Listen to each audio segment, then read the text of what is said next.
Because I put all these three into the beyond the anagami level. The feel in this instance is the non-alive feel. But that non-alive feel is felt in the first instance, the Anjasameta Indriya. And though we call it Indriya, what is actually there is the like Panchindriya, Balendriya becomes the power behind, like, I don't know how to say it in English. You know, they say Panchendriya, Yeah, Bala, but Indriya, you know?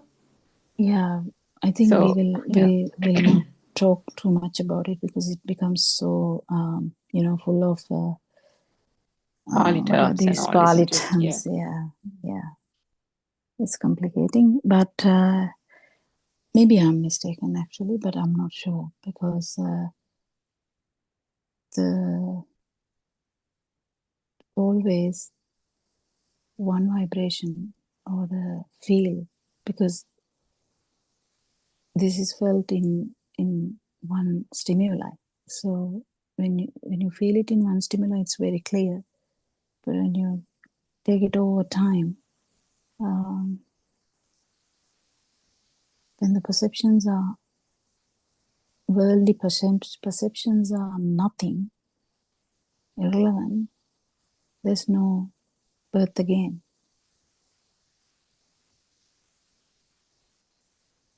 And that's a formless level. And that is what is very hidden here. That's what Aranansa is trying so hard to bring it up. That's what's hidden here. Kind of, okay. We'll talk about it once, maybe in a sing-along, maybe a Saturday, Sunday, in the morning, maybe. Yeah. So there was no Shani today, so we just started talking. Is there anything else that we can talk about? Simple ways. Yes, Joel? Hi, all of you. Yes. And today my thing is like, yesterday's one was superb, and a lot of things are going on good. I just want to ask, like, in family outside, when change of opinions come, when we tell an opinion, and when the other person is changing that opinion and doesn't agree on that, how do I practice what I learn here? So change of opinion in the sense they are not amicable to your opinion, or so you can bring up opinion and others may not like it, or they can bring up opinion, you may not like it. What do you mean? Which way? Or both ways do you want to ask? Yeah, both the ways it happens. Oh yeah, of course. I mean, this is life. The opinions, again, they are worldly things, like, now imagine someone comes to this Zoom and starts saying, just imagination, start saying and unmute and start saying, what you all are talking is nonsense. Why are you all doing this? Can you shut up? Something like that, just an example. Well, that is their opinion. Excuse doctor. Hello. Yeah. Like when those things happen, I just want to ask how to apply Dhamma into that. Yeah, I'm trying to apply. So I'm trying to take someone actually shouting at me now. Like, I'm directly trying to take that, this is kind of an opinion we are trying to say, and someone unmute the phone, the thing, mic, and they start saying, no, what's you're saying is wrong, something like that. So just imagine the answer does not actually matter. What matters is the burning behind that.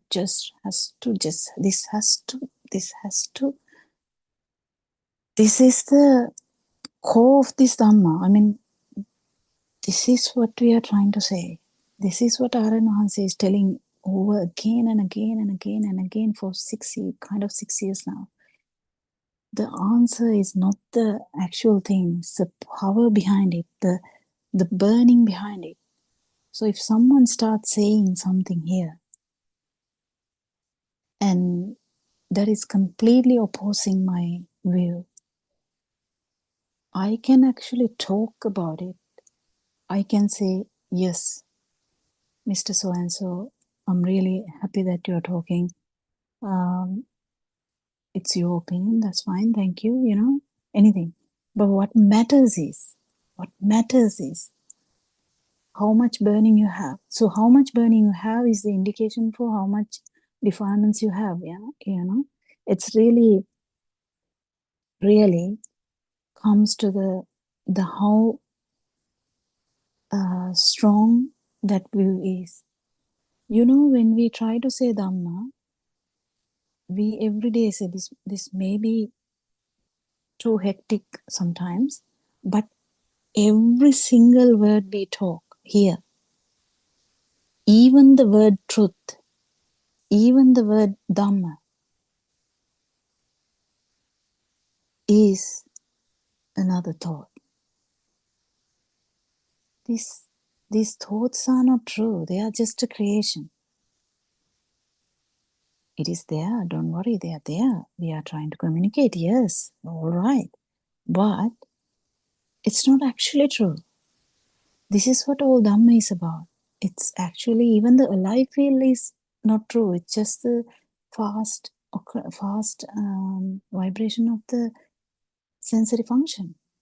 So, let alone these waves, even the alive feel is not real. It's a creation as well. It's a creation of the speed of the sensory function. So, what is there for us to fight, or even to burn? If you kind of get this, what Lord Buddha said, is why it is never heard Dhamma, is because he is telling that whatever the views, this is very scientific also, whatever the views, whatever the thoughts, whether it's about this Dhamma, whether it's about your family, whether it's about your political view, whether it's about your, whatever, because there's so many, you can call millions of views. So whatever is a creation of this mind. Mind you, this is a creation of eye, ear, and the skin, and the nose, and the tongue.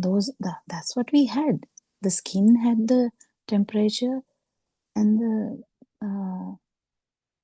light touch and the deep touch and all this stuff. That's all we had. What we had was only the sensory function. That's why we got complicated.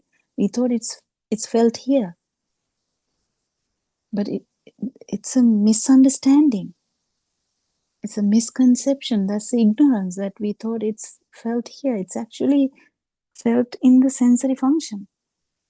But then when the sensory functions vibrate together, it forms a thought. That's the chair. That's the mother. That's the,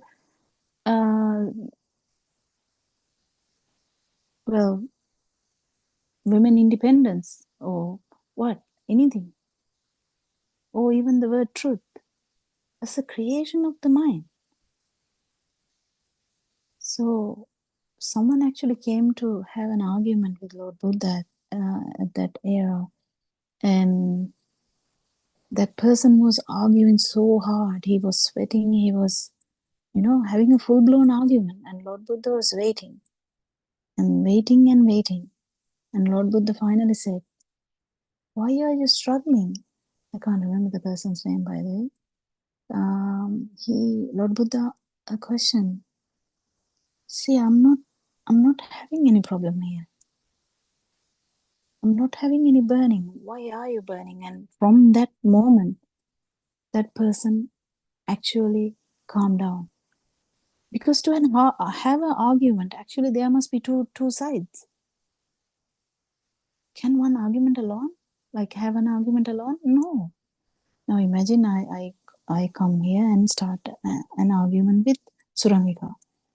I mean, if Surangika doesn't argue, Surangika says yes, then can't have an argument, isn't it? Like, but if there is no vibration from both sides, we have a healthy argument. We have kind of a, it's just an exchange of views, and there's no burning. That's the whole idea. This Dhamma, this truth, even the word Dhamma is not true. It's a creation of the mind. This creation of the mind in the sense is that thought itself is the mind. Mind is just a flow of thoughts. There's no separate mind here anywhere. I think we have talked about that multiple times. It's a stimuli. Why we call rain a rain? Rain is drops of water like that. The river is like the horizontal way of water flowing. Likewise, the mind is just flow of thoughts. Because it happens so fast, you can do research about this. Because this happens so fast, we can't understand that there was a gap between listening to the music and the driving. The touch of the the steering wheel of the car, or the braking, or we feel like they happen at the same time because this happens so fast. This illusory nature should be understood from within. Otherwise, what happens is you start thinking that it is an illusion. That's not what we are trying to say. You have to actually get into that and feel that even the alive feel is an illusion. That's the feel side. That's the important aspect, because we have a vibration. We have a vibration. Vibration is we. So this vibration is a misconception. That's actually the fast vibration of the sensory function. That's all we had. But there is a misunderstanding now, and we are trying to actually unfold it. So, yes, coming back to your question, there is a burning because you take this too seriously. If I'm taking this, whatever the words I talk too seriously, I'm not even suitable to be in this Dhamma forum. Do you get the point? If I'm taking the words I talk too seriously, it's not about the words, it's about the feel. The burning is less, yeah, you're suitable for the forum. But if the burning is high and you feel that everything you talk is true, well, you're not suitable for the forum. That's how, we kind of understand, not for the questioning, but for even to like advice, like you asking me. So I am not suitable to give an answer if my burning is too high and I'm thinking what I'm telling is true. That's completely away from Dhamma. So that becomes like there's a English word for this. You utter words completely not believing in them. What do you call them? Hypocrites? Or is that word correct, Surangika? No, I'm not good in English words sometimes. Sorry, what's the word, Dr. Ula? Hypocrite, or is that hypocrite means, is that what you talk, you're not actually acting on it?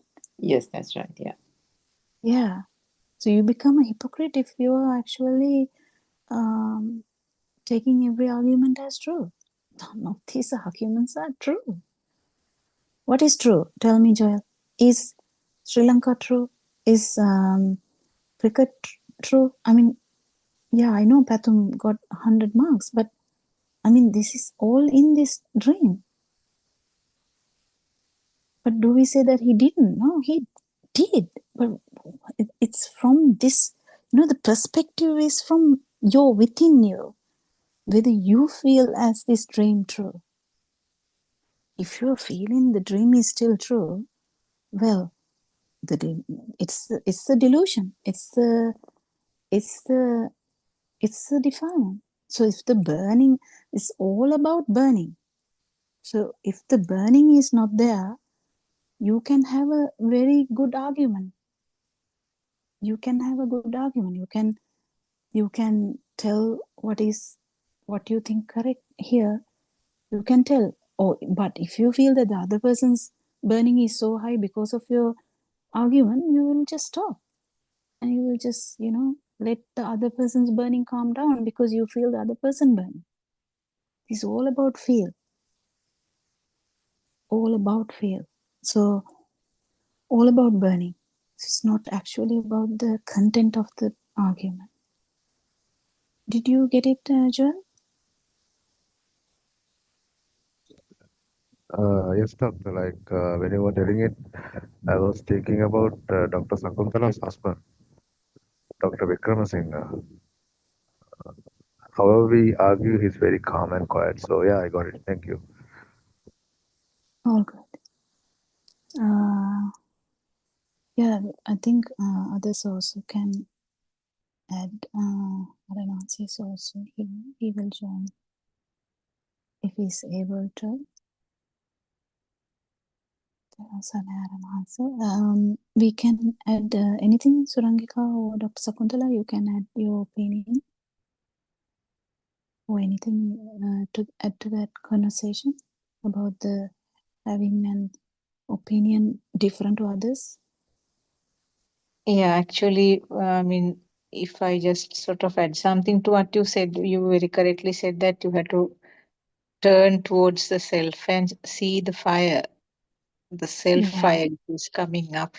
As long as we expect the good things or bad things from the outside world, as long as you expect good comments or appreciations and not objecting to what we think from the outside world, that is the mundane world where I mean, we are completely in our dream.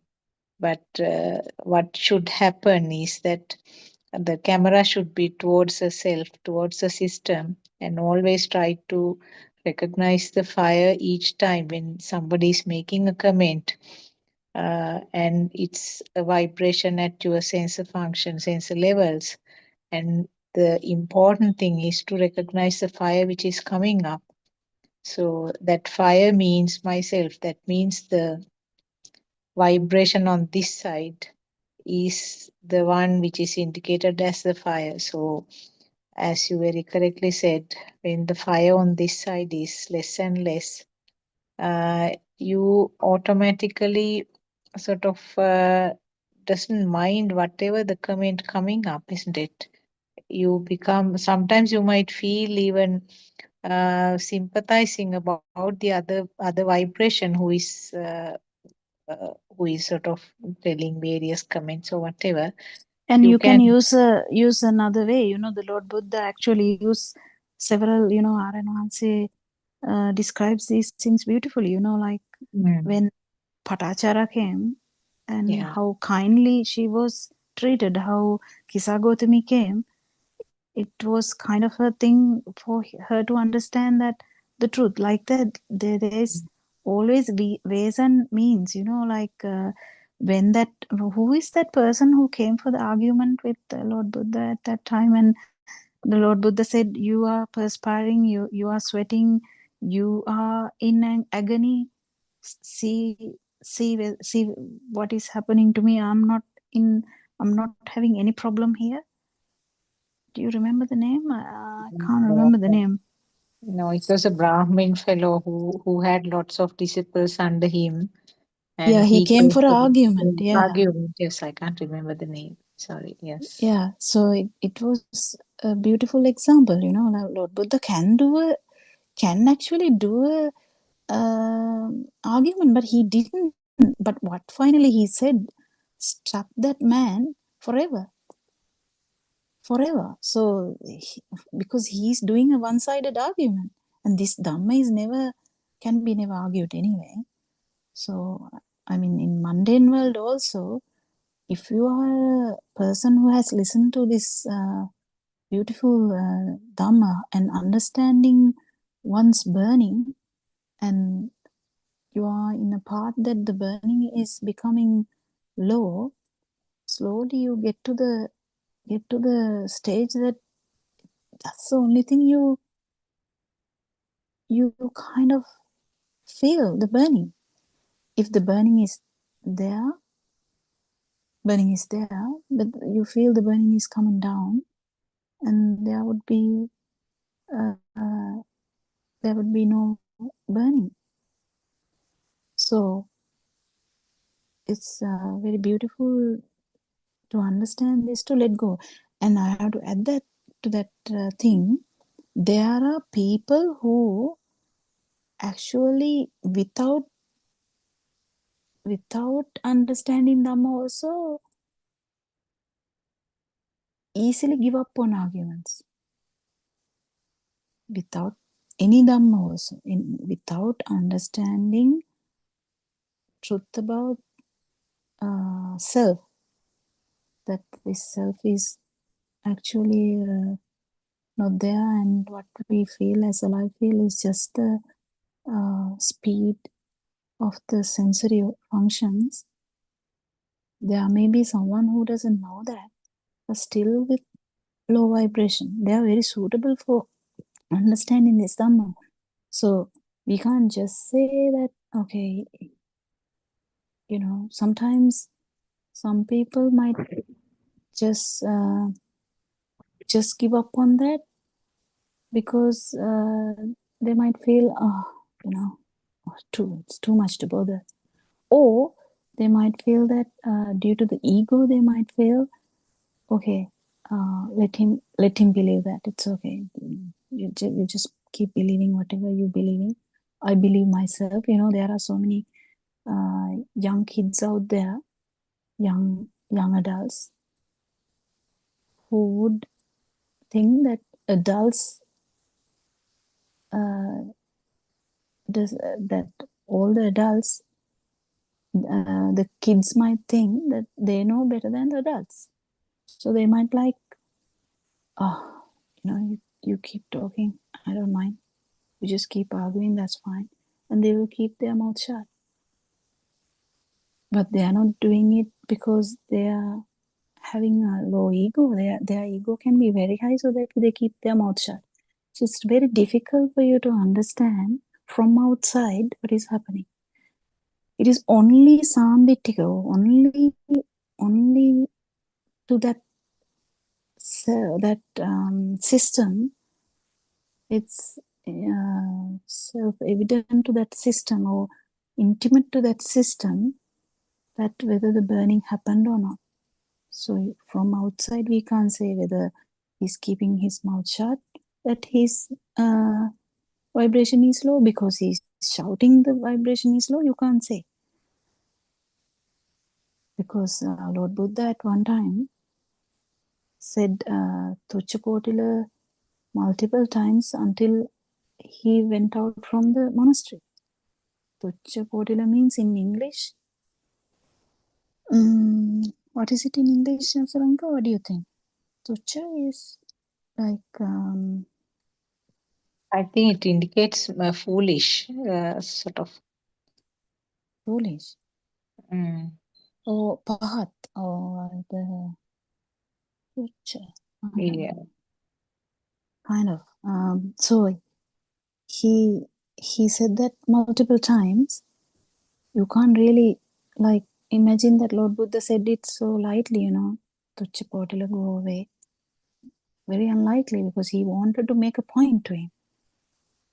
Lord Buddha actually wanted to make a point to that person that you are not trying hard to understand this Dhamma, you are just thinking. So he wanted to make a point. So he shouted.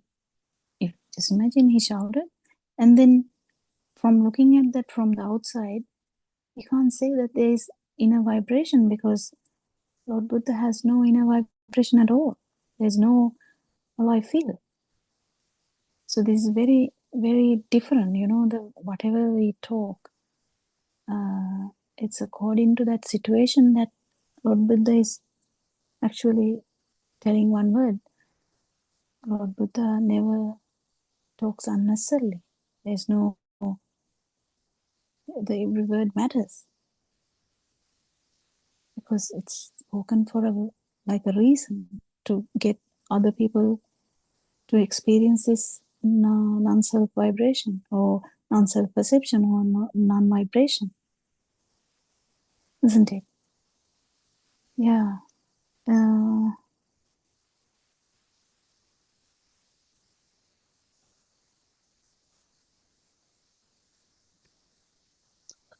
Is that Brahmin's name Asalayana or someone who argued with Buddha?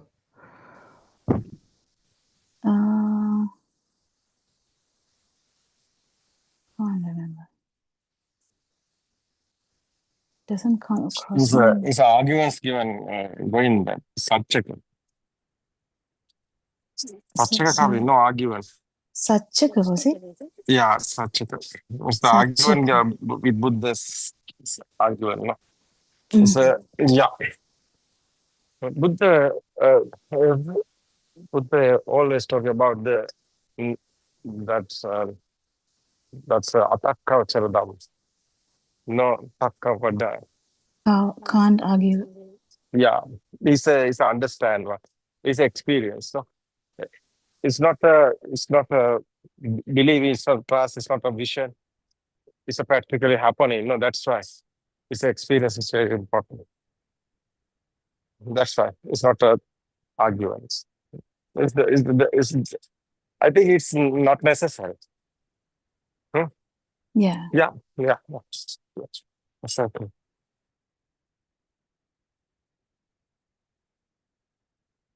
Yeah. Anything else? It's a good question that Joel asks about how can we apply Dhamma in an argument. Actually, there are what we try to understand here is, if the alive field, the alive field is also just the vibration of the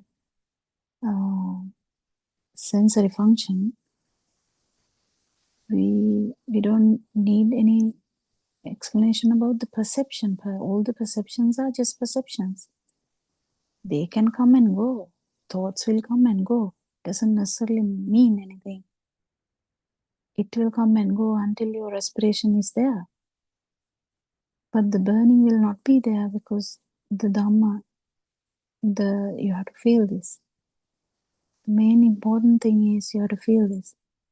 Then, actually, the answer will come according to feel.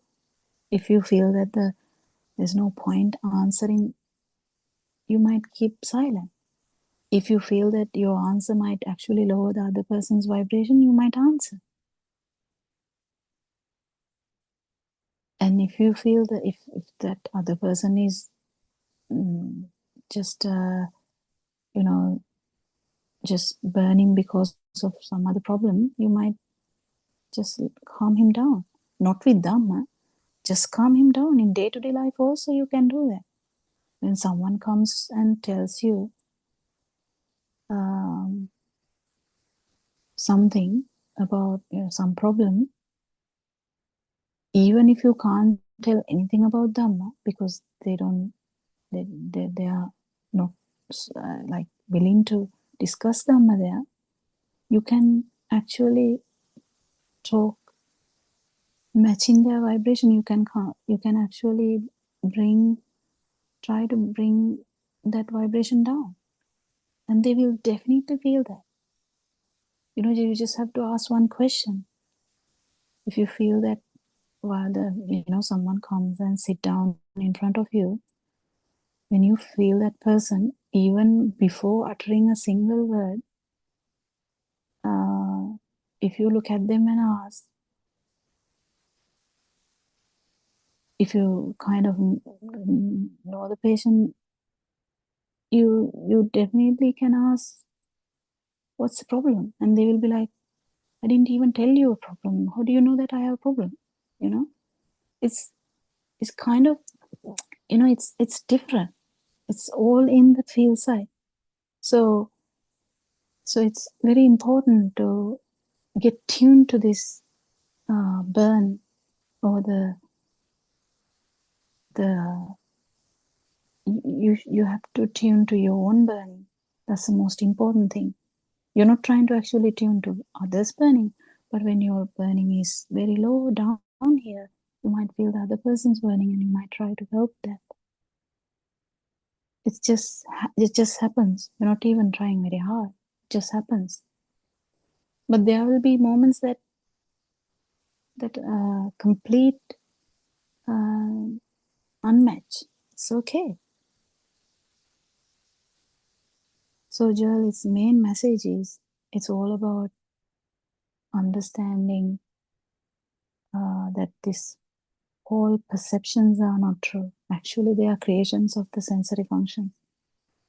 I think you're really good in picking up this Dhamma, and you have come so far. That's really good, and you understand that these perceptions are not actually true.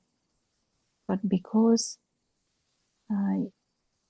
you had so strong views, so the view actually is, what is a view? Okay, you have a view that, what is a view? Tell me a good view. Okay, self-view is the most problematic view anyway. But if you take an example, another view like, you know, all the cricket matches should be won by Sri Lankans. Just take an example. You know, it's a view. How do you get that view? There's a perception first. So perception, when it comes repeatedly. It becomes a view. Just by repeated occurrence. You don't need to even keep thinking about it. If you see one person sitting down on the by the side of the road every day, it becomes a thing just by seeing him, not even talking to him, not even giving any packet of food, nothing. Just you pass him every day, and that becomes a thing. How?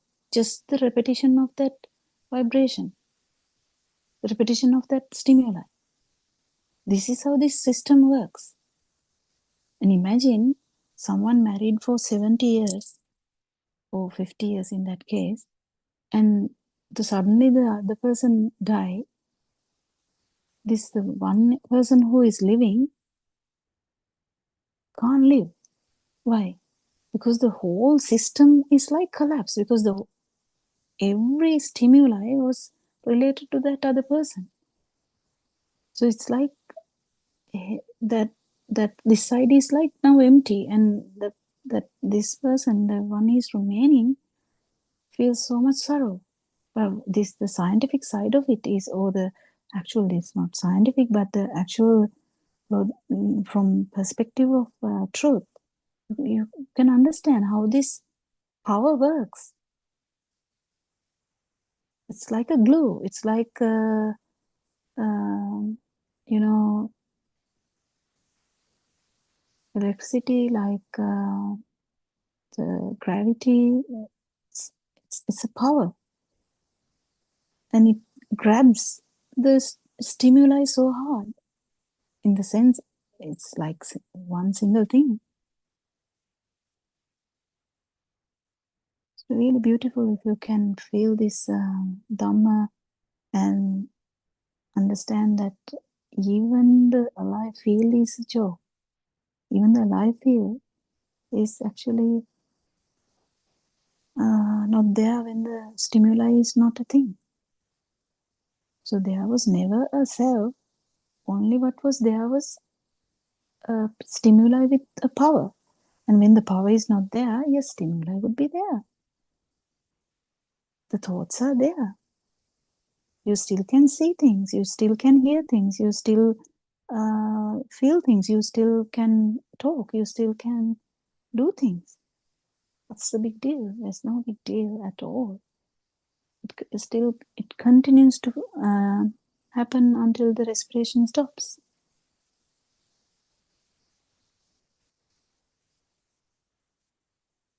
Anything? Yes, Suranga. Or anyone in that case. Yes, Dr. Kopila, I think so. All that, the sense of having an opinion, and the fact that it is differing from another person's opinion, as long as that self-view is prevalent, there is always the urge to say the last word, isn't it? I mean, these are tendencies that one can observe more and more when with the access to the Dhamma, because those days, I mean, it was like a normal thing. When we have conversations, we want to say something better than the other person, isn't it? Even with a conversation with a friend, leave alone serious work-related conversation. Even with a conversation with friends, even we want to say something better than the other person, to either entertain or to crack a joke. If someone cracks a joke, you want to say a better joke. So always unknowingly, there was no awareness because there was no understanding of how this whole mechanism works. Unbeknownst to the system, there is a way that the system, the self, is trying to assert itself in every conversation. So also when one, through multitude of perceptions that have kind of grown thick over time, the self-view along with it becomes dominant and stronger. So what were the perceptions that were thick for the system called Joel, then those are the things that the self identifies with. So if a fellow worker or a colleague expresses something which is contrary to that opinion, you can start to feel this burning sensation arising from within, isn't it? It starts like a little pang or a tinge, and then gradually you can feel yourself getting worked up, like the pressure is building slowly and slowly, and then you just can't wait. There is this urge that comes from within, isn't it, to be able to say, no, that was not what I meant, or no, that is not the correct thing that you're saying, or something or the other. So, and then the asserting of one's opinion means the asserting of self. It is that self view that actually comes there and plays out in that scenario. So, why is there a friction? So, there is a friction because something has been said. It was just a sound that was uttered, but the words that were uttered were identified by the mind, and they were taken to be real. Then in the system called Joel, the words that were uttered by that person are not tallying with the system and the perceptions that Joel has. So because of the friction, there is this self-assertion, self-view trying to assert itself. Where is the urge coming from? Because there is the taking to be real of whatever the meaning that was associated through those words. So what was that meaning? Perceptions again. And it's impossible to get to the bottom of it. It's impossible to actually understand how do I get this annoyance, how do I get this irritation when somebody says something contrary to my opinion, unless one has this true Dhamma.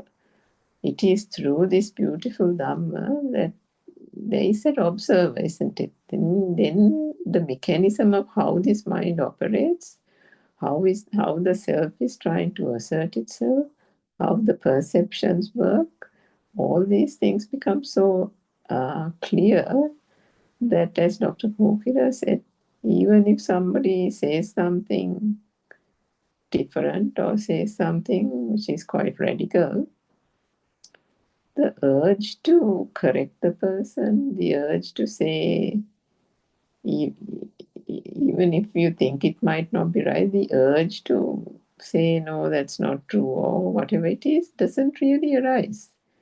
And from that itself, also, it becomes more and more clear that why is that urge not coming like those days? Because the stimuli is day by day not becoming real.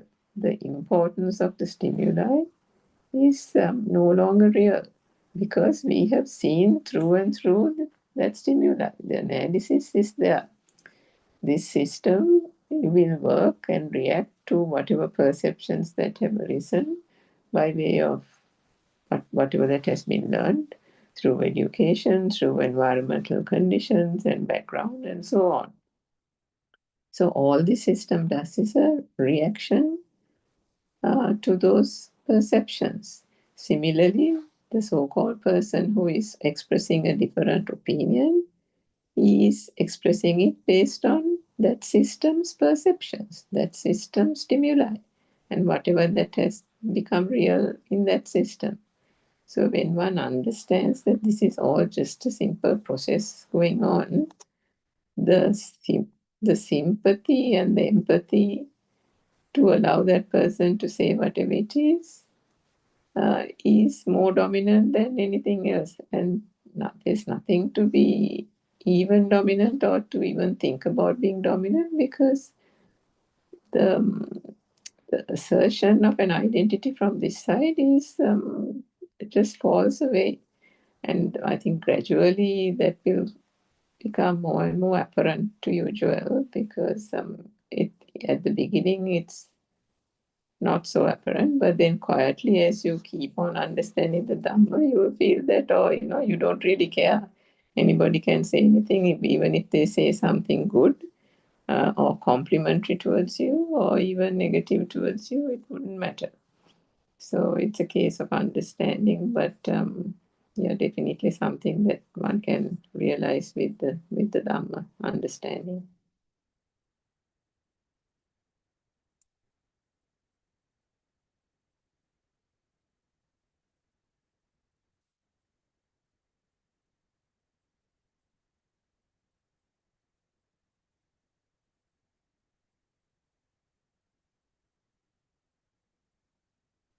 Yeah, anything else?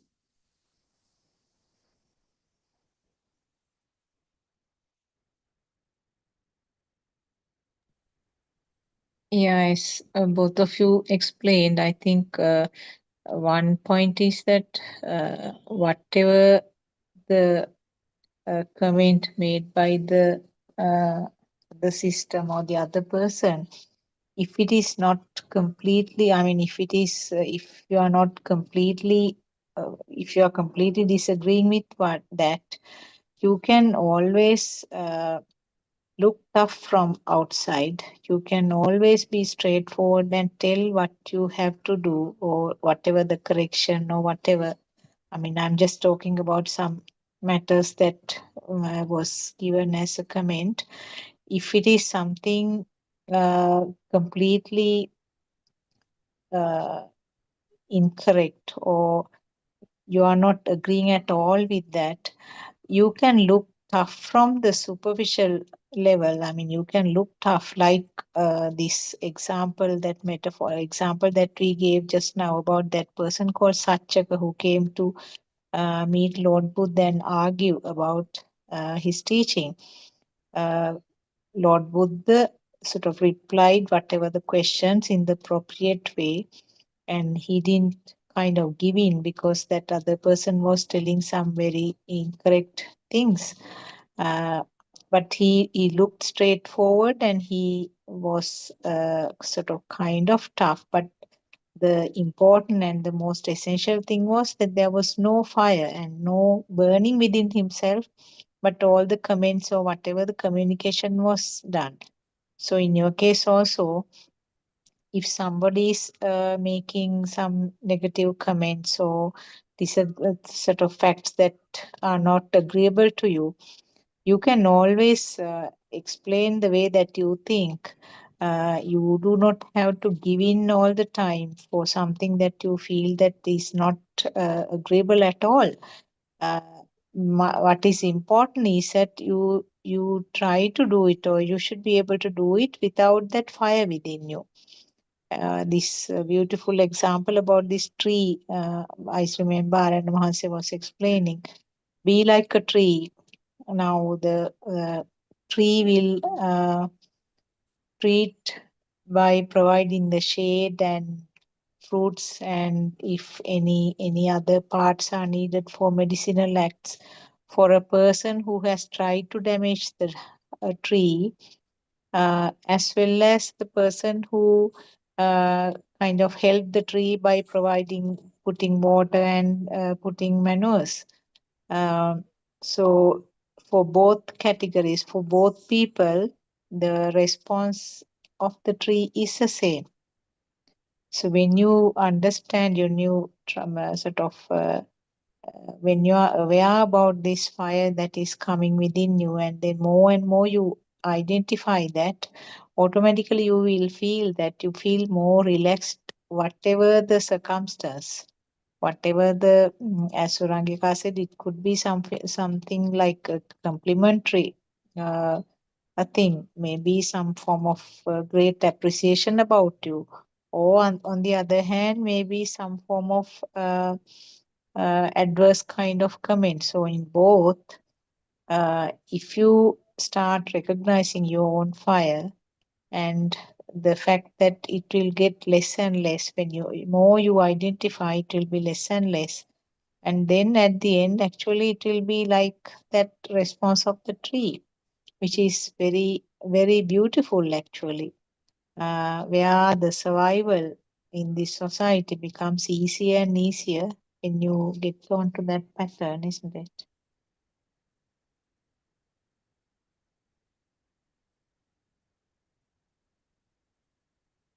Any other questions?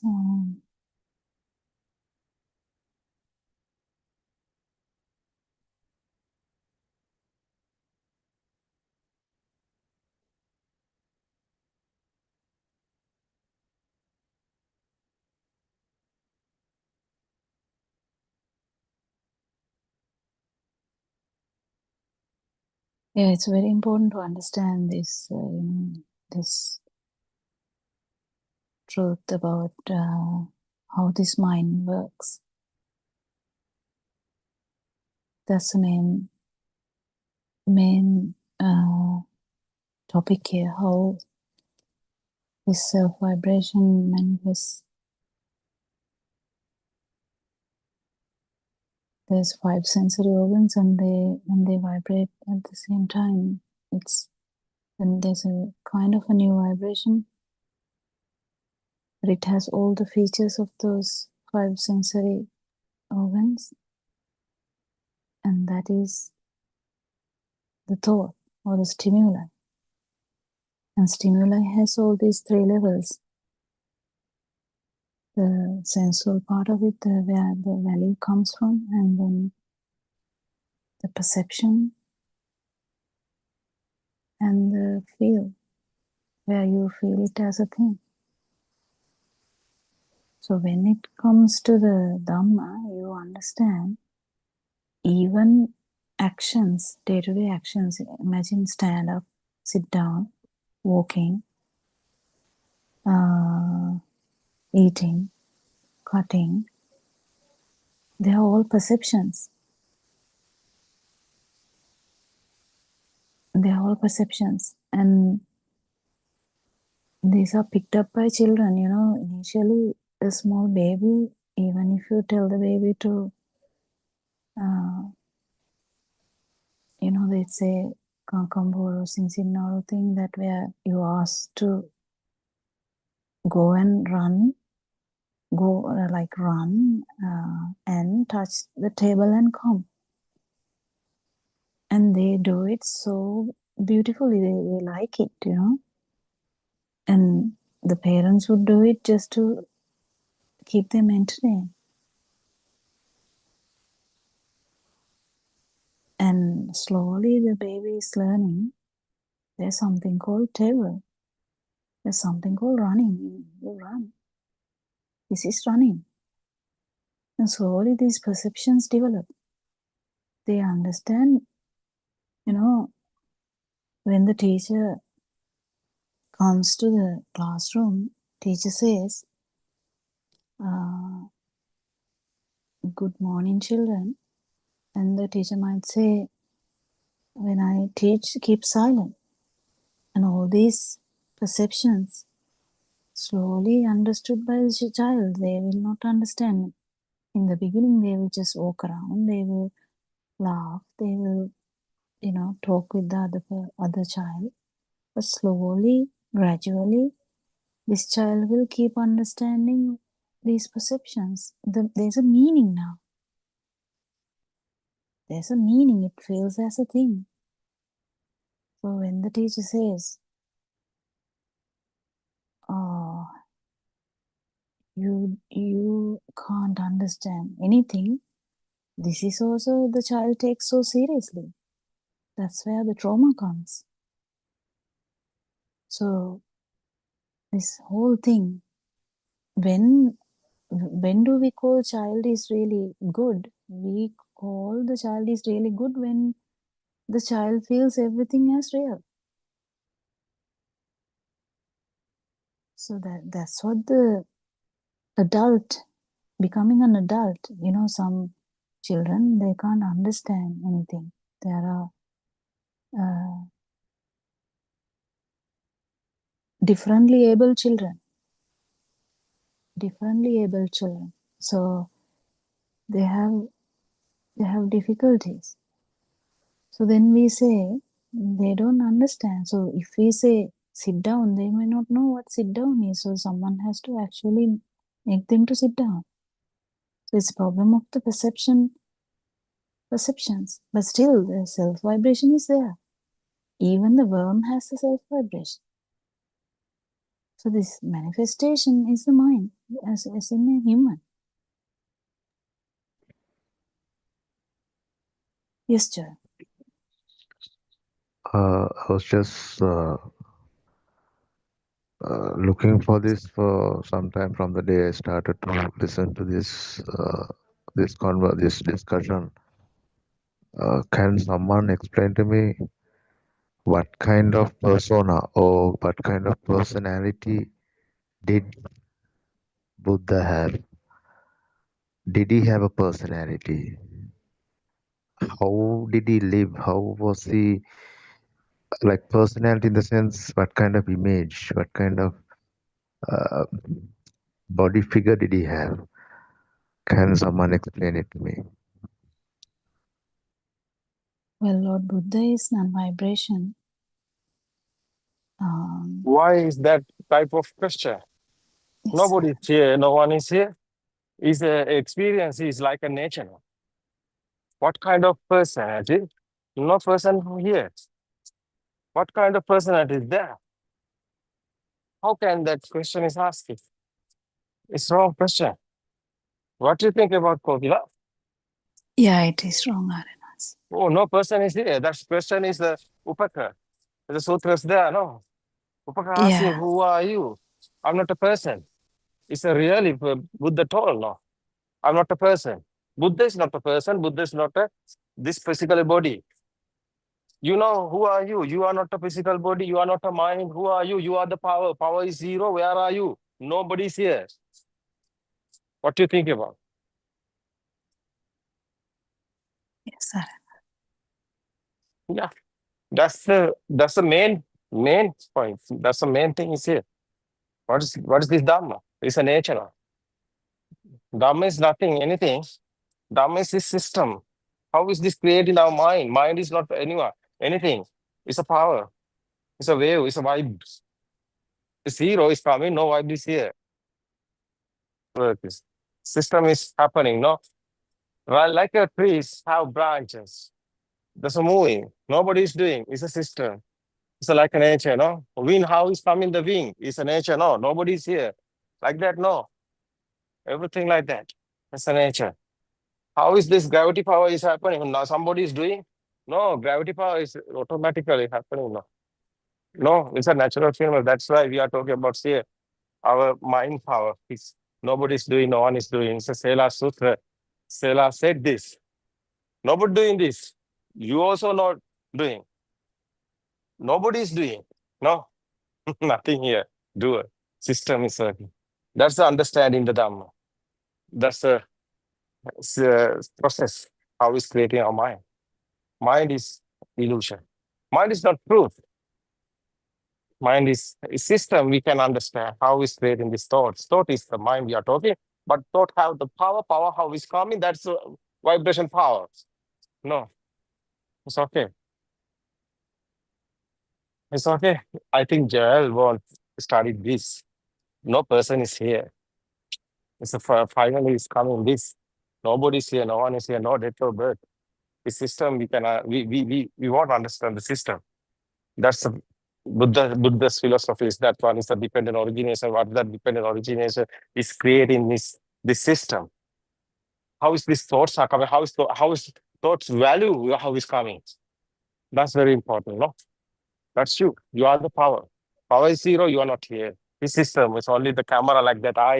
All the equipment like that. You are here. This five senses systematically is working. This mind also systematically is happening. No one is doing. It's system. You want to understand the system only. You can't do anything because you are not anybody. You are the nature. Otherwise, nature is not something. Nature is nothingness. What is this? Yes, not vibration. Yeah, it's okay. Okay, yeah. Suraka, what you think about? It's the last. No, it's okay. Now it's first time. 1 hour is have, no? How much you have yeah, time? we have time. 3 to 5. Yeah, that's okay. Suraka, are you there? Yeah. Yes, What do you think about? Yeah. yes, Yes. and also definitely one Yes. cannot look for a person because the more one understands the Dhamma, one understands this is a process only. The people, I think it is the mundane people who look for a person called the Buddha because of the, still the understanding is not there, but when one understands it's only a non-vibration, the self-view and the self-vibration is gone. So all there is a process. So there is nothing called a personality or an ego or any such thing in that Buddha state. The Buddha state is anyone who has the non-vibration, where the vibration is ceased. The Buddha state is there.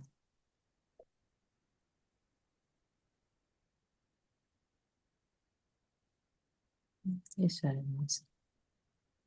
Even Joel can feel it. It's just, it's for anyone. Anyone who is keen to understand this Dhamma, who has the right effort. You have to have the right view though, that's the thing. Because if you're thinking there is someone and you keep looking for someone, then the complete angle is wrong. Then there's no right view. So the right view starts from actually understanding there was never a person here. So we can't call, we have to start from there. Then we are trying to understand, then what are we feeling here then if there's no one here? Yeah, what you're feeling is your sensory function, the speed of your sensory function. All the perceptions are just the manifestation of those sensory functions. We can have millions of perceptions. Even the self-perception has no self. The chair perception doesn't have a chair. So, the sound perception doesn't have a sound. Perception is like a vibration. It's very important to understand. This is an experience also. if you actually pierce one stimuli, you can actually get the whole thing. Then you don't need any explanation from anyone that there is no self, because you have felt the non-self perception or non-vibration. So anyone can vibrate, anyone can have this non-vibration. There's only 4 things that is needed: the research about this, or the, the keenness to look into this matter, that there is no self. The thought, effort, the research. What's the other one, Suranka? The Satara, is it Satara Samapradana or? That is Satara Samapradana or no? Satara Buddothpada. Yeah, whatever. The Chanda Chitta Virya Vimamsa. So Yeah. the How do effort, you, the determination, the right reflection. And I suppose the Chitta might be mental fortitude to pursue it, because Satara Buddothpada, no? Satara yes, Buddothpada. Yeah, yes. no, it's okay. What's the calling is Irdi? Hindus are doing Irdis otherwise. What's that words? You can Google search, no? What's that words? Irdi. It's a magic. No, it's not a magic. No, it's a magic. Yeah. Irdi. I look, Google search. They think they're walking on thin air. Yeah, it's walking over the water. Yeah, it's okay. Oh. No, it's okay. Everybody know the Irdi words. It's okay. In the Buddha's words, Buddothpada is a 4 type of. It's a Chanda Chitta Vira Vimansa. Chanda is a Buddhist. We were talking about our mind creations. It's okay. Chanda is you won't find the truth. So Chanda is okay. yeah, That's when we try to Google our try. it comes as psychic powers, magical powers, supernormal powers. No, it's not a Buddhist one. That's why I'm talking about the other Hindus one. This is the normal day-to-day people. Yeah. Lay people talk about the magic powers. It's not magic. The Buddha word is not magic. It's a Chanda, Chitta, Vira, Vimansa. Chitta is how is talking about Chitta? Intent, answer. Yeah. Intent. Yeah, Chanda, Chitta, Vira is effort. No? And persistence, intent, and investigation. Yeah. And Chanda, Chitta, Vira, Vimansa is the finding. Where are you? You are not anywhere. The system is working, no? That's the finding. It's a Vimansa. Vimansa is a realizing. Where's you? You are not anywhere. You are not body, you are not mind. You are the power. Power is disappearing. It's that part.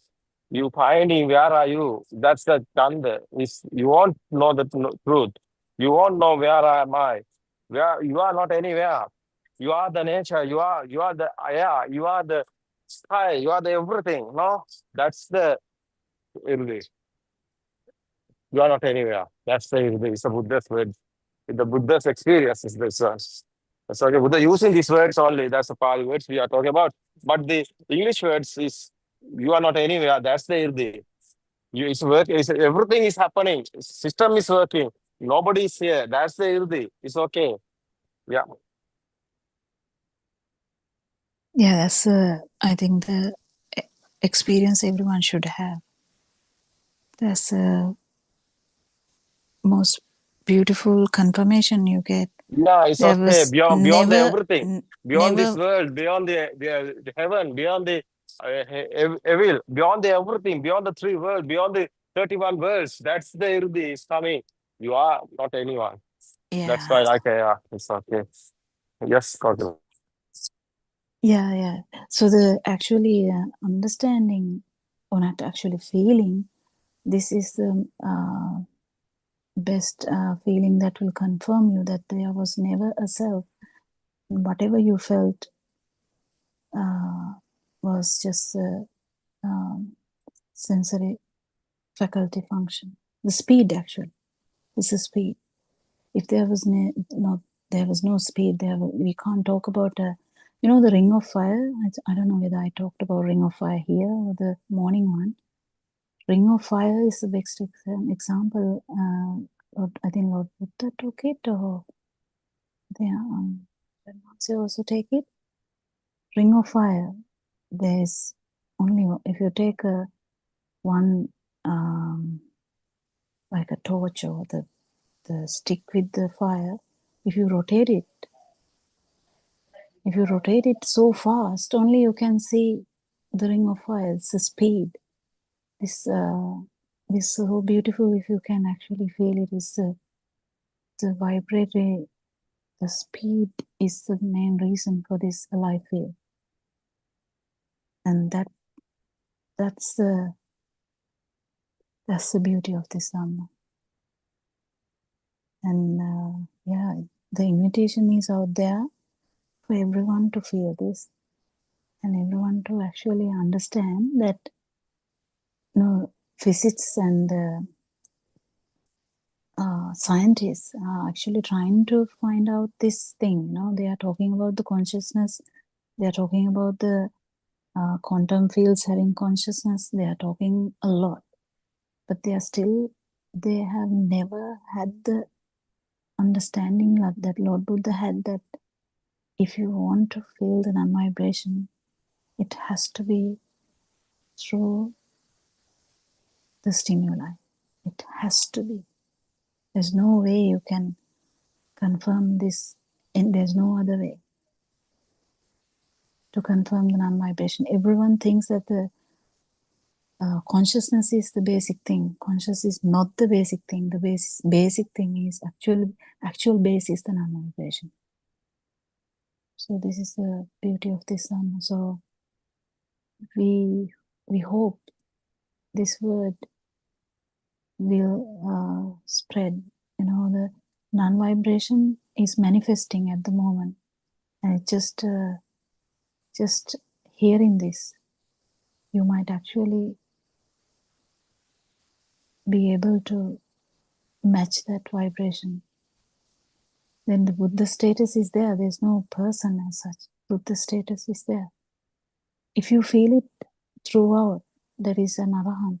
We call it son of Buddha. And people are reluctant to talk about that even. They are scared to talk about that. It's mainly because of the lack of experience. But if everyone start to talk about this, I think this becomes a massive power against vibration. Non-vibration against vibration. That's the beauty of this Dhamma. Yes, anyone else? Did you understand, Joy?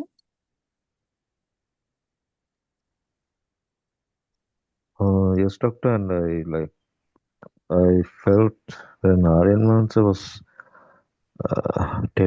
he tells something and he gives a good laugh. I just feel good when I listen to his laugh. I don't know why. Yeah, true. That is the thing. You can imagine how Lord Buddha was so how he handled things. Yes, this is the beauty of Dhamma. This is the beauty of truth. This is the beauty of Buddha status. This is the beauty of Sangha. Everything is here. Everything is non-vibration. People didn't talk about this before. Now it is out there. So the chances are very high that every vibration with kind of lower vibrations could feel this. Yeah. Anything else? Do you want to add something? Anyone else?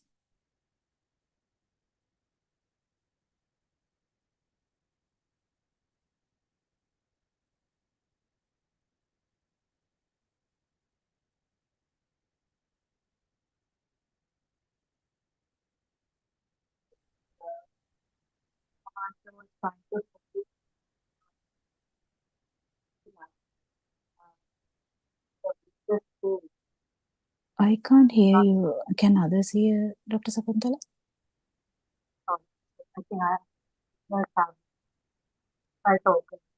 No, can't. I can't hear either.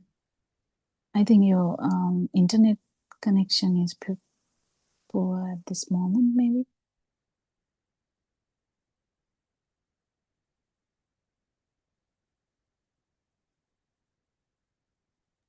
Yeah, so yeah.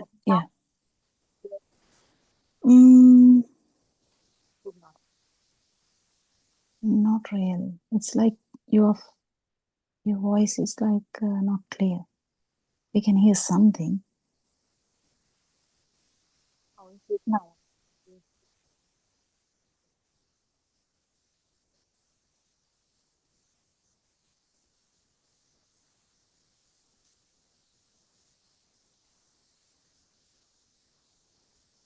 So there are 24-hour English Zoom discussions. So everyone is trying their best to give this message, and I think that's a beautiful thing to happen, because this is the release of this message in every way that's possible, And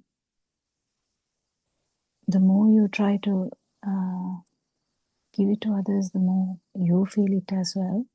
At the same time, someone randomly may hear this, because we randomly heard Darren once say. It was so random. So anyone may hear this randomly, and we can only see in 5 years' time maybe how random that would be. It's okay. Doesn't matter. It's just the releasing this non-vibration kind of the message, and yeah, the whole non-vibration can be a power as well, and that power, you can't compare it to a personal power, because personal power is also there. People can have power. That's the vibratory power, but the non-vibration is in a different level. You can't even compare. That's the important thing.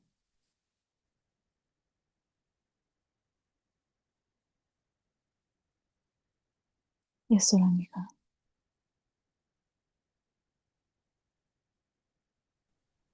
As Aryan Mahansa said, when that person came up to the Buddha and asked those questions, saying, are you a man? And then the Buddha said, no, I'm not. Are you a god? No, I'm not. Are you a Brahma? I'm not. And kept on, giving all kinds of terms and saying, are you that person, this person, kind of thing. And everything was replied in the negative by the Buddha. And then final question, then who are you? And the Buddha replied, I'm Buddha. So the Buddha itself is, I think, again, the way the meaning is taken depends on the state of realization of even the listener, isn't it? So as we understand the Dhamma, we know that the whole self-view, the I, is born only in the mind, in that perception. And it arises in the thought by taking the stimuli to be real. And when the stimuli is real, the duality gets created out of ignorance, and this I is born. So if the transcendence of the mind is complete, where is the I? The I has disappeared. The I has dissolved because that self-view is understood as just a production and evolution from that vibration, and every aspect of it from that point onwards being taken to be real. Just like that ring of fire, the illusion is the ring of fire. If the illusion is believed as being existent, then the self is born. And if one sees through how that ring of fire was created and that was basically made up of nothing, then the self has no place. The self doesn't even get created. The view, the ignorance, and the vibration associated with it is not there, which is why the Buddha is non-vibration. And that's a common term. It's the only term that has been used to explain the non-vibrational state. And by non-vibration, what it means is it's not another state, because again, that also can be taken, can be misinterpreted, because there's a lot of people trying to attain a nirvanic state because they think it's one of those places where somewhere up in the clouds, or somewhere, somewhere where it's really nice, or they have some kind of idea or semblance of, thinking that this is what nirvana must be looking like or feeling like. Whereas, as Sarenvasi has said to us so many times, and one understands and realizes this through that inner transformation, it's just, everything is just still happening as normal. The sensor functions still work as normal. But the only thing that is no longer existent is that underlying power that has been fueling this wrong self-view and this sense of I. That power is gone. The burning is gone.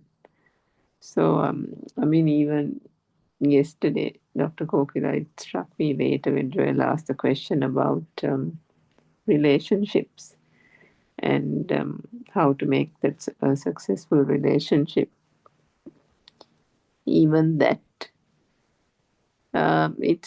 it's based on that external world being real, isn't it? Because if there isn't a person, and if this is understood as a process, every notion of someone, something is arising only in the mind, arising in that perception.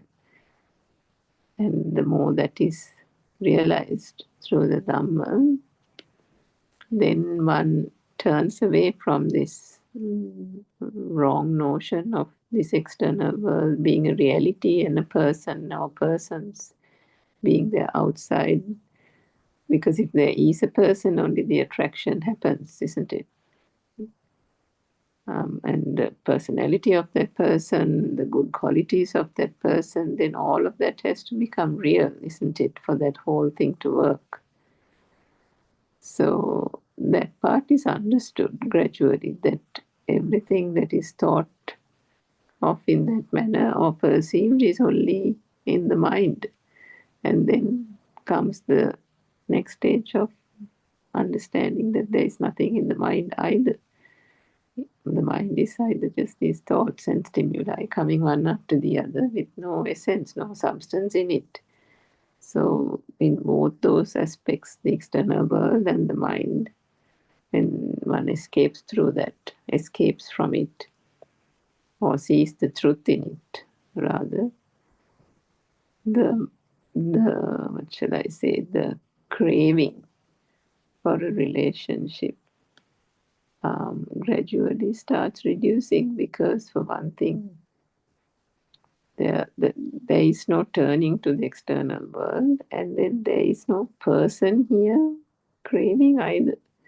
It's quite, it's not something that can be understood easily, but with time and the Dhamma and the inner reflection, that is finally what comes about. Yes.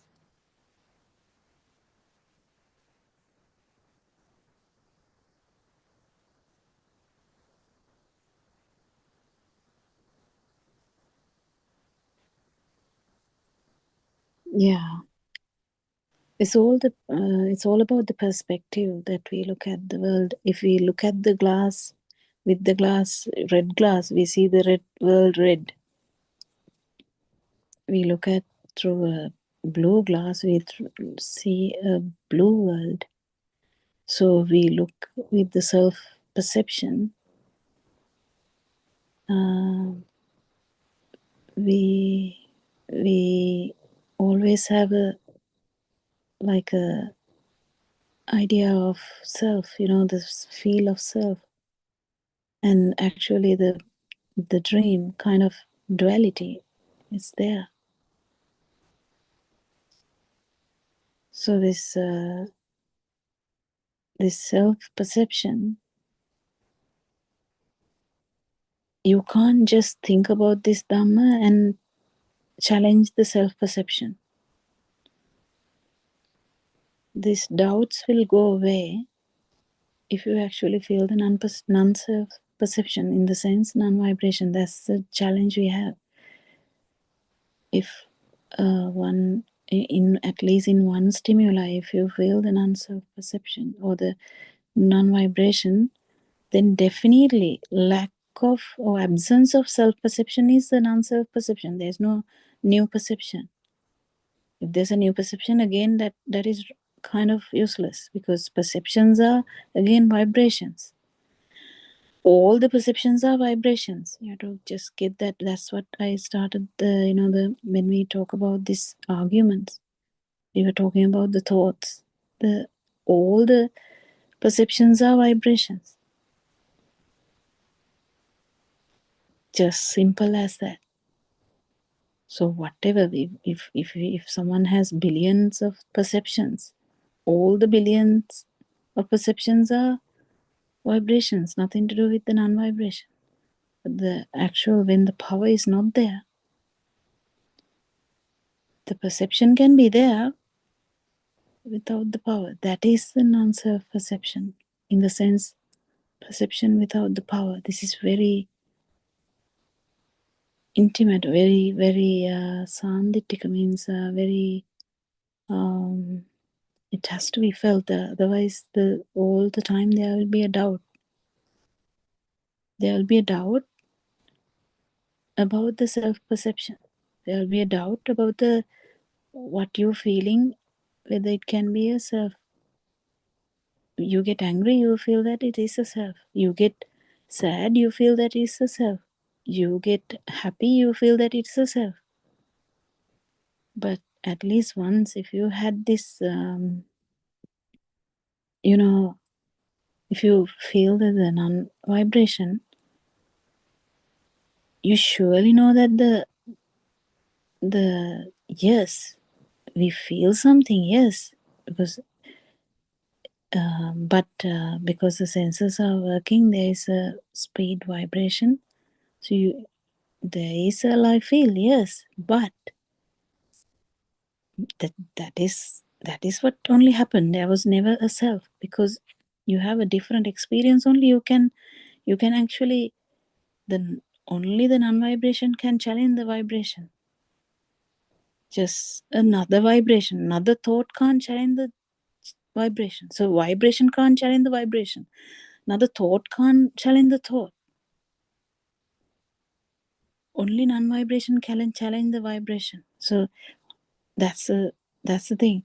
So someone, after listening to Dhamma, you can't do this by this power as well.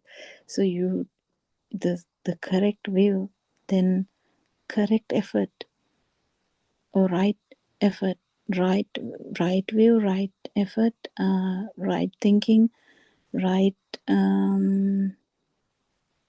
can't now remember, there's 8 things.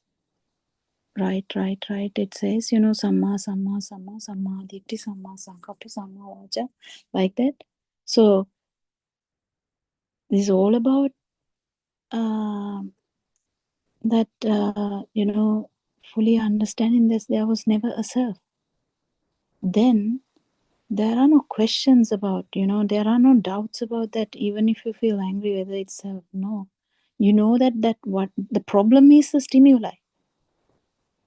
Stimuli had the power, yes, due to the habits.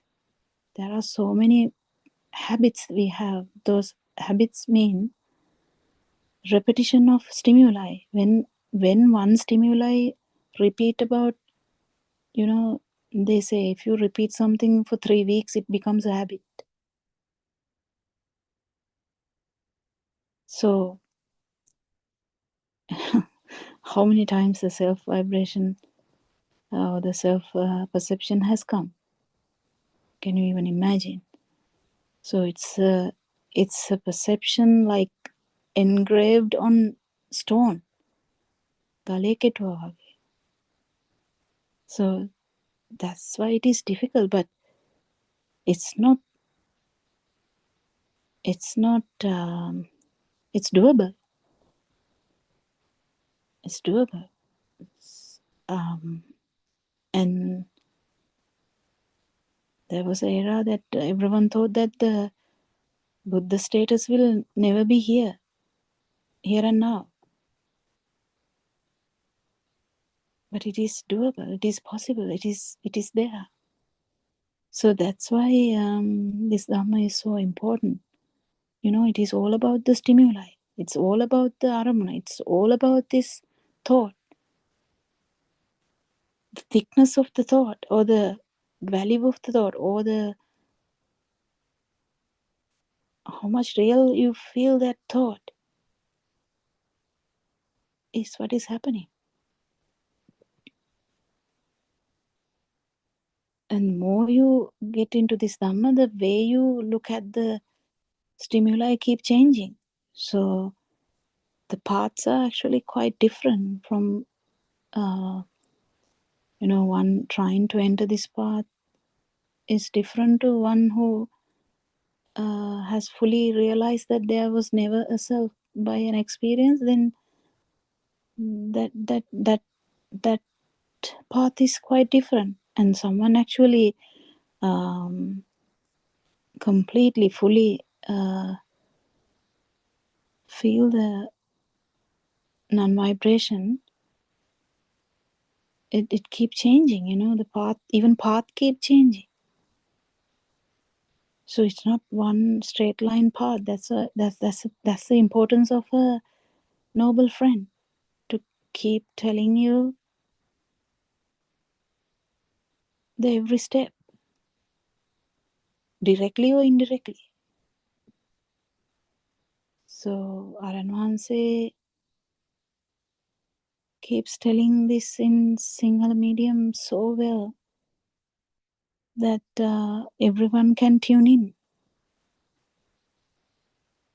It's tuning in, actually.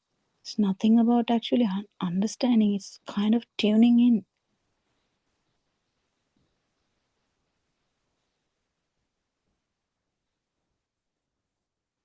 Yeah, that's the invitation.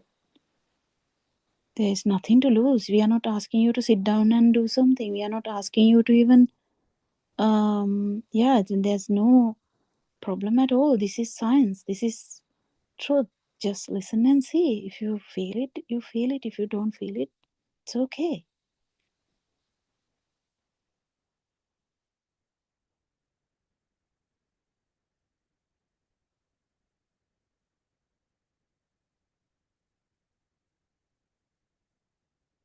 Because once you listen and once you kind of feel this, it will keep coming up in day-to-day life.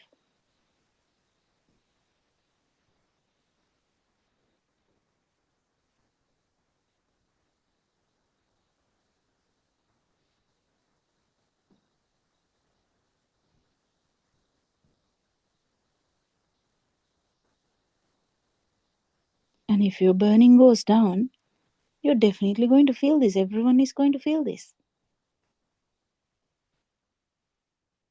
You're not going to actually actively show it to anyone or just talk about it. You might talk about this Dhamma in a forum like this, that's all. You're just acting normal. It's not acting normal, it's normal. Day-to-day life, you get up, you just, go on with the flow of the day-to-day work. Working, cooking, making the children to go to school, making the beds. Yes. Who is joining this from Angunu Kola Palasa? The mic is it's on mute. Do you want to talk?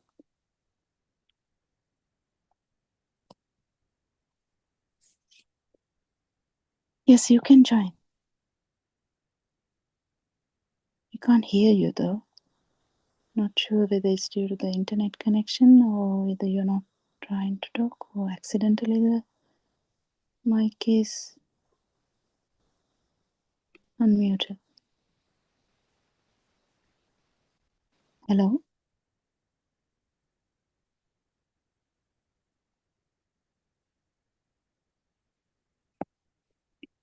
Well, not sure.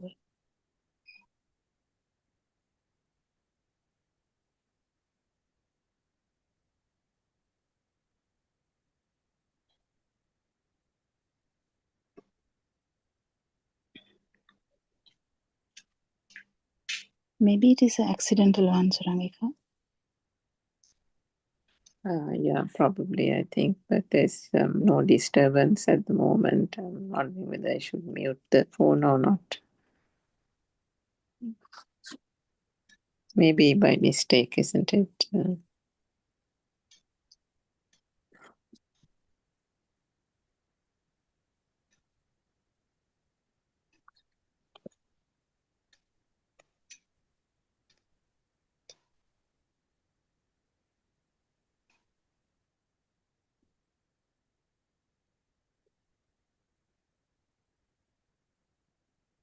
Yeah, must be a mistake. Anyway, any questions or anything we can discuss on? We have what time do we have? We have some time actually. It's 10:13 from this side. That means 4:43 from Sri Lankan time. Yes, about 50 minutes more. Mm-hmm.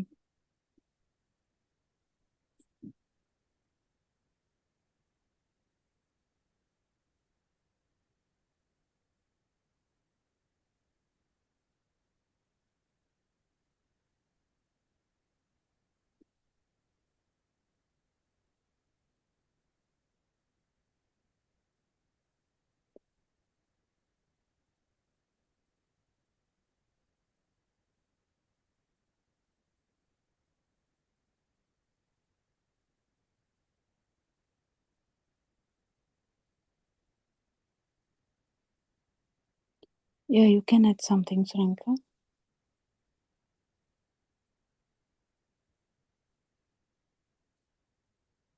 Just reflecting on what Joel was saying yesterday and today, or maybe yesterday.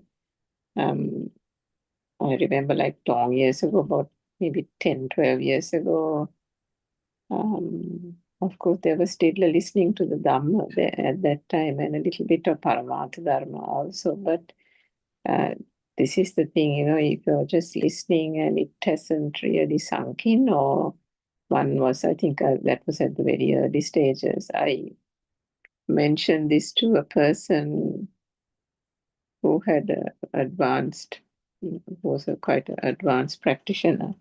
And I said on a Friday evening, especially in these countries, everybody's in pubs, everybody's drinking. Friday, they have Friday evening drinks.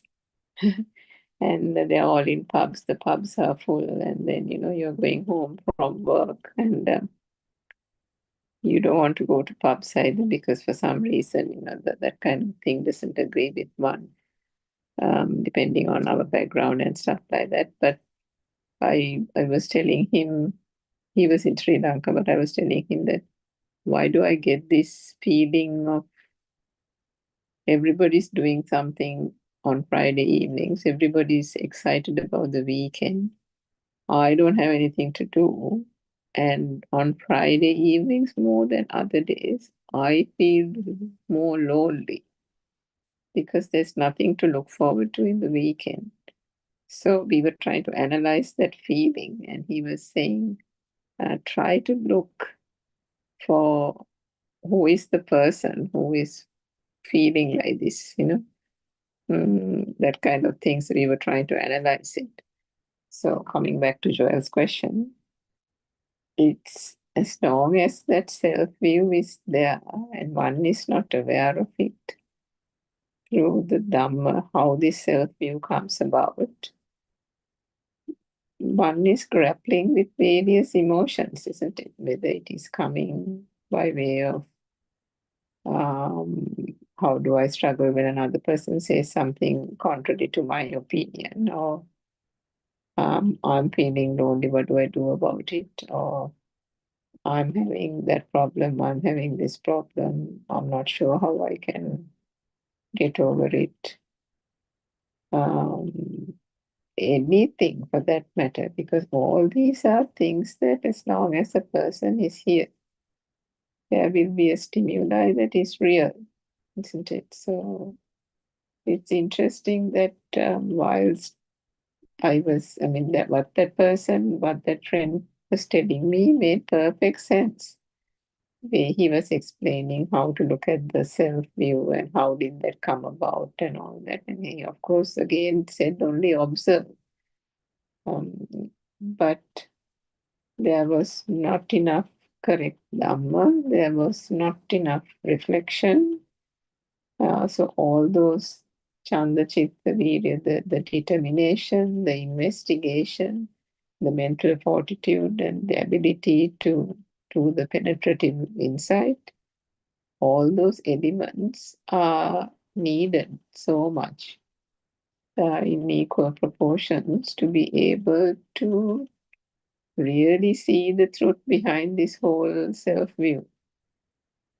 So until such time, again, I think we've said this before on this Zoom, Joel, you are making really good progress with the Dhamma and understanding it. But if there are moments where the mind becomes real and there is a lapse into a state of emotion or a state of, suddenly feeling a little down, that one has to try to see and understand through the Dhamma as just another reaction or a thing coming from the system. Because as much as the five sense faculties have their own perceptions, the mind sensor also acts as a sensor, as you know by now.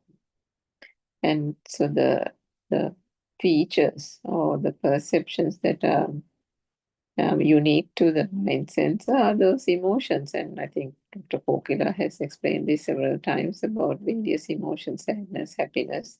Not only those, the worry that comes about something, those are also various states of emotions which the mind sensor, it just comes up. But and it doesn't mean that some of those things go away when one has transcended the mind. The natural reaction, just like the other sense faculties, will continue to work. The mind sensor also continues to operate. But so to that extent, there is still a sense of happiness, there is still the sense of sadness. And Aramasa has explained this: as you go more and more into the Dhamma, there will be a realization that there can still be a sense of happiness.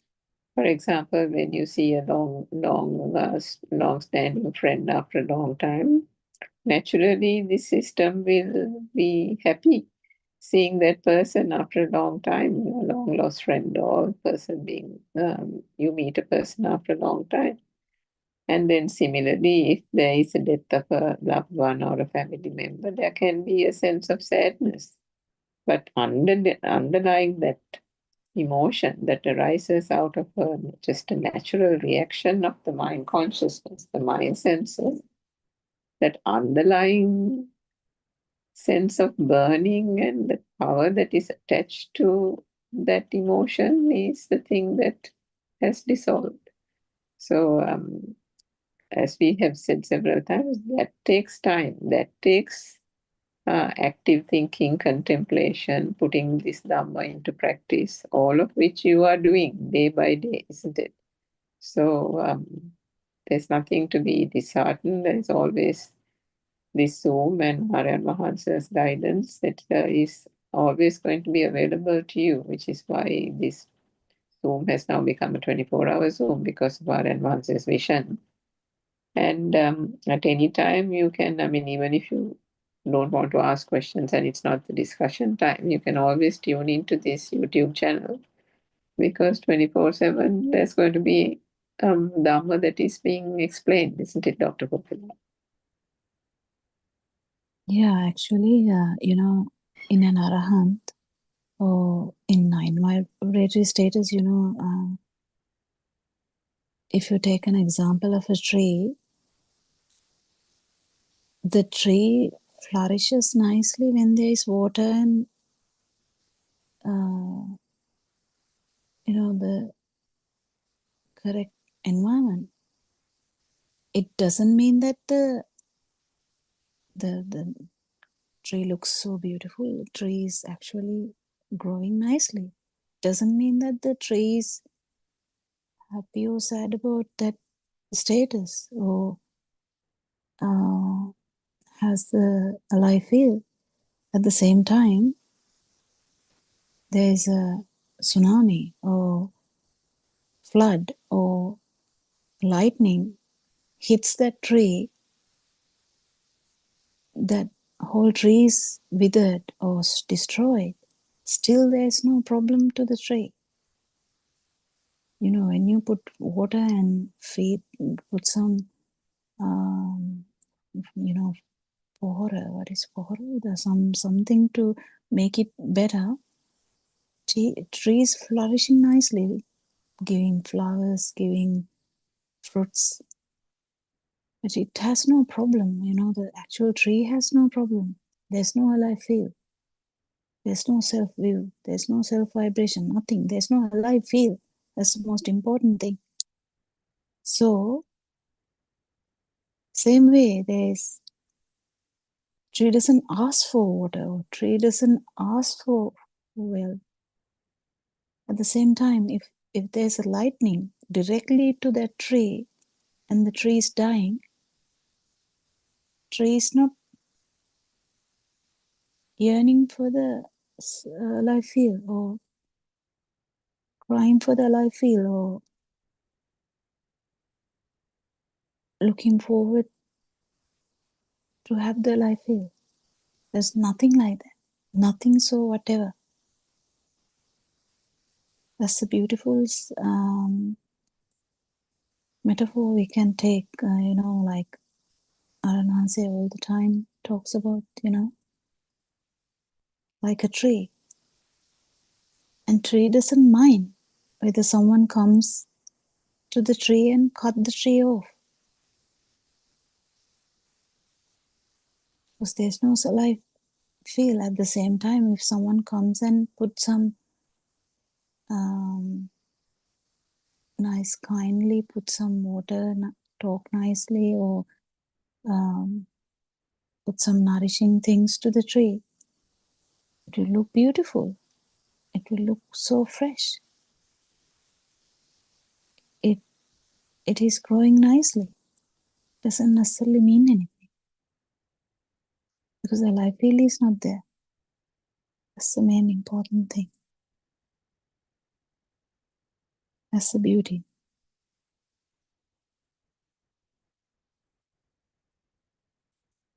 Isn't it?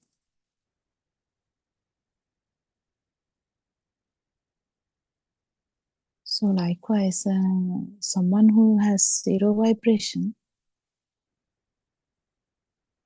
will do well whether you are alive or whether you are dying. so much tranquility, super happiness. And the other thing is, that system is happy without anything.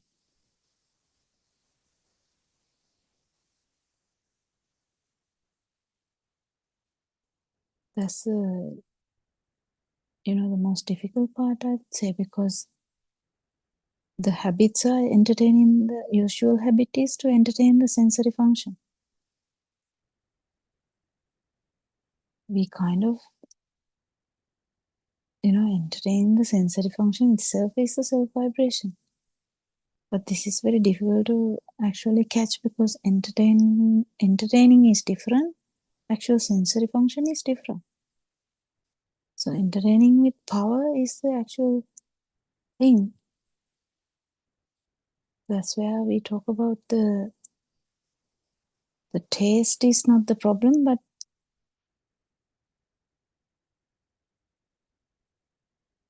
liking the taste or disliking the taste. In the sense, entertainment of the taste is the problem. So it's difficult to say. Because liking or disliking, it doesn't matter. Even if you like or dislike, or even if you don't have a like or dislike also, you can still entertain the taste. So it's a different thing, I try and understand this. Taste itself has nothing to do with that because it's a perception. Perception without the vibration, perception without burning is the most important thing. Yes, Joel. Like when I was listening to this conversations also, I could observe how these sensors are creating speedy perceptions in my mind. I was just observing. Lot of things were going on in my mind, and I mean, Yeah. not me.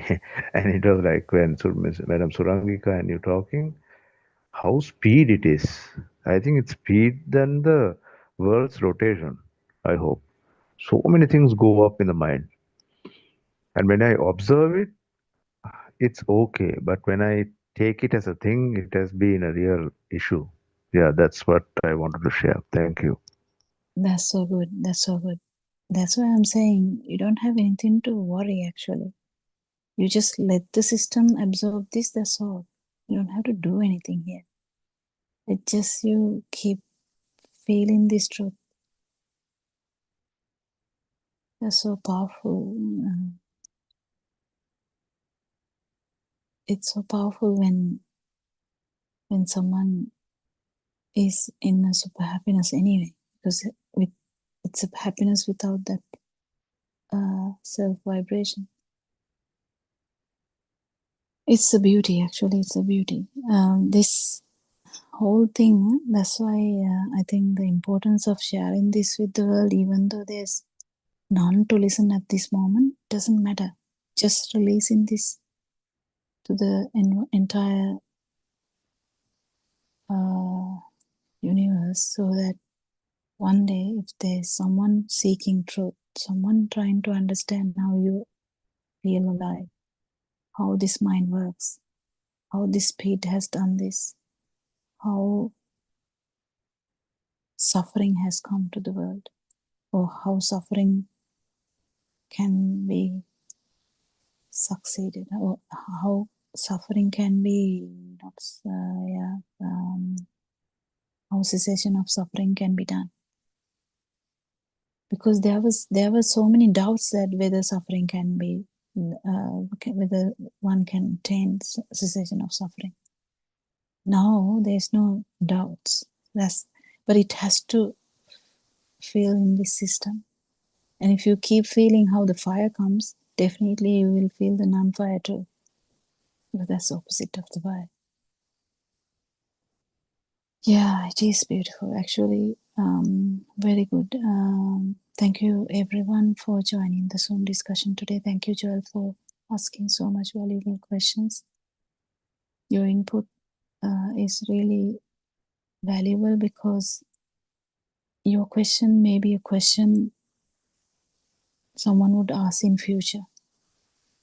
Someone try to tune into this might be like, oh, I had that question. He asked the same question, you know, kind of that. That's so valuable. So it will help someone else's vibration. So we invite everyone to listen to Dhamma. There's 24/7 Zoom sermons. We have a Zoom discussion from 3 to 5 Sri Lankan time. Thank you, Aranwansa, for your noble guidance. Thank you, everyone. May Triple Gem bless you all. Dr. Copeland, friends.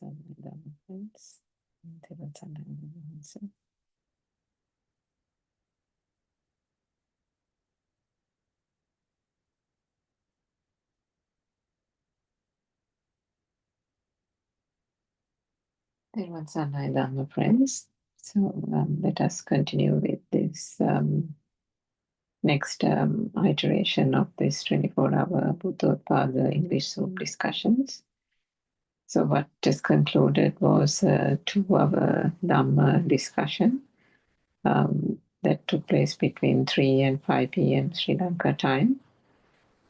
For the rest of the day and even through the night, there are Dhamma discourses or sermons or talks that are provided by different practitioners who are following Buddothpada and Vahansa's guidance and teachings, which are directly imparting the core truth, the core philosophy that was realized and found by Lord Buddha 2,500 years ago. So this pure truth has been rediscovered and has been imparted to the world by our noble spiritual teacher, Buddothpada and Vahansa, for the last 5+ years. And there are more than 10 or 12,000 Dhamma discourses, most of it in the Sinhalese language, but there's quite a few in the English language as well. As for the last couple of years, we have had daily Zoom discussions, and there's quite a lot of his Sinhalese Dhamma discourses that have been translated into books, into English. And these are available on various websites. One of those websites is Buddothpada-dhamma.com. And if you go to that website and look up English books, the English publications, you will come across, I think, more than 10 books of translations from Sinhalese to English, and which gives a really good fundamental understanding of this true Buddhist, true Dhamma philosophy and the truth.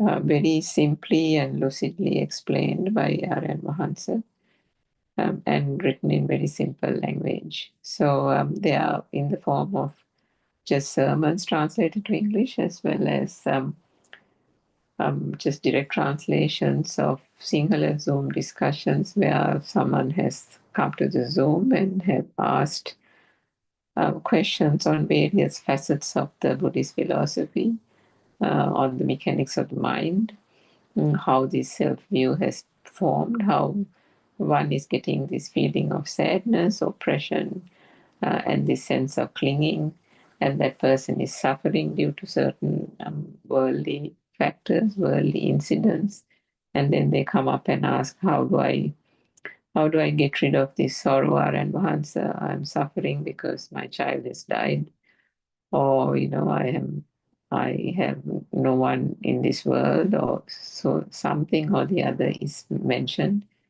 and then there is an explanation with the pure truth that is given by R.N. Vahansa, and it is these beautiful conversations, all with the underlying Dhamma realization and the truth that is ultimately coming out through those explanations to provide that sense of solace and peace to whoever who is asking the question. So ultimately, whatever question that is asked, there are answers in this pure truth, because all these questions, all the issues that are there behind these questions that people ask in these Zoom sessions are stemming from one thing and one thing only. And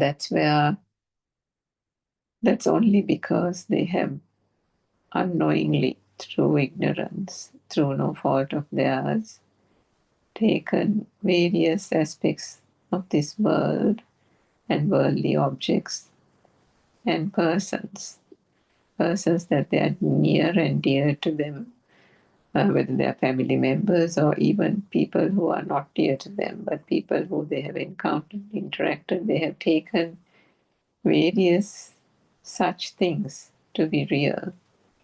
And as a result, with that taking to be real and that existent feel that comes about by considering external world to be real, a self-view gets born. The self-view becomes more and more magnified. And this doesn't happen overnight, as you know. If you think back to your own experience, to your own childhood, I mean, there's a time in your life, if you really go back to your infancy days, would you even have a memory of it? Probably not. If someone says to you to recall the time you were like 6 months old or 1 year old, can you even remember that time when you were in the cot, when you were just crawling around, unable to still stand, but just at the age of crawling? Can you remember any of those things? Probably not, isn't it? And that is because at that stage, whilst there is a sense of feeling, sense of sensations that a baby can feel due to the reactions of the sense faculties, apart from that, the mind is not yet developed.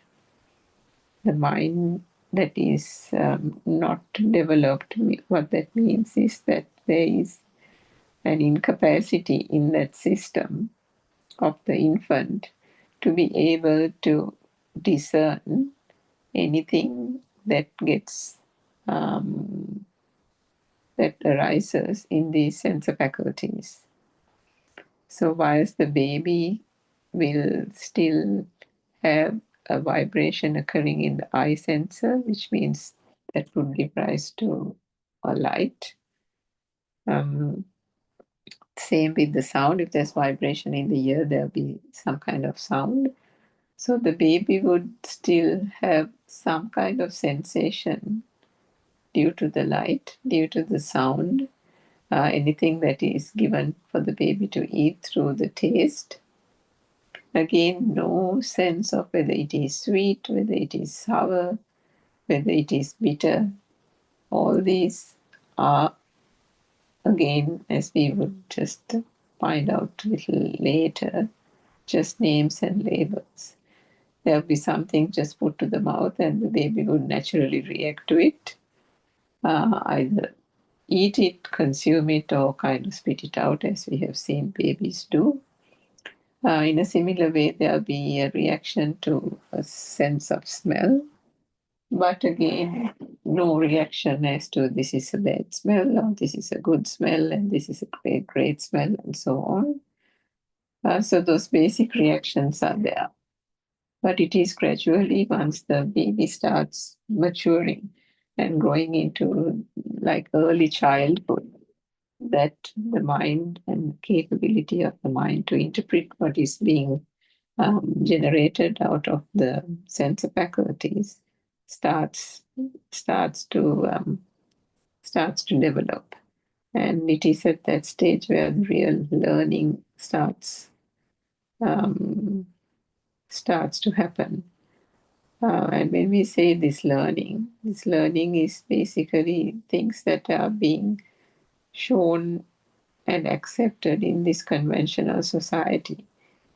isn't it? I mean, if you think about anything that you know, that you associate with, that you experience now in this world, fast forward 30, 40 years, whatever age you may be, and you look around you, and you think about all the things that you are experiencing, seeing, the things you are hearing, the things you are smelling, tasting, touching, and so on.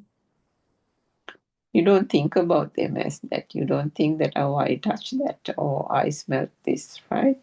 Most of the time, it's like you have a house, you have family, and you're, growing plants in your garden. You have hobbies.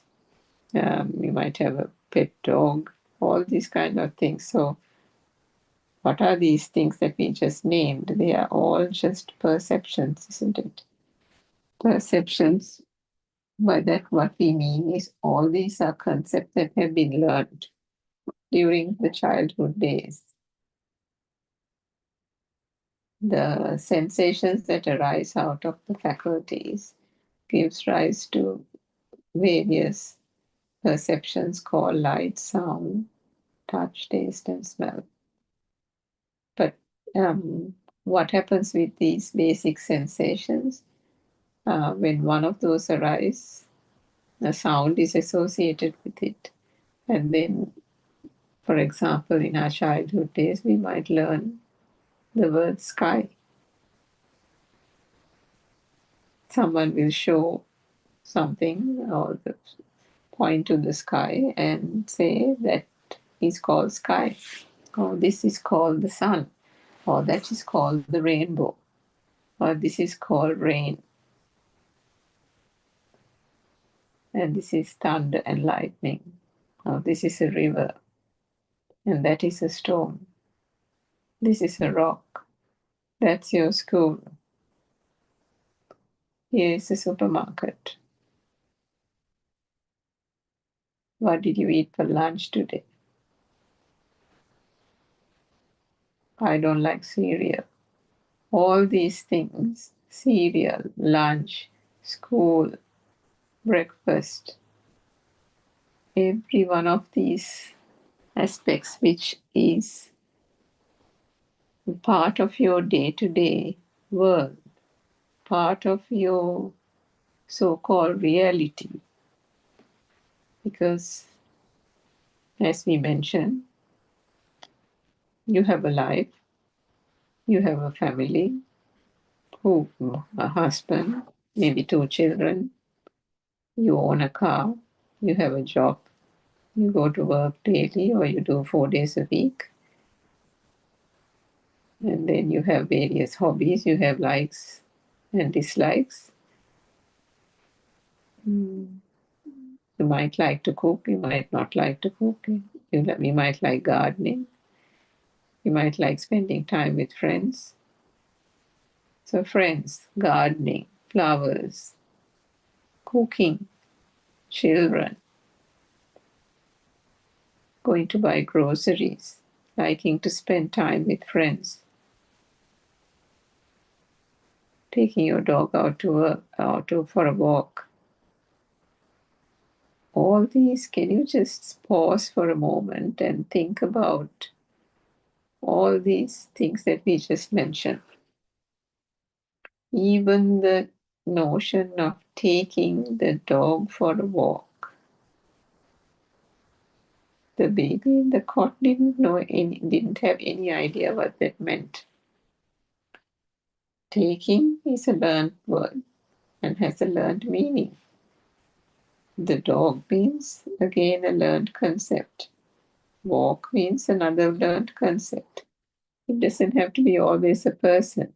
Whether it is an activity, whether it is a person, whether it is an object, whether it is any of those things, all of those have been at some point or the other been taught to this system. And gradually, these are the components, these are the elements that start to become real, and a world starts getting constructed around oneself. And with that, the other understanding, or through ignorance, occurs that there is a self experiencing all that. A world made up of mother, father, school, all that starts to become more and more real as these information and data are continuously fed to a child through a learning process, through constant repetition, and the reinforcement of this message over and over again also rises like a vibratory pattern. The sound associated with those objects and images keeps on reverberating. And in the ear sensor, and with that reverberation or vibration, a corresponding perception occurs, saying, I learned the alphabet today, or that was an apple. I learned about World War II and the French Revolution. I learned something really interesting for science today, and so on. So every one of those things that has been taught is then regurgitated through the old perception becoming the new perception and telepathizing in this moment to create what you call this lived experience. But not knowing how this comes about means that one is in ignorance. One has, therefore, the defilements of anger, craving, desire for something that you haven't got for so long time. All these arise. And why do they arise? Because for anger to be there, there has to be something that one is angry towards, isn't it? For worry to be there, there has to be something. Either a child getting late from school, not being able to pass an exam. Any one of those things have to be real for there to be worry. But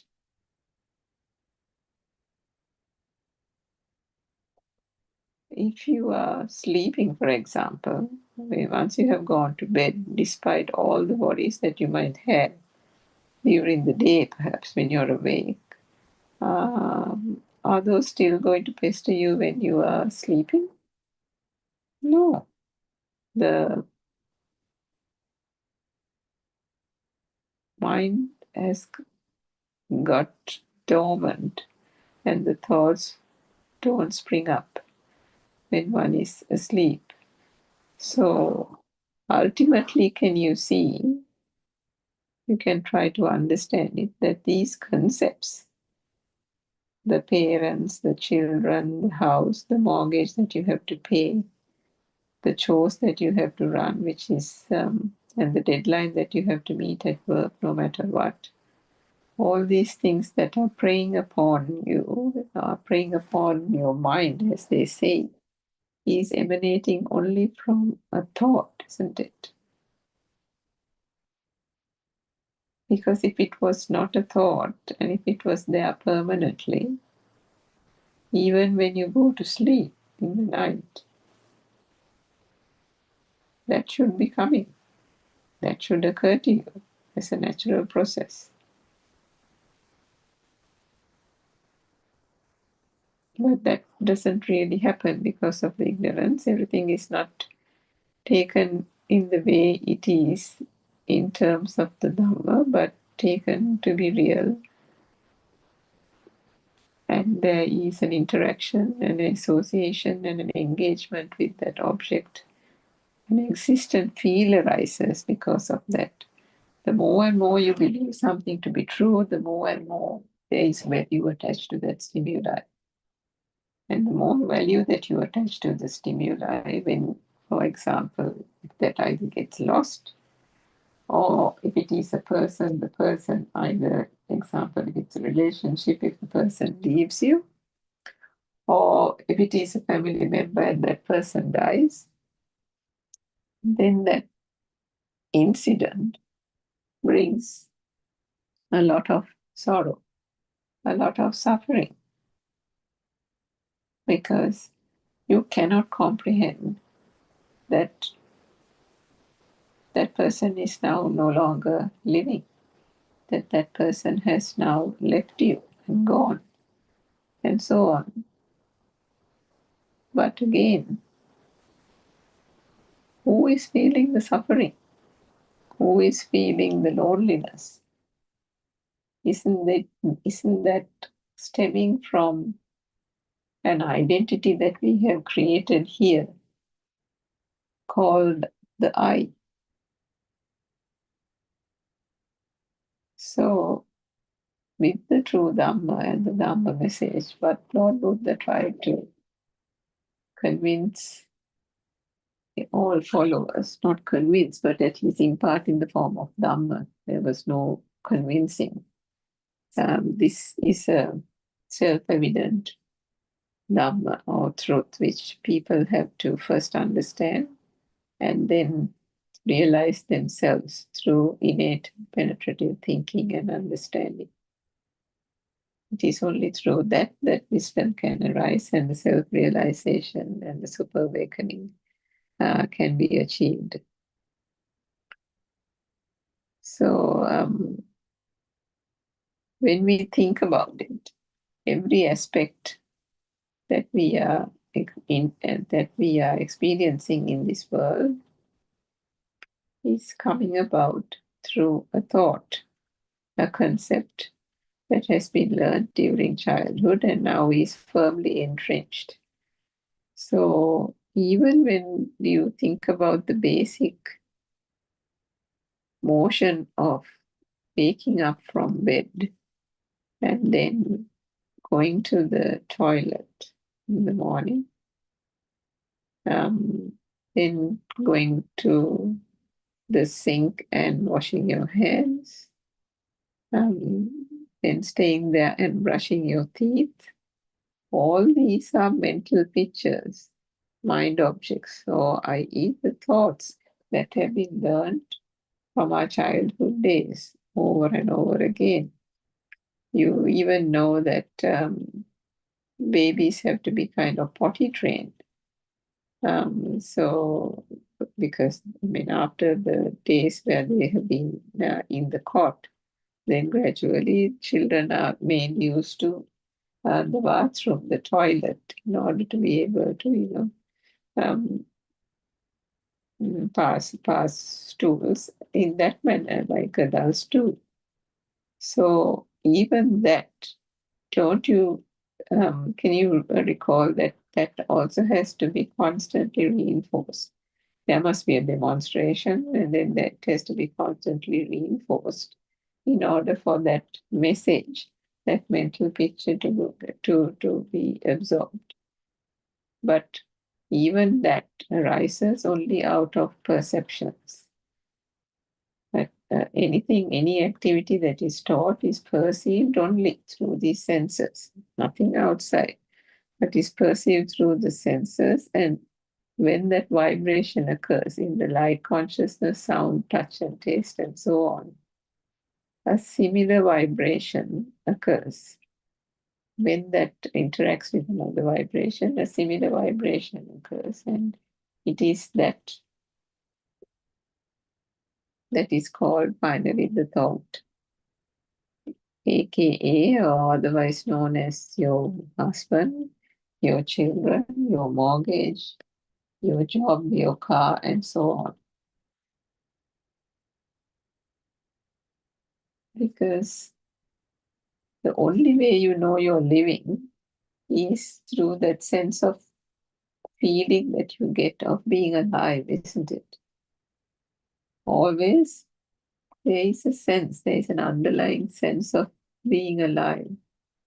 And it is to that common goal that all humans tend to continue fight for survival for this human existence. But what Lord Buddha said so many years ago was an absolutely profound truth.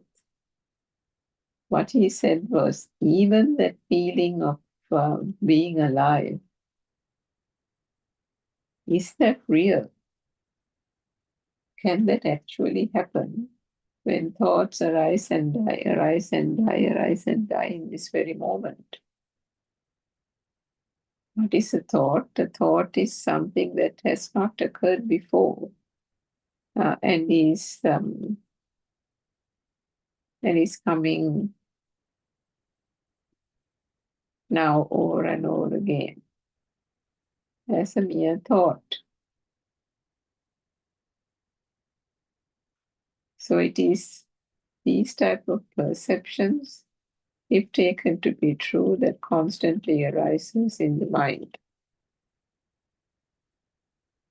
But we don't know that these are perceptions. We don't consider them perceptions either. We think we are surrounded by beautiful, beautiful things, lovable things, and maybe not so lovable either, like obligations, family obligations. Not all of these are, real happy things that you do. Some are done purely out of obligation. You can be inconvenienced, but still they are done because they have to be done. Sometimes people don't enjoy doing chores, but then they are still being done. But these are, can you see, these are things that are not then treated as perceptions and mere perceptions. These have all become real. These have all been given certain sense of value.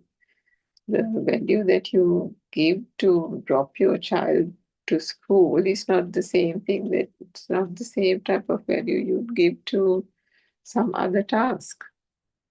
So every one of these have various connotations, value associated with it. And with these, with the feeling that gets generated through this, taking these things to be true, and collectively thinking that these collective experiences form my life, my lived experience, that person is basically completely shrouded in ignorance. So that is where this Dhamma shines the light on.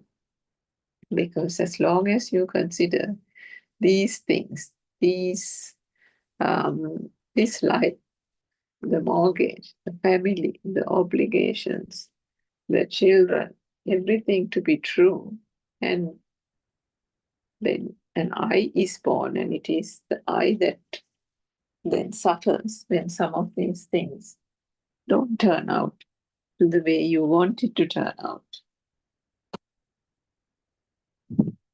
I mean, consider for a moment your daily routine.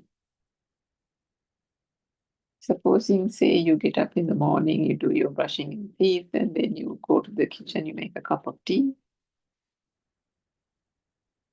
Then you grab some breakfast, or you have a shower, and then you grab some breakfast.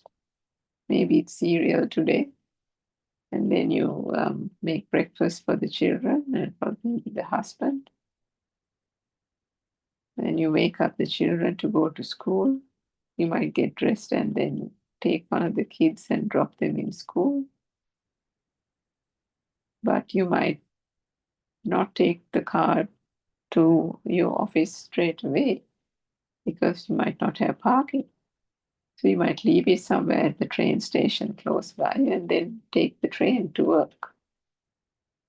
But when you are running to the train has already left the station. That's the train that you always catch to work to be able to get to work on time. Now what happens? Immediately there is stress. Immediately there is worry. Oh, shoot. Why did I forget? Why did I miss the train? I thought I could make it on time. Then you'll start to worry, is there another train anytime soon? No, you have to wait another 20 minutes for the train. So then the worry starts setting in, isn't it? The anxiety, or I have to call the boss, or I have a meeting starting at 9 o'clock. oh shoot, I'm not going to make it. This is going to be really bad. What will my manager think of me? I should have planned this better. Or the thoughts will then go into, whoever the child is that you drop to school. He forgot his homework, or he was asking me so many questions in the morning that, I had to spend time explaining. That is why we got late. So as a result, I got 5-10 minutes late to drop him to school, and therefore that is why I missed the train. So it doesn't stop there. You can even feel annoyed and irritated with your child. And say, it's all because of him, it's his fault. And then you make a mental note that when you go back in the evening from work, that you are going to give him a good lecture. All these things can go through your mind in that simple morning routine. We haven't even done the whole day. In that little, say, the first couple of hours in the morning, all that and millions of other things can cross your mind. But do you think that these are occurring only in the mind? No, you don't. There is complete oblivious. This is the tricking part of the mind mechanism, because whatever that is conjured up, constructed in the mind sensor through sensory perceptions occurring in the other sensor faculties, the eye, the ear, the nose, the tongue, the body, and so on, are taken together to form a thought. And it is that thought, that second cycle, first the basic sensory perceptions, are what we call the eye consciousness, the feeling that there is light, the ear consciousness, the feeling that there is sound, the smell consciousness, the feeling that smell exists. All these are then taken together to form what we would call simply your son. So, moment you are in that train station and you are shaking your fist and wondering, oh my God, I missed the train, what am I going to do? This is all my son's fault. Isn't that a thought? This is all my son's fault. So immediately what happens? You picture your son. The picture of the son, a picture of your son flashes through in the mind. His face, what he was dressing for school today, why we got late to drop him, all these nonsensical comments and questions he was asking just this morning when he could have asked it yesterday and prepared better with his homework. All these things are going through one's mind in a continuous flow, one after the other. And this is the way this whole thought process, then the world, the external world, becomes a reality through ignorance, taking this world to be true and these known objects to be true. The moment you do that, the stress and the worry does not come upon the other person. The stress and the worry comes upon you.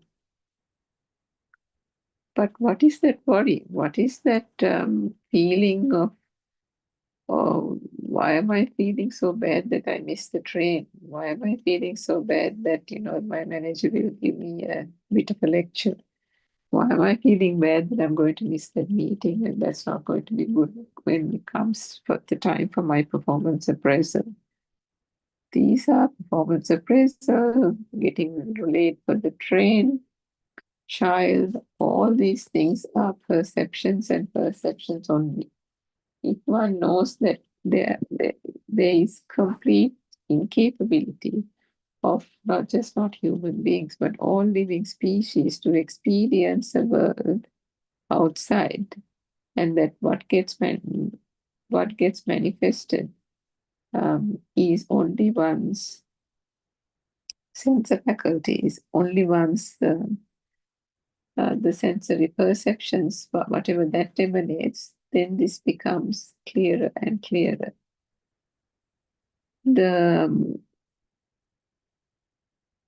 as long as one is in ignorance,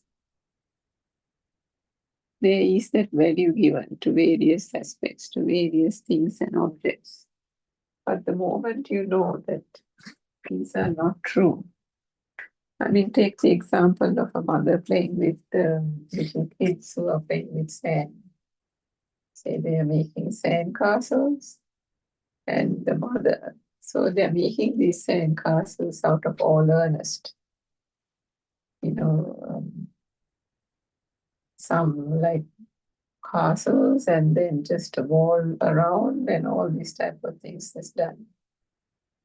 But the adult watching it, and the adult can even help the child play with it or make up the castle. But do they think this whole thing is real? No. Do they think, they might even say, put that design, put a couple of windows here, put another castle here, this, that, and the other, just to continue the conversation and engage with the child doing that task. But is there any investment in that activity?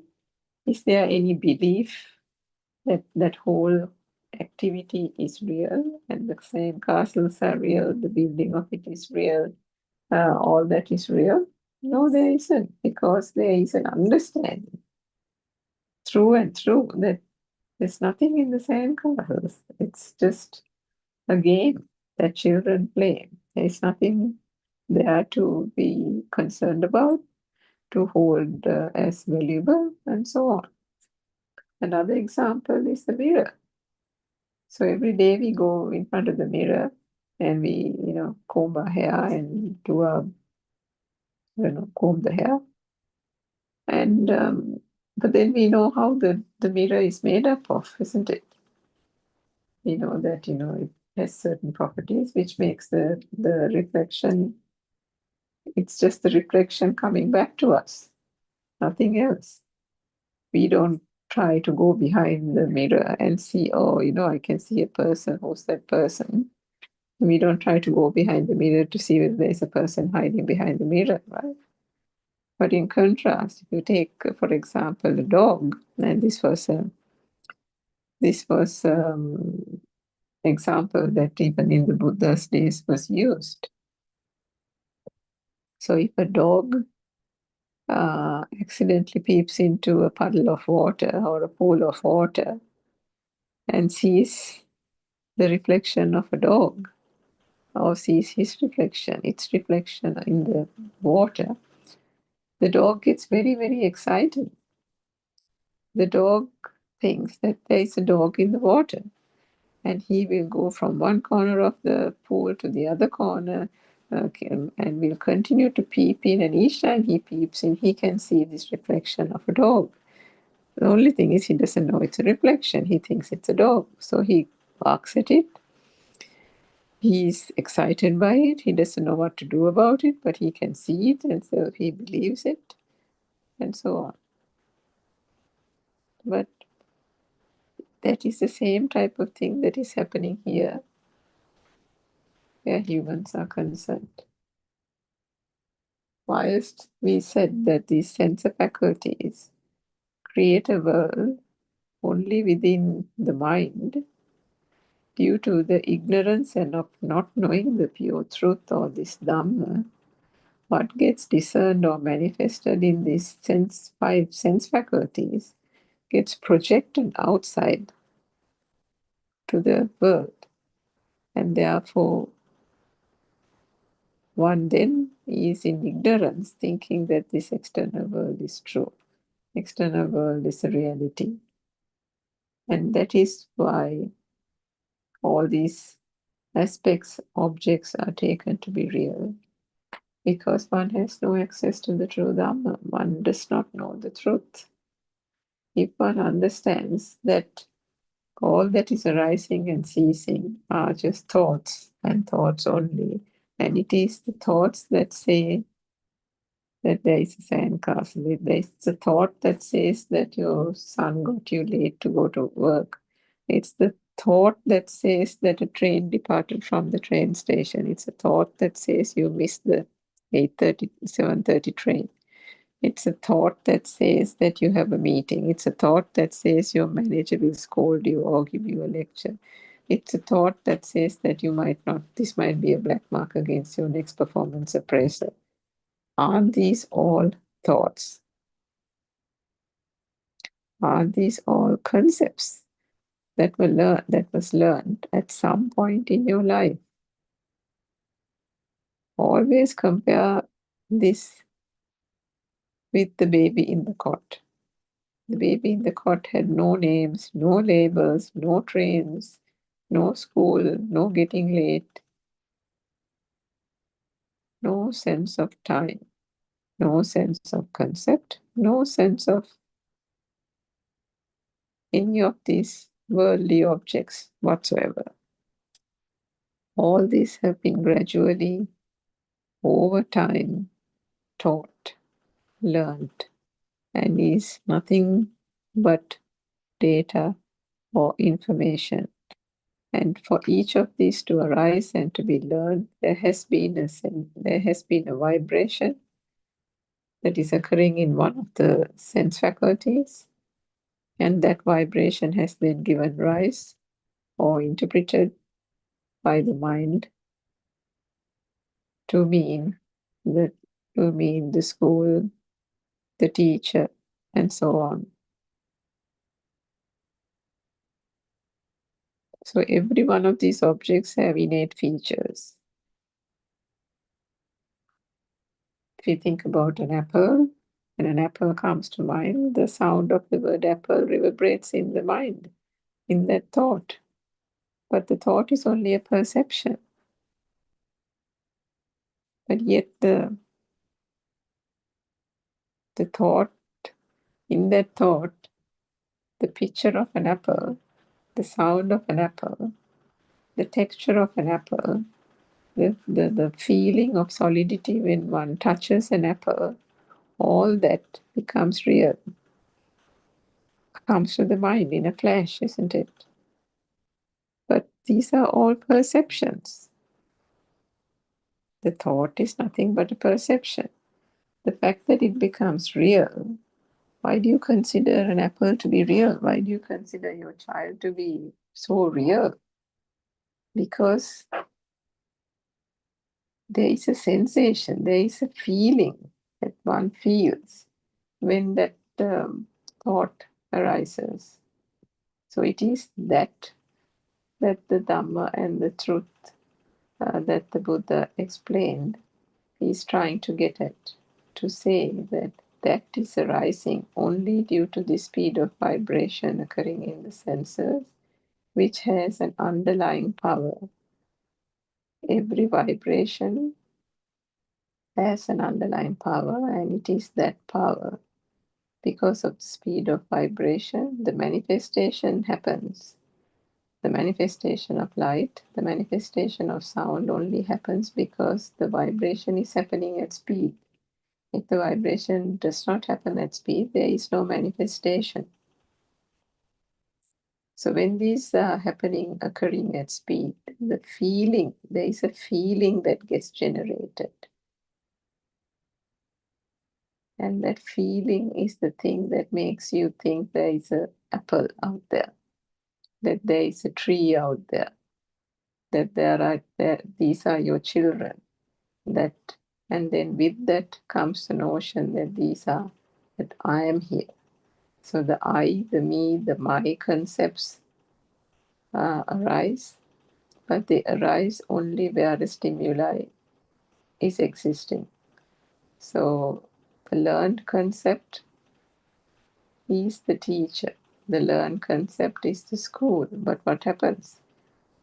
The teacher becomes real to this self, to a person. So there's a person experiencing or seeing or hearing the teacher, isn't it? So the existent feeling of, for example, the teacher exists, the school exists, these objects exist, then give rise to a feeling that there is a person here experiencing all this, that sense of aliveness. becomes so real that human beings, and not only human beings, all living species get betrayed by it. Even the worm has a self-vibration. Birds have a self-vibration. All animals have a self-vibration. Even microscopic creatures also have a sense of vibration and self-vibration. That feeling that is there of self-existence. As long as that is there, there is suffering. So once one understands this true Dhamma, that this is all a construct of the mind. If it was just the perceptions arising out of those basic five faculties, they will remain, one will remain different from the other. They will remain disparate, distinct, separate. But will it remain like that? No, it won't. Again, due to the speed of vibration and how this whole natural phenomena of the mind works, the mind itself is the constructor, the producer. So what happens? It takes these various sensory perceptions and those sensations that arise from it all get combined to create a story. So who's creating the story? The mind. The mind sensor, the mind consciousness takes the eye consciousness, the sound consciousness, the smell consciousness, and so on, and combines it to form another vibration altogether.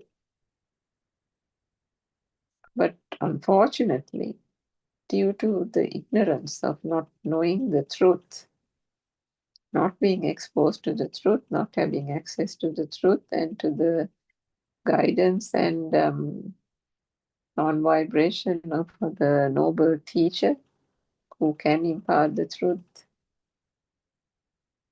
there is a betrayal with regard to the stimuli. The stimuli, whatever it is, in whatever form it comes, is considered to be real, and in that thought itself, the person experiencing that stimuli, whether it is a person, a child, the train, the person who missed the train, the mother who dropped the child at school, the mother who's now completely irritated with the child and has made a mental note to give him a good lecture when she gets home, is all real because this I has become real. And the I becomes real when the stimuli becomes real. So the truth, the Dhamma that is being shown here is that one has to see through and through this construct, this process. And if one understands that this is just a natural process, as long as there are sense faculties, there will be perceptions due to the speed of vibration. Manifestations will continue to happen. They are only manifestations, however. An appearance of seeming to be. There appears to be such a thing called light. There appears to be such a thing called sound.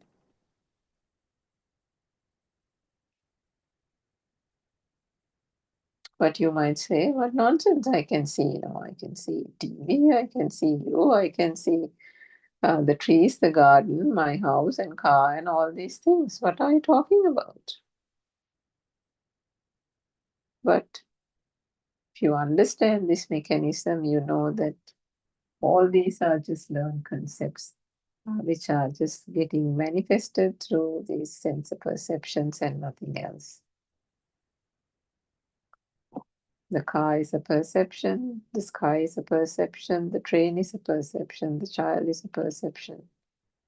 Everything that you did right from the time you woke up, going to the bathroom, even the walking to the bathroom, walking a mental picture arose that you need to go to the bathroom. It doesn't even say that you should be walking to the bathroom. The only mental picture that arises is that you're just going to the bathroom once you wake up from bed. And automatically the body gets up from the bed. There is getting up from the bed. There is a walking.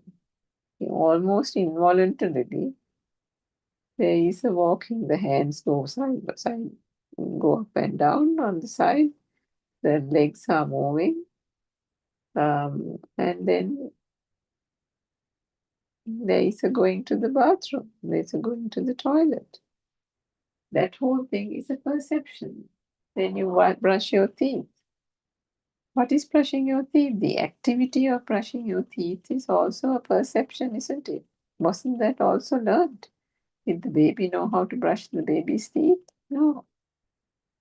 Even that was learned. I'm sure you can remember that as a childhood memory.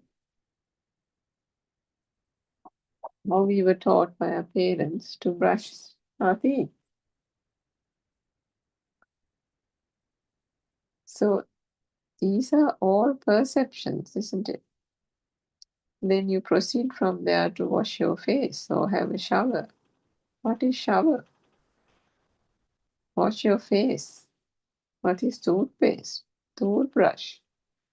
How to brush the teeth. Then using soap or, liquid soap and having a shower.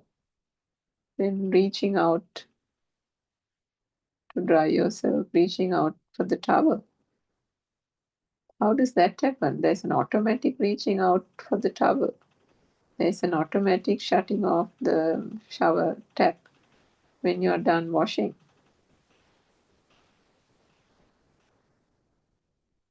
These are all mental pictures that have been learned over time. And each of these have a particular level of activity, level of motion, which engages these sense faculties. And these things naturally happen. And then most of the time when you are doing these basic motions during the morning, you're not even there. Your mind is far, far away. You're thinking about some presentation that you have to do at work, or you're thinking of the child that you have to, pick up in the evening around 2:30, and how are you going to manage that?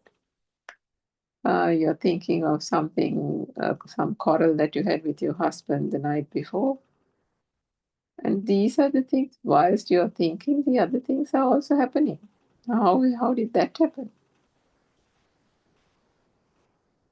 Why do you think? Isn't it the thought that comes to the fore in all these aspects? It is the perception that has created these activities. And the activities occur due to a perception. But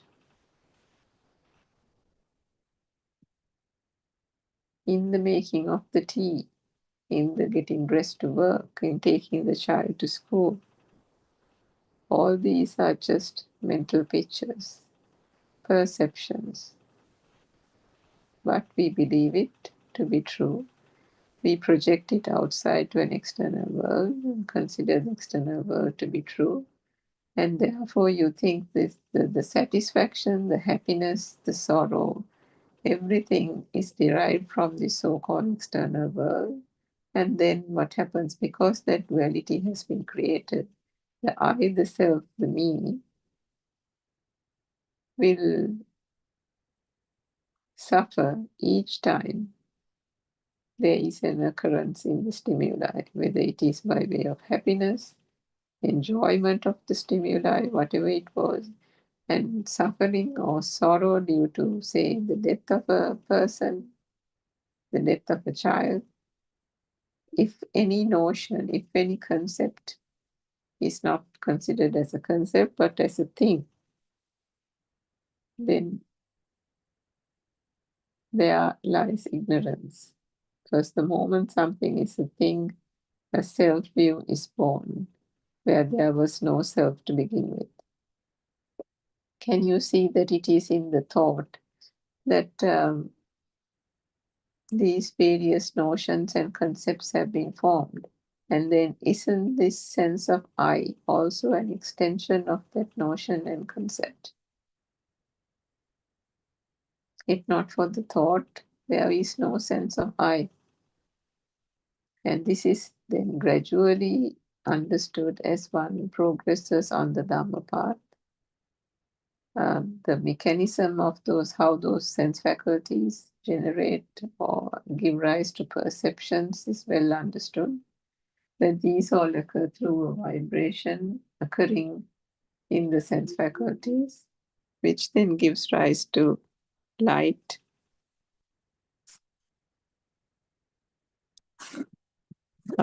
sound, touch, taste, and smell, and these then combine to form thoughts or waking perceptions, which gives it the notion that these exist separately, that there is a feeling of existence, and a sense of alive feel also comes about. This whole process is understood as a process, as a mechanism that just happens naturally.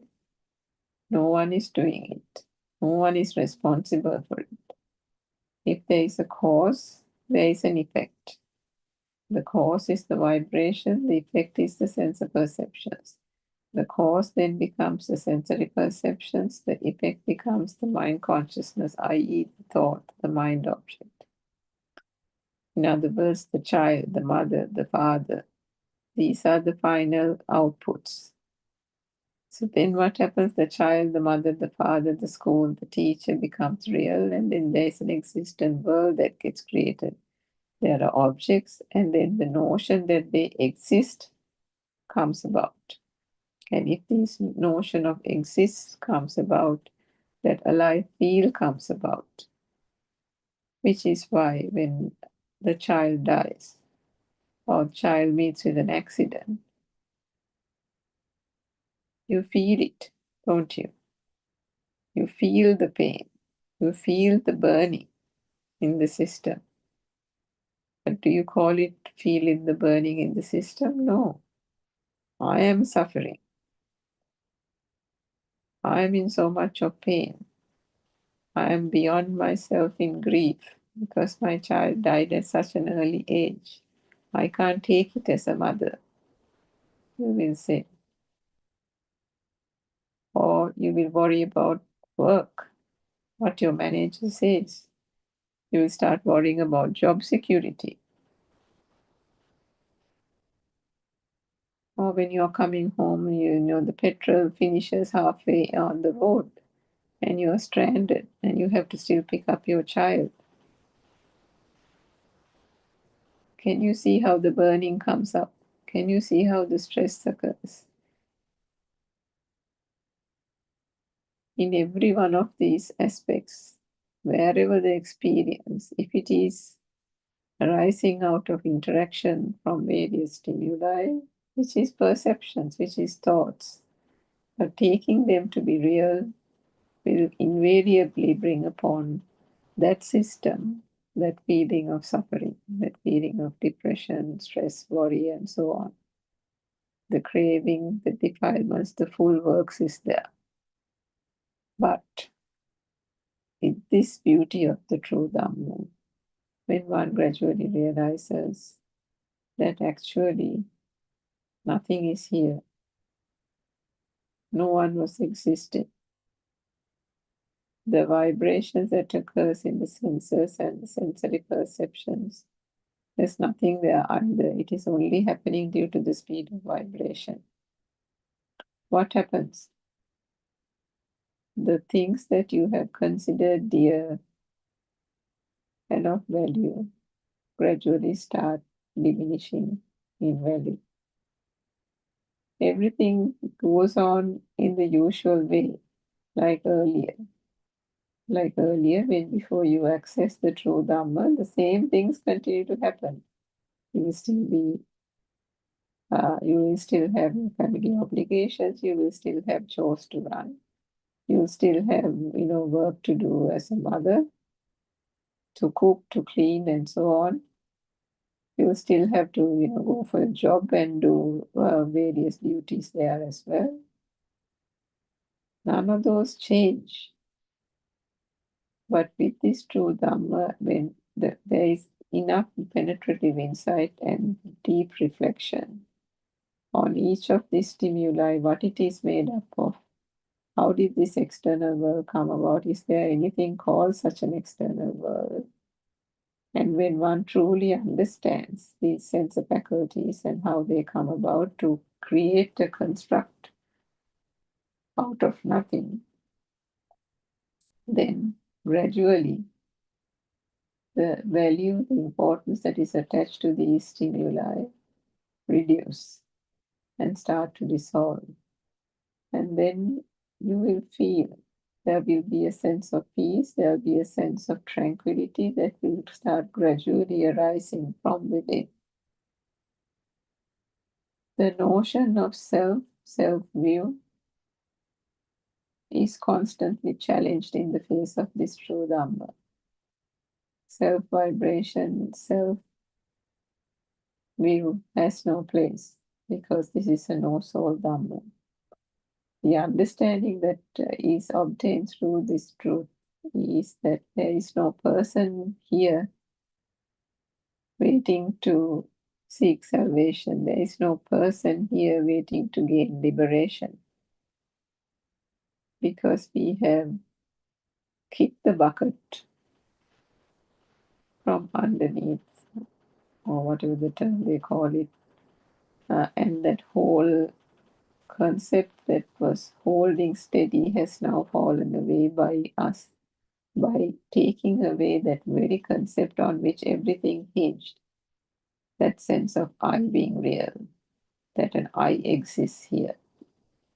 So one will realize that there was never a me here, and that it was just a natural phenomena of the mind. If there is a cause, there is an effect. There is a cause, there is an effect. And if there is no cause, there is no effect. To get to that, there has to be a deeper and deeper understanding of the pure Dhamma, how these faculties work, how the mind gets constructed, what is the thought, is there any substance in the thought, it is just a combination of form and sound and color, so on. If that is the case, and it gives rise only from vibration and vibration only, is there any such thing? How can we then consider these things to be real outside, when everything is just a manifestation in these senses? So you still do your obligations, you still get about your chores, you still go to work, but that inner burning, the value, the attachment that has been given to those objects, persons, is no longer holding you at ransom. The depression, the worry that has come about by considering these to be real also diminishes gradually. And there comes a point that at one point one will actually be that stream enterer through the understanding of the true Dhamma, through proper penetrative insight and understanding things as they are. And from that point onwards, there is no turning back. There is no increase in defilements, only a reduction. And as the defilements gradually cease, there is a quiet inner awakening. So it's a beautiful Dhamma, and we invite all our Dhamma listeners to come and open your eyes and try to take some of these facts in. First as a philosophy, but then start to practice and see how one can achieve this non-vibration by understanding this whole self-view was through delusion and ignorance. And when one shines a light on this whole misconception, the inner awakening and the realization is born. and the true Dhamma is realized. So keep listening and keep listening with a curious mind.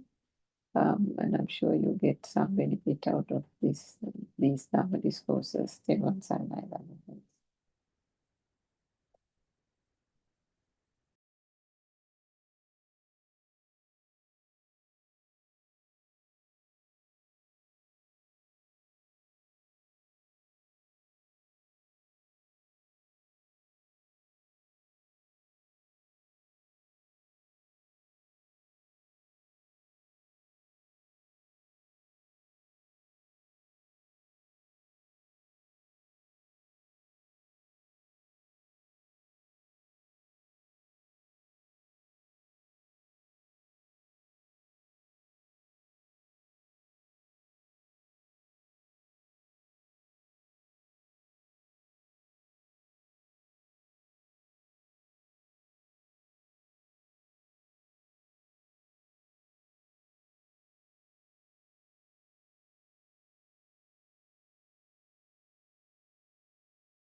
Tevan Saranai.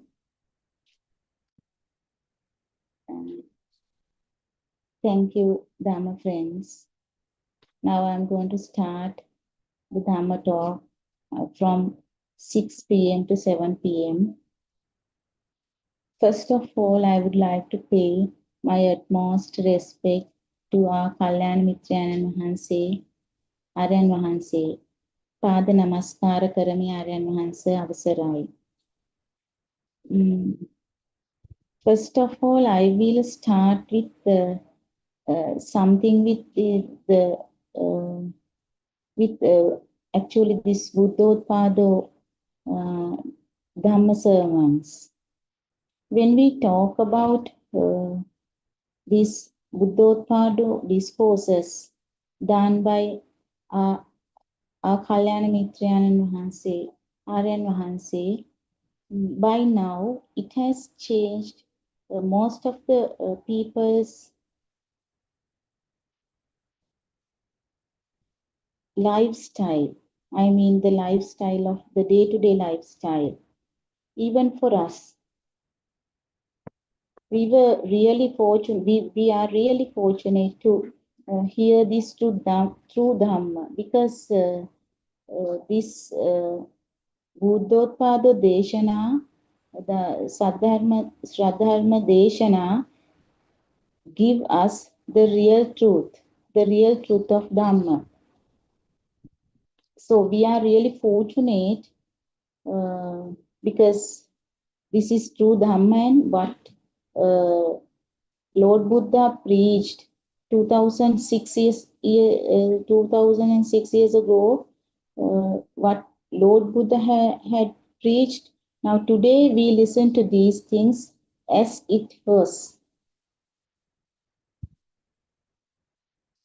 So today we hear this true Dhamma, and also we have the chance of practicing this true Dhamma, not only listening to these discourses, rather than listening, we have that practicing as well. That is the most important thing, in these Buddothpado discourses, not only listening to these sermons, the practical part is also there. That is the most important point here, I suppose. So,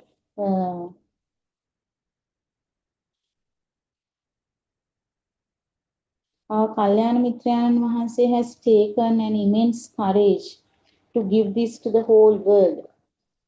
That is why this type of actually that is why this type of a forum is formed. So to give this Dhamma to each and everyone in the world. So his intention is that. So because this is the truth, he wants to give the truth to each and everyone. He knows, even his disciples, the followers, they know once you acquire, once you practice, or once you got to know this Dhamma, what type of a feeling you get. That means the feeling, or that awareness, or actually that burning sensation, you get zero. So you can do your day-to-day activities without any burning sensation. That is the most important thing in this true Dhamma of Buddothpada. So once you acquire it, once you get it, that means you are in the path of this nirvana. By looking at it, you may see that it is a little bit difficult path, but once you get it, once you feel it, it is not that difficult, not that difficult actually. You feel easy to do or get on to your day-to-day activities better than what you did. Once you realize this, when you feel this, when you understand this Dhamma, true Dhamma, it is really easy, because this is not words, or this is not knowledge. That is what our Buddothpado Aryan Mahansi says. This is true Dhamma, what Lord Buddha preached 2006 years ago. This is the truth. Once you understand this truth, once you understand this truth, uh, you may think this is the truth. You do not believe anything else, because that much of satisfaction comes to your mind. If you understand who you are, where am I, who am I, uh, that means the practical side. If you understand, that means you will stop your suffering. Suffering becomes zero. That is the most important thing, not less actually, zero. The burning sensation becomes zero. Once you understand these faculties, this is only a factory. This is only a factory, sensory organs, and they do what they do. So there is no I, my, mine here. So there, if you aware to this moment, if you understand that point, what is the most important point here, plus that Buddha Darshana. So there, you will understand that this is what Lord Buddha said, what we missed in our past. Actually, we missed it, but fortunately, right now we have understood that. And those who see this true Dhamma, they actually they have opened their eyes. They know there is something, not something actually. The truth is here, so they don't want to fade this away. So they are also with this Dhamma, Buddothpado discourses, because gradually everybody is, those who are listening to these sermons, gradually their burning sensation is fading away little by little, while listening to these and while practicing. Practice in the sense, you can practice at every moment while you are working. If you are working somewhere, or not at home, you can practice this day by day. If not, you can go to these Metmal Vivekashrama or Bhikkhuni Aramas everywhere around the country. I mean, now in Australia also, they have started practicing. No doubt there will be some more in near future in the around the world, because a lot of new disciples are becoming Buddothpado, becoming the listeners of this Buddothpado. Day by day, it is increasing. The amount of listeners are increasing. We can witness it. So, because those who have gain this benefit, they are trying to give this message to the world, to their neighbors, to their friends. So that is the most important things. Once you get this, they also try to give this to the world, give this to the society, what the vision of Aryan Vahanse is. So, um, thinking that this type of forum is also formed, then 24 hours actually, 24 hours, this is open to anybody, irrespective of religion, age, uh, culture, whatever it is, irrespective of all these things, you can listen, you can actually you can experience this. This is not compulsory. Once you experience this, you don't want to give this up, give this away, because that much of that much of results are there. So because of that also, the 24 hours these Zoom discussions, and also in English, in Sinhala, as well as in Tamil also, Zoom discussions, channels, and PeoTV discourses, I think more than 13,000 discourses, unbelievable. Nobody has done such type of things. So PeoTV channels will help, uh, most probably Bhikkhunin Vahanse. Bhikkhunin Vahanses, they are the one who do this BTV discourses. So the most important thing, giving the message to the world, to the society, to our country, other countries as well. So they are working hard. Everybody is working hard to make this more successful.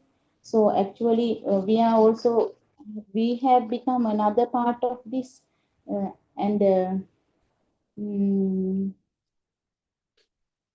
the way we went has changed.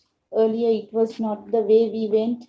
So when talking about ourselves from the very beginning, our lives, we thought we are Buddhist actually, but once we listen to these, uh, we are fortunate to listen to this, because once we listen to this, uh, we had to thought, are we Buddhists?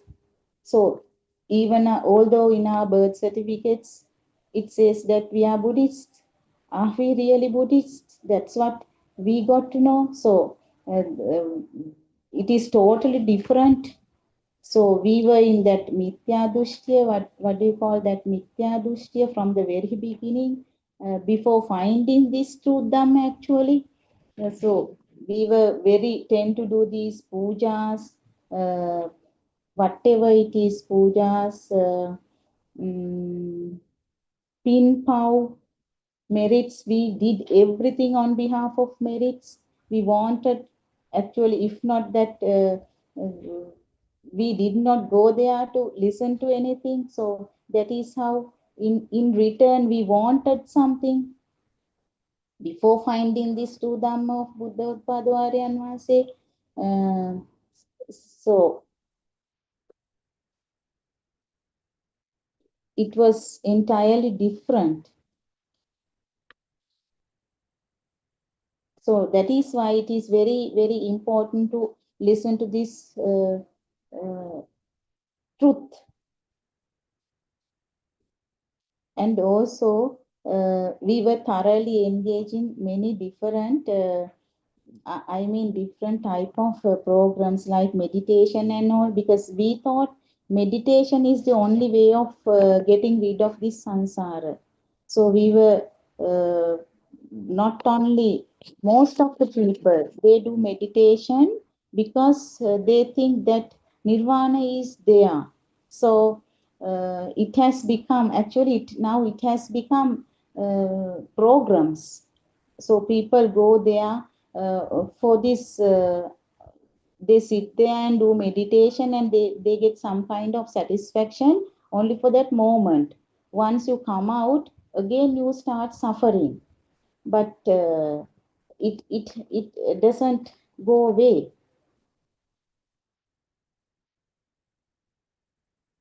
And also, by doing all these things, we thought we can go to heaven as well.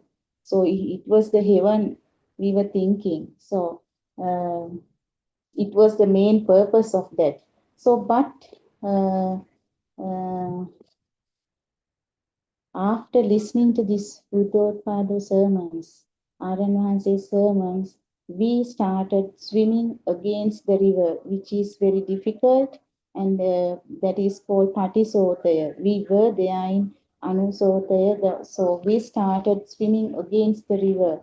So there we realized that with the practical knowledge given by these discourses, always telling I, mine, and we had to find who am I, where am I, what am I doing. This is the most important thing, finding of mind. So at last we realized that there is no anybody called by that. So that is an illusion. So this is a thought. So the power that we have to that is this I, my mind, or this thought, what we are trying to find outside. Everything has become a thought. So this is the main important thing. Only these sensory faculties are here. So, but the power to these is the most powerful thing we realized after practicing this. So once you are free from I, my mind, so you get that feeling of happiness, actually not happiness. We can't say that is that feel. It is some kind of a feel. So that is some kind of a feel, non-vibration. The feeling of non-vibration, the tranquility is there. So even it is difficult to explain to somebody else, there is no language to explain somebody else. So from there you can understand you were totally different from that mundane world. Mundane world is something that you had in a thought. So that is what. So once you realize that, you will do the work, whatever it is. Nothing will happen to you. You will do your work better than what you did. That is the most important thing ultimately you find. So by listening to these sermons, it is really very, very important to listen to these sermons. So one's life, not one's life actually, everybody's lives will be lightened by this, because there is nothing here. Once you realize that truth, actually that is the truth. If we say there are no words to explain that my mind becomes zero, the suffering becomes zero, the burning sensation becomes zero, not less. Maybe somebody says becoming less, that is the path.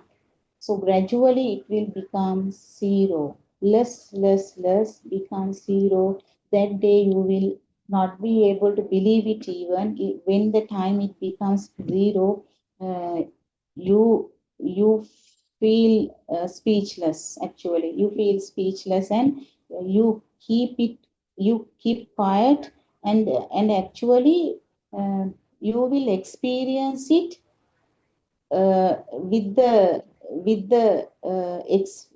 things that you will happen to face in society. Then only you will experience that, oh, you got it.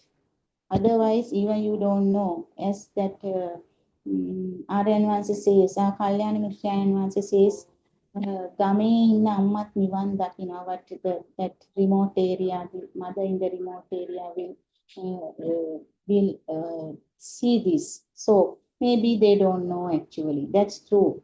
Once who get this feeling, maybe they don't know even.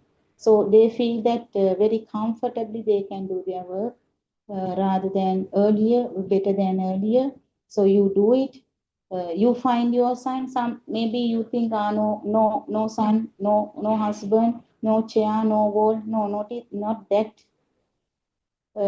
In physical forms they are there, but with that understanding in your mind, you work with them. So that burning is not there. Atmiya aropamatale, that is not there. So it is when it becomes zero. So once you feel this, actually have a great respect on our say Buddha, Lord Buddha. Actually, once who gets that feeling, once who is experiencing this feeling, they will have those who will have, maybe they will tell it or not, maybe they are experiencing this, and with great gratitude, because our Kalyana Mitranvas is the one who taught this path. So with that utmost great, they will live until, because there is no death or birth, they have realized. Actually, there is no death or birth once you realize this. No words to explain. Really, we don't have words to explain these things, because it is a feeling. How can we explain this feeling to somebody else? Feeling can't show. We can't show that. It's a feeling. So only the respect we have on our say, our Kalyana Mitrayan say, there is no way of expressing it. Once you become zero with that burning sensation, no burning sensation at all. So most of these Buddothpado followers, Buddothpado, RNY's disciples, is experiencing this.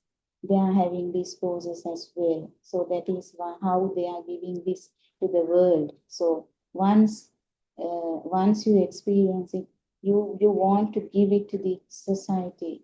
That is what Aryanase always says. Give this to the others. Spread this Dhamma for the sake of others. That's true. Because everybody is in this mundane world. That is not the real world. So once you realize only these faculties are, sensory faculties are there, you have no any power to I. So the power is zero. That is really fantastic, beautiful. The beauty of Dhamma is there. So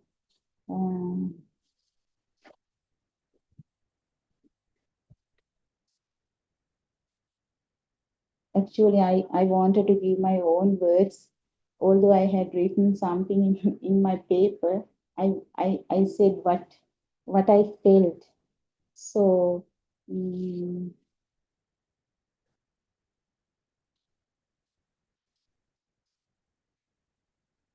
shall we take an example of a book? When we see a book, what actually happens?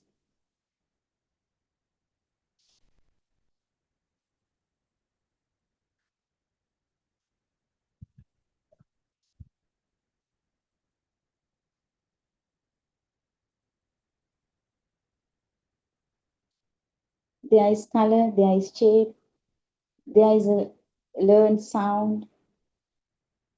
The book As children, we were shown a shape and thought a name. The sound and the image became contacted in the mind. From the moment onward, whenever we see the shape or the sound of the book arises. But is there truly a book outside? Or is there only color and form interpreted by the mind? What we call a thing is the coming together of sensory signals, sight, sound perception, ignition like sparks in consciousness. These sparks arises and disappears rapidly. Their speed creates the illusion of continuity.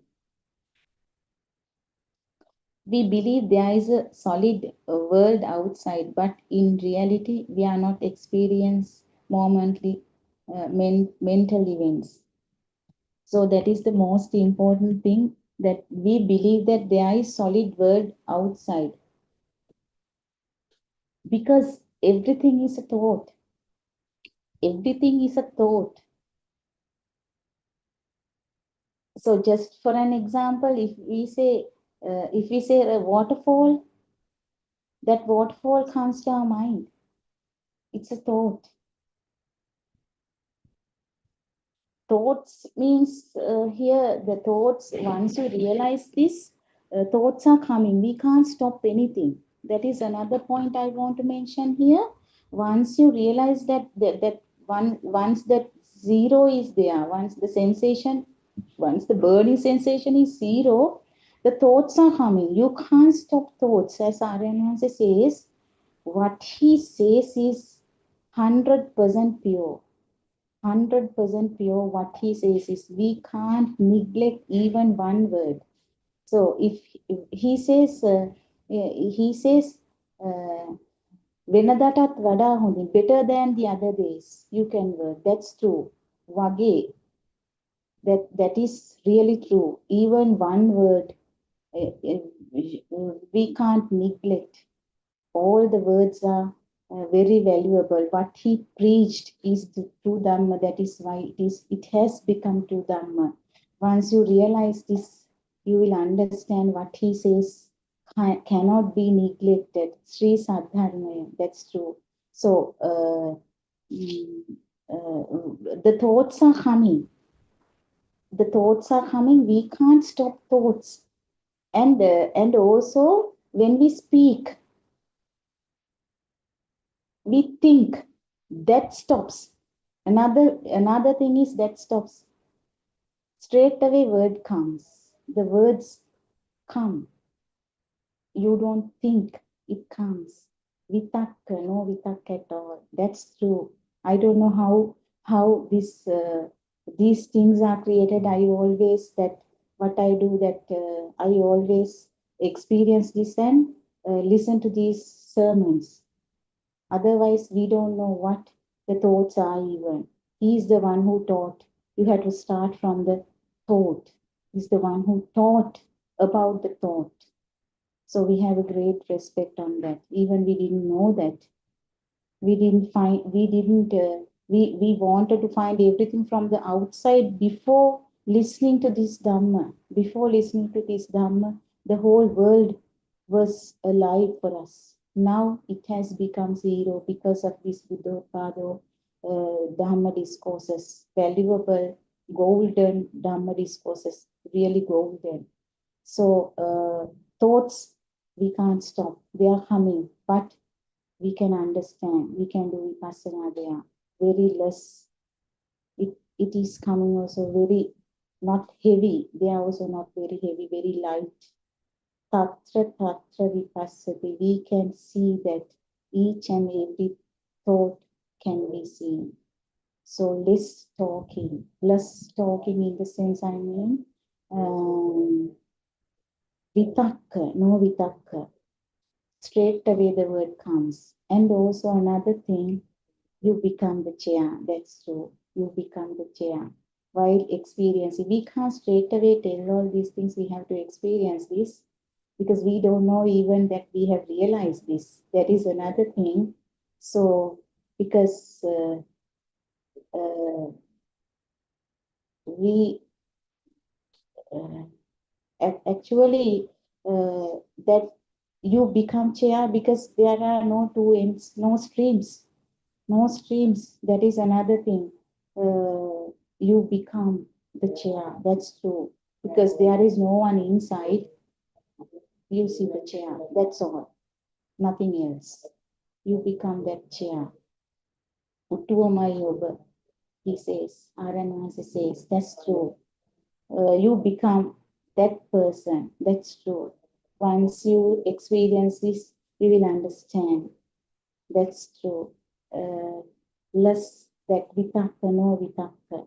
You can see the difference between these two if the thoughts are coming. Even the difference between these two, you can see that very clearly. Very clear. Mind is very clear.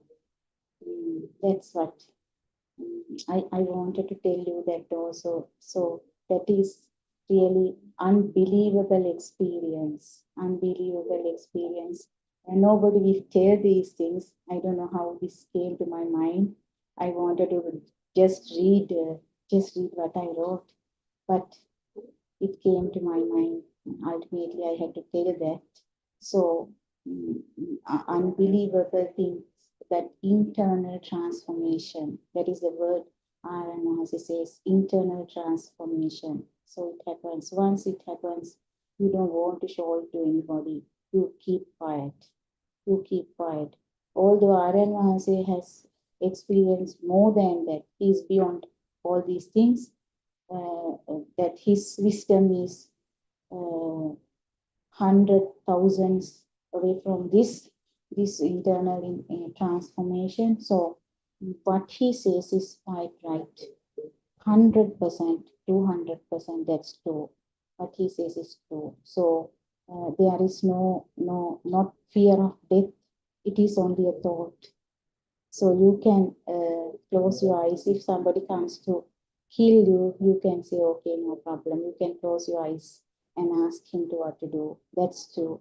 Because no death, no birth. Once you become zero in burning sensation, it should become zero, not less. Once you who are experiencing less, that means they are in the path, it will become zero in near future, no doubt. They will also experience, maybe those who are preaching all these sermons and all, maybe they have realized this. Nobody can tell anything to anybody because anybody will not tell this to uh, to somebody because it is difficult to tell actually. Can't tell. That is what Aranvasi, they will talk with Aranvasi because to go beyond that, we need the advices of Aranvasi. If not, it's difficult because that the raft will will be upside down if not. So that is another thing. So that is what he says at the end. At the end. So so we should get the advice or talking with our experiences with our Aranvasi. Talking or not, he knows. That is another thing because I, I have no words to explain our Kalyana Mitrayanan's wisdom. I always say that is present Buddha, that present Buddha. That is how he gives. That is why he's always he's always trying to give this gift, this golden gift to the world, because all of us were suffering, are suffering, and will be suffering, no doubt. So he wants to eradicate this suffering. He wants to actually eradicate this suffering, and he wants to help. That is what the empathy he has. That is the sympathy, empathy, and he's very. He feels sorry about everybody. That is why. So if not somebody understands this Dhamma, actually what I feel is, I feel very sorry, not I mean, we feel sorry because there is no way of expressing this. Once you realize this truth, there is no way of expressing this actually. There are no words. How can we show this to somebody? So they do their work as usual. That's all. Nobody knows. So you can't, or we can't identify them. We can't identify them by looking at them or the way they do, because once they go to this mundane world, they work just like that. But within inside what do you call, tranquility is not the word actually. Tranquility, once you do meditation and all, you can have that tranquility. This is internal transformation that is permanent. Even we have to experience that, because even once you unbelievable thing, because we don't know that is permanent or impermanent. So that is permanent actually. So once you go to the outside, you behave with them. You don't tell anybody. Can't tell. Can't tell actually. How can we tell? So I don't know why these words come to my mind. Anyway, right. We believe that there is solid world outside. In the reality, we are only experiencing momentary mental events. The world we think exists outside is constructed within. Nama and Rupa, name and form. This reflection centers on Nama or Rupa, Nama and the form. Nama refers to the mental labeling and naming process. Rupa refers to form, appearance. Together, they create the illusionary of reality. When sound and color meet, a spark arises. That spark becomes what we call a thought. That thought becomes what we could call a thing. But if we examine deeply, we cannot find the thing anywhere, not outside, not inside. What exists is only the arising and ceasing of mental impression. The teaching of dependent origination shows the phenomena arises due to causes and conditions. Nothing exists independently. Nothing exists permanently. Nothing exists as a self. Even the sense of existence itself is a construction, inside and outside. That is called that Ajjatta Bahita. Once you realize this, I think you become that chair into two, because I am inside, the world is outside. That is what we think now. So there is no outside and inside. Both sides become the same. So that is what the Aryanvansi says. The chair, Obamai Putua, you become chair. That is what. We divide reality into two. I am inside that, world is outside. But where is this boundary? When we see something, it is the truly outside, or it is perception within consciousness. The division between inside and outside is itself a thought. It is also a thought. Yes, that is why that Aryanvansi says that Obama, you become that thing. That you become that thing because there is nothing here. So you become that thing. So that's true. You will experience that. In near future, actually, I hope. I'm inside, the world is outside, but where is this boundary? When we see something, it is truly outside, or is it a perception within consciousness? The division between inside and outside is itself a thought. It's a thought.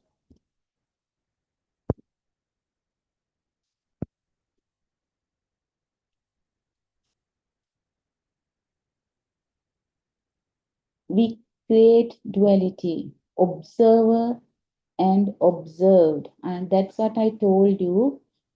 observer is here and we observe something. If there is mango tree outside, the mango tree is there and the observer, you are here, duality that is created. So once you understood this, it disappears. There is no duality at all.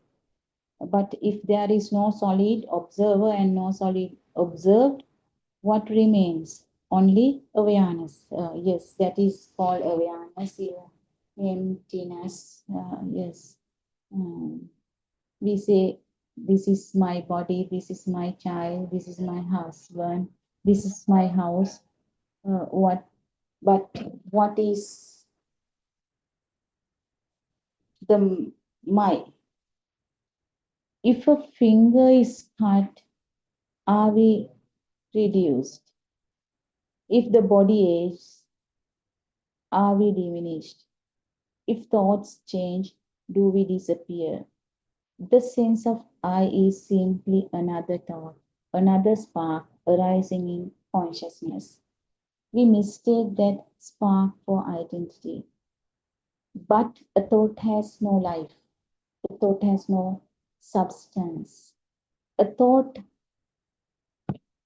arises and ceases instantly. Yes, a thought arises and ceases instantly. If you see the wall, now next you see the book, that is another thought, that is another new one, not the past, not the past one you are looking at. That is another one. That is what it says. If the self is only a thought, then the self is not solid or permanent. This realization is the ending of the false view of self. Awakening to the moment does not mean entering a trance. It does not mean withdrawing from life. It means seeing clearly. In this very moment, that what arises is only a thought. Everything is a thought, actually. Arising, it is thought. If we truly observe, one thought arises and ceases, we understand the nature of all thoughts. When a thought loses its value, it loses its power. That is the most important thing. When we no longer believe in thoughts as solid and real attachment, that is what the power. There is no power to the thought. It disappears. It becomes zero. That is what it says. When a thought loses its value, we always give a value to that thought. When we talk about sun, we give that value. Everything is there. When we think about husband, that value is there. So once you understand this, it loses its power. When we no longer believe in thoughts as solid and real, that is what remains in pure awareness. That is awareness in the sense that is pure awareness. Awareness, of course, but that is the pure awareness. Awareness without labeling, without duality, without me, my, mine. So that is what. There is no power, powerless. No I, my, mine, duality, nothing. No labeling, nothing is there. It is like the mind of a newborn child, seeing but not naming, experiencing but not we are without any concept. We are watching at it. This awareness is not blankness. It is clarity. It is freedom from illusion. Yes, that is freedom from illusion. Actually, it is not blank. Aranwasi says that. White paper, maybe that white paper from the very beginning, there's a white paper. We scribble it, we draw pictures, we paint, we pollute that white picture actually, not knowing what to do. We pollute that white picture, even we do everything to that white picture because of the ignorance. That his actually his examples are marvelous.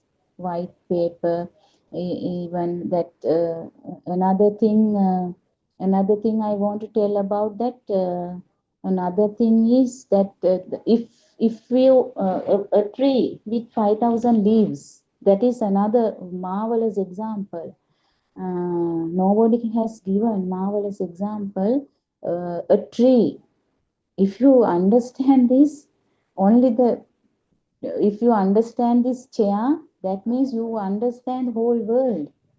If you understand, if there is a tree with 5,000 leaves on that tree, once you pick one leaf from that tree, and if you identify that leaf, that means you identify the whole 5,000 leaves of that tree. What a marvelous example, metaphor. So that's marvelous. So once you understand that leaf, just like once you understand this chair or the wall or your son or your husband, that means you see the rest of the world, you understand. So that is why I told you what he says, everything is golden. What he says, you can experience it. That is how we see that every day, even today, yesterday or tomorrow, there is no something like that. That is what he says. Awaken to the moment. Everything is in the past. So everything goes to the past. That is what.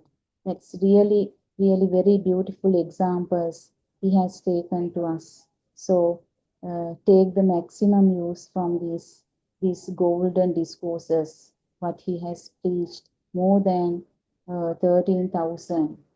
Nobody has done such type of things. So please understand all these Dhamma, because that is that much beautiful. Once you have understand, you feel like floating like in zero. No I, my mind. Only the machine works.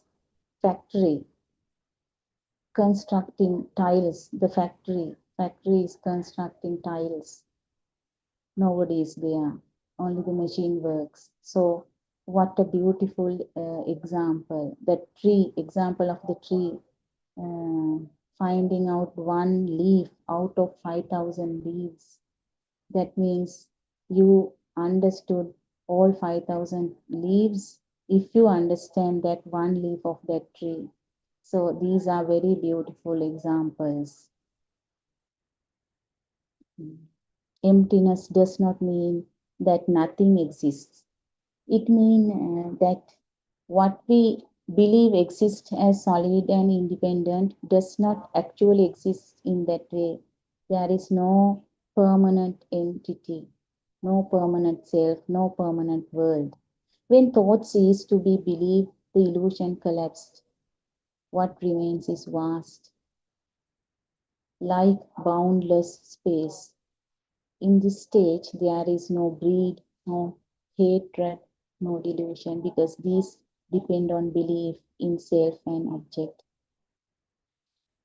When the foundation collapses, the structure cannot stand. That is what, when the foundation collapses, the structure cannot stand. So life continues. One walks, speaks, works, and interacts, but without clinging, without strong belief, without identifying. It is like watching a reflection in a mirror. You see it clearly, but you do not try to grasp it. No anger. Anger fades because there is no one to defend. So yes, no anger. Anger fades. And also, no good and bad. No greed fades because there is nothing to own. Fear fades because there is no self to protect. This contemplation is not easy. When one reflects deeply, it can feel as if everything collapses, the baby, relationships, the world, even identity itself. But this collapse is liberation. Liberation, the freedom of mind. Freedom requires seeing through illusion. This is actually the freedom, liberation, uh, whatever the word you can say. Actually, words can't say this freedom, liberation, and internal transformation. Actually, that is the better word, I think. Yes, internal transformation. It requires courage to question what we have always assumed to be true. So try to find where are you, where am I, who am I, what am I. So once you try to find this answer to this question, you will find that is the main thing. That is the main thing that the philosophy of Buddha and that practical, what Buddothpado Aryan Mahanse has given in these his sermons, practical and that what is done at these Metmal Vivekashrama and Mehini ashramas and all. So that is really valuable. This practice is really valuable. I heard that Aryan Mahase is saying that he's going to start another Zoom for these practicals. That is really a good thing because that is the most important thing. Even we get used to these things from there.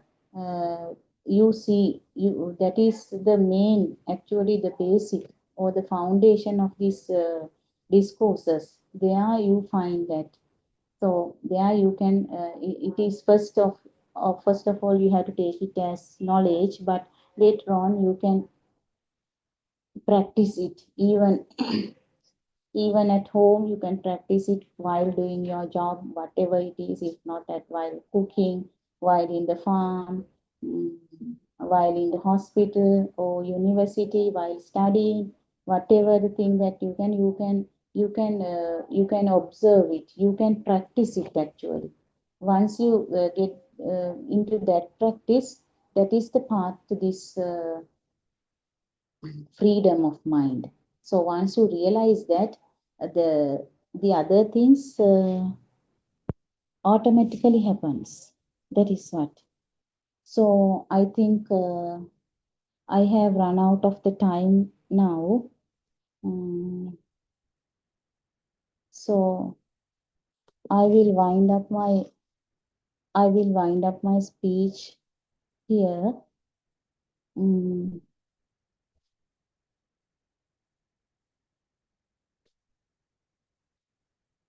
May we have the courage to look deeply. May we have the wisdom to let go. May we awaken to the moment. And may all beings be free from suffering. Theruvan Saranai.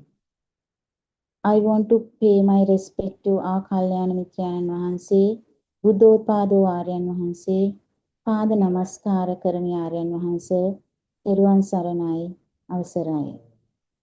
May the Triple Gem bless you all.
Good evening, everybody.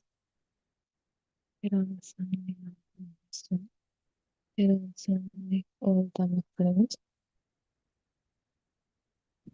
Let's start with this course.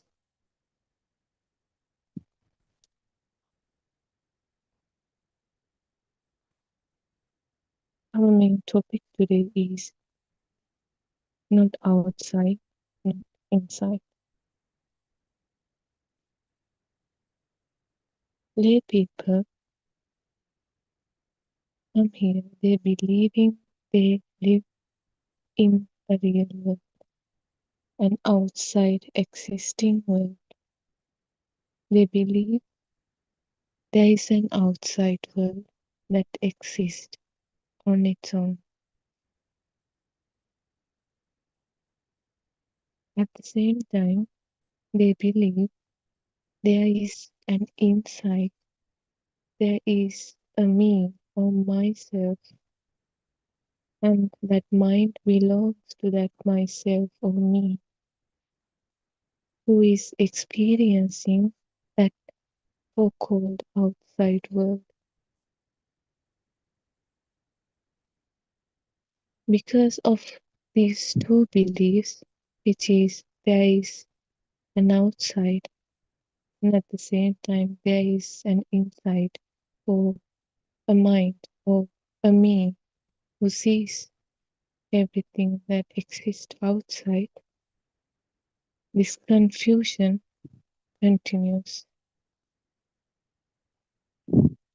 This Dhamma, this pure truth, is not about improving the world or improving the mind, as in other Dhamma, other typical Dhamma. This Dhamma is about seeing that both these outside world and the inside or the mind or the self-view are misunderstood. What you call the world is not the world. What you call the mind is also not the mind. People don't experience an outside world. They experience colors from eyes, sound from ears, sensations from skin and tongue and nose, and from their mind they experiences thoughts. From these senses, which are eye, nose, tongue, ear, skin, and mind, a world is formed. From these, a person or a me concept is formed.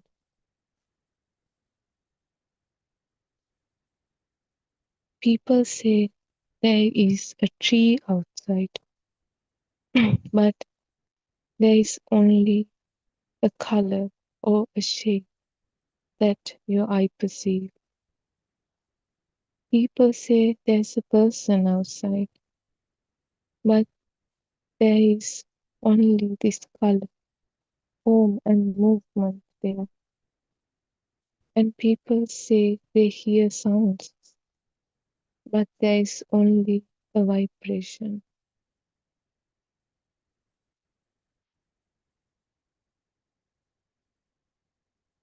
The world a person believes or a person thinks that exists outside is a picture created by their own perception. Different person has different perception. it differs to one another. So their world also differ. If there are 100 people, each world of them is different to one another. You are not meeting the world, you are just meeting your perception. Every people, every person, they think they see an outside world, but they are just meeting their perception.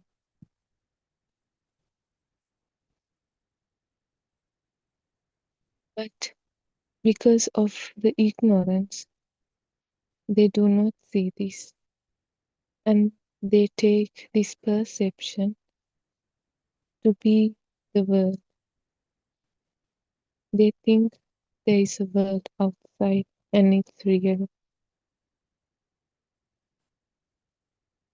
When time passes, it becomes real, and then they start to fight the world.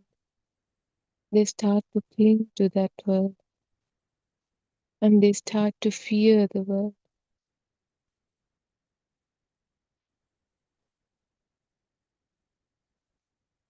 If someone who understands this Dhamma and start to look carefully what they call outside, they can see what they call outside is already appearing an inside experience. There is no outside apart from the experience that we receive from the sense faculties. So the outside world is not true in the way people believe it is true. It appears, but not as they imagine it. It is not a rock solid place that exists apart from knowing.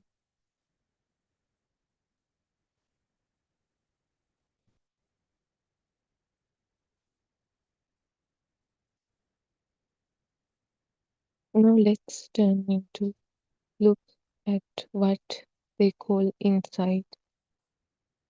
People say, I am thinking. But when you look, you only find thinking. A thinking process is happening. People say, I am feeling. But when you look, you only find feeling happening. You will never find, you cannot find actually, a fixed owner of thoughts.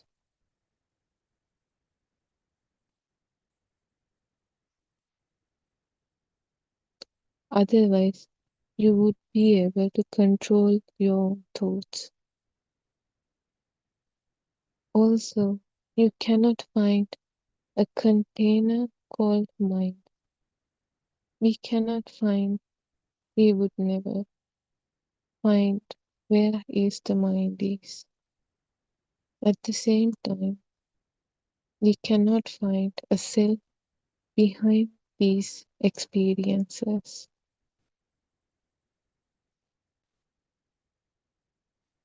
What really happens is thoughts arises and then those thoughts pass. Feelings arises and those feelings pass. But the ignorance is people assume there is someone who is inside, who is experiencing this outside world, and who has these thoughts and feelings. It's actually an assumption that is not based on seeing truth, but it is based on a habit. Because people believe in an inside self, they try to protect it. They try to improve it. They try to control the world for it. But this inside self is also a picture created by your so called perception. It is not something that exists on its own. It is also a creation of that perception. If the perception was unable or disabled, this self is also couldn't be formed.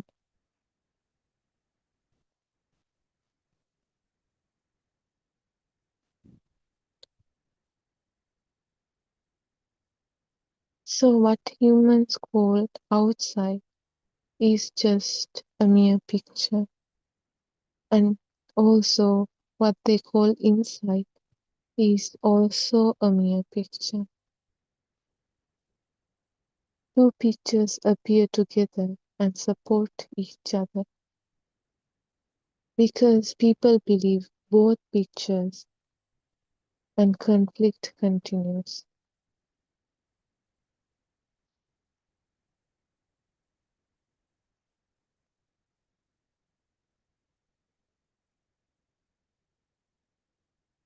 But because of the ignorance, they cannot see the truth and they want the outside to be changed and they want to be the inside or the mind or me to be safe.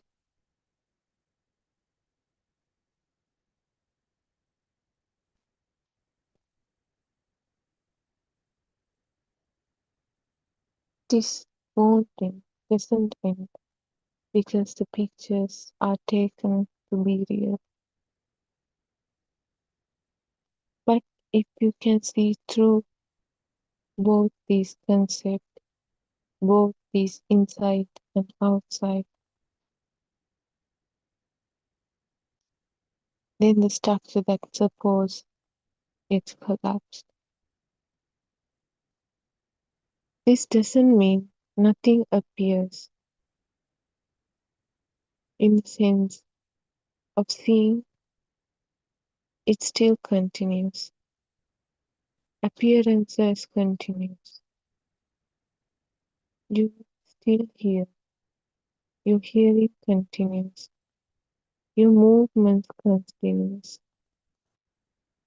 But the false view that there is a real world confronting a real self is weakened. You can see through the illusion.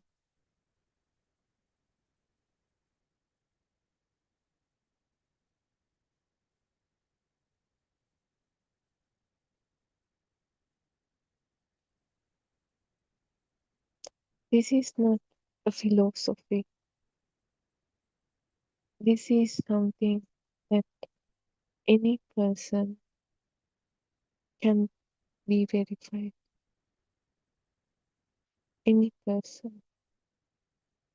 Look at a sound. There is sound. Apart from the sound, there is no hearer. It just arose and it just passed away.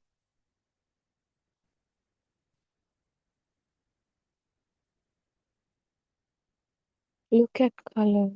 There is color.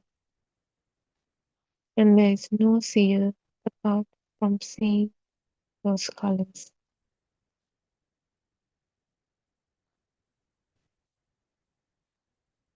People cannot find a word apart from what appears or what their eye sense faculty generate. Also, they cannot find a self apart from what appears.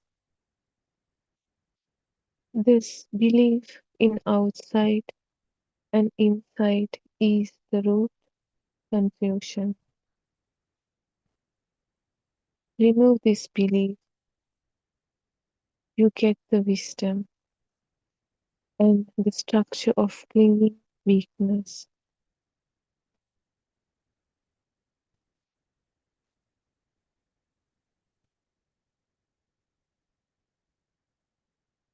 In modern days, people say the brain constructs reality, but this is half understanding.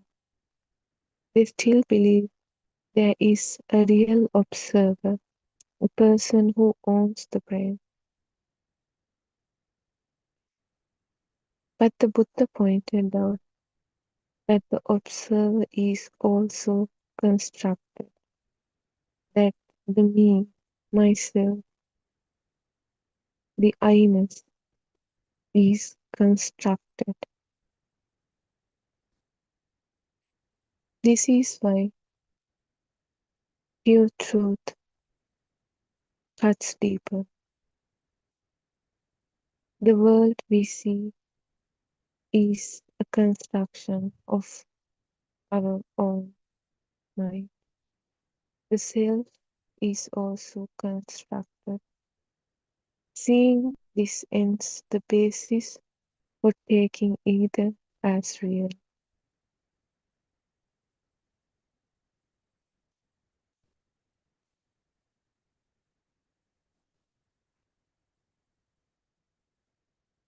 And most importantly, people shouldn't try to hold this as an idea or just as a knowledge.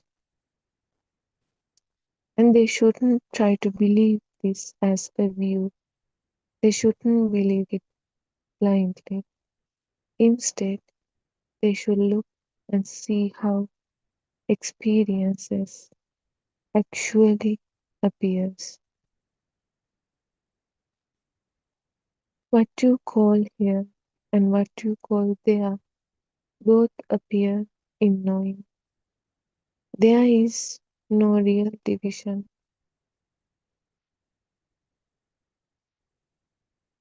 When you change your perception and when you start to see this again and again, the tendency to grasp weakens, not by force, not by effort, but by seeing. This is the direction of the teachings, not improvement, not escape, not blindly believing, but seeing what is mistaken as the pure truth.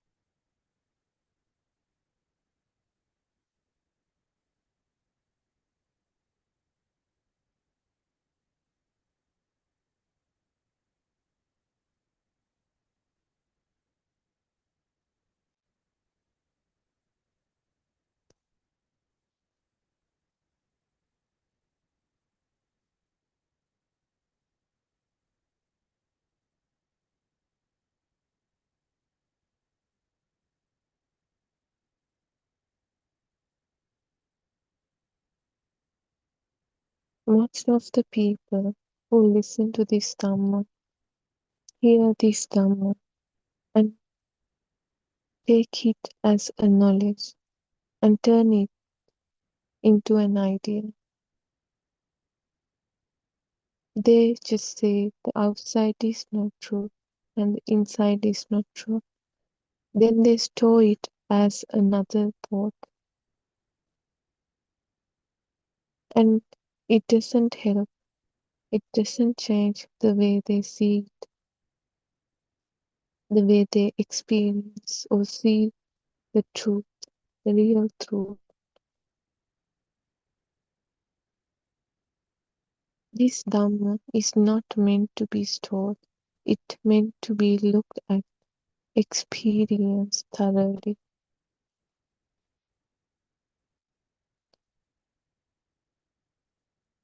If it remains a thought, it becomes another belief.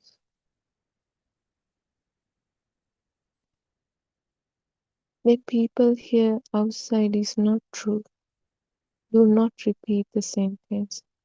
Look what it means. Try to see through. Try to look what you call outside. What is actually present? A color for your eye, a sound for your ear, a sensation for your skin, or tongue, or nose. From these, a world is formed. If you stop adding a name and name the world, there is only these appearances from each sense of faculties. The belief in an outside world is not in the world. It is in the habit of naming and concluding.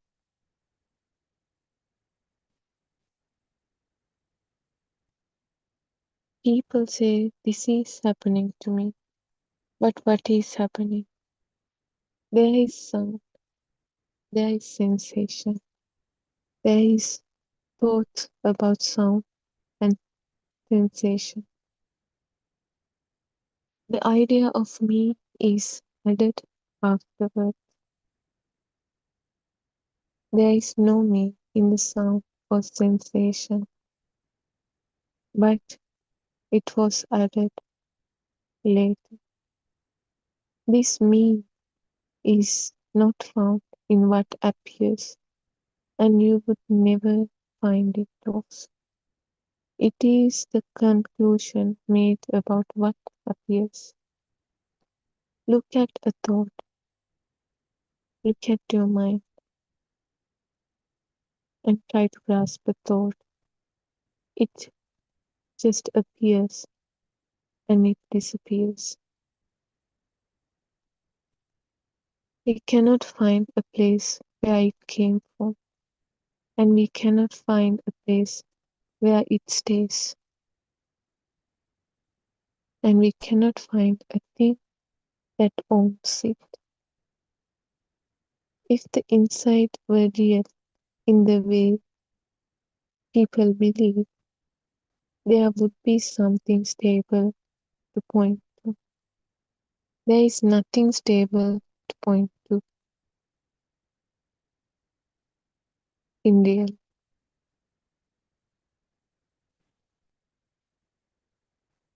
Because of how we used to, we still refer the thoughts or the mind process as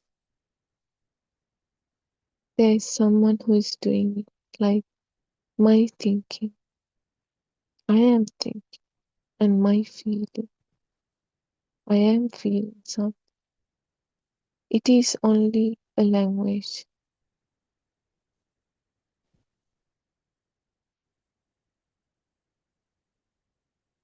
You shouldn't confuse the language with what is actually happening there. It's not about changing a language.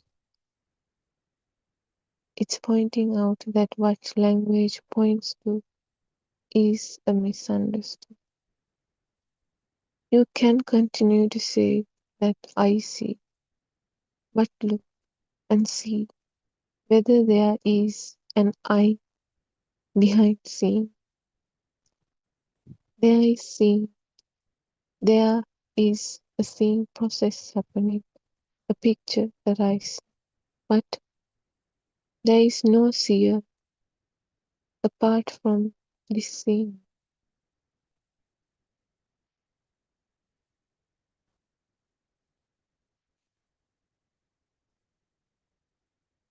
But we misunderstood it, and because of the ignorance, this arising of seeing, we misunderstood it As we see something, I am seeing this thing that exists in the outside.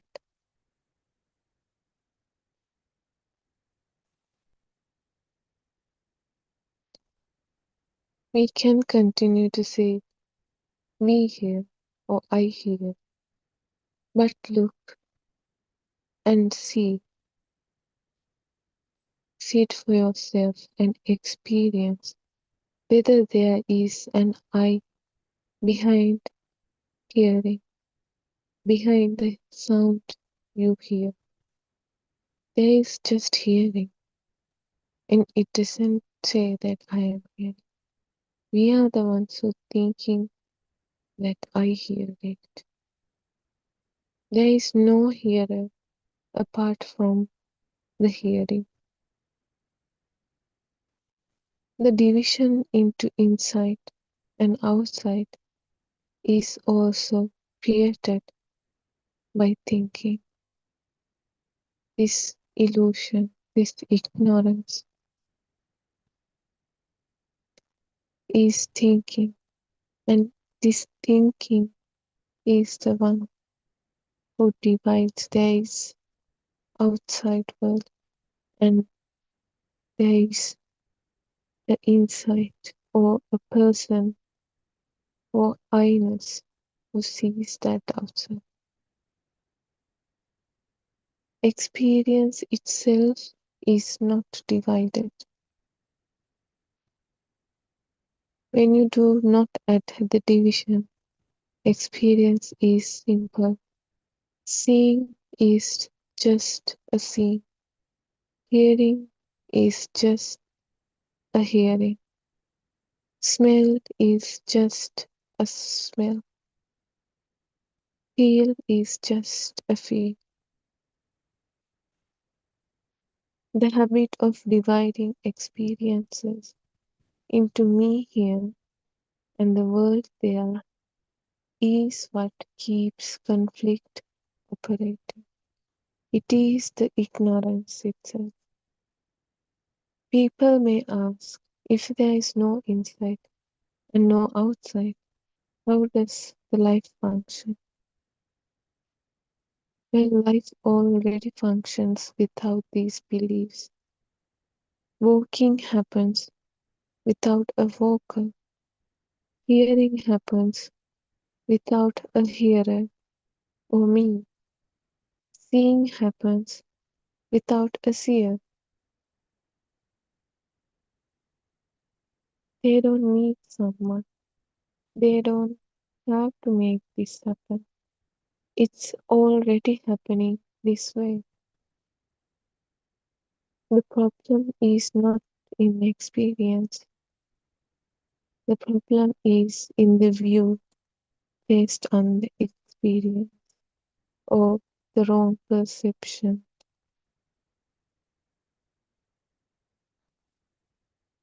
When the view weakens, experience is not distant. It is only seen more clearly. People misunderstand. Once they hear the Dhamma, they think they must get rid of this so-called outside world. That is also another misunderstanding. The world is not to be destroyed, but to be seen through.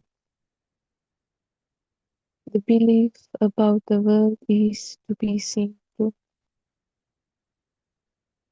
In order to do so, you need this knowledge, this pure truth.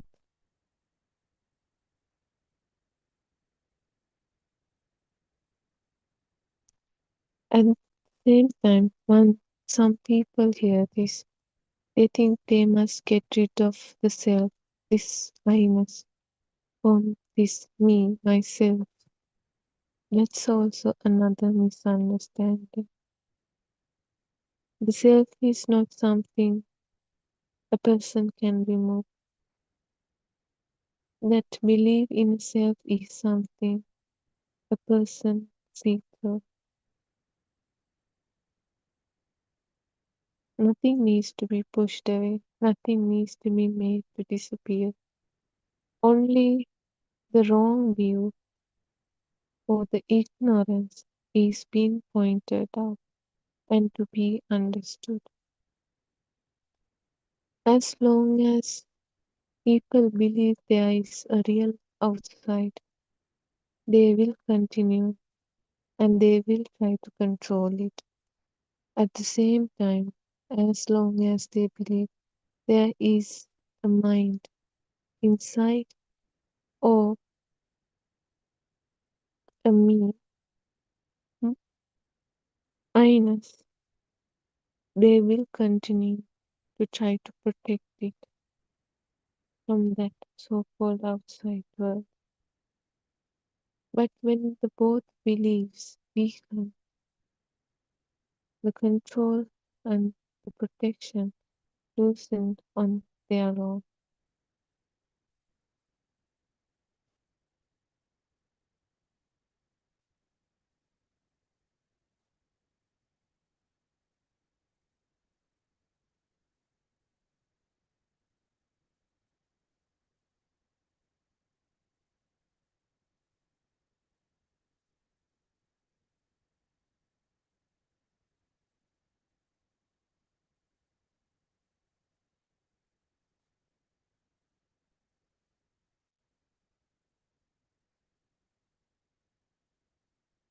And once they realize the truth, they still notice that there are reactions.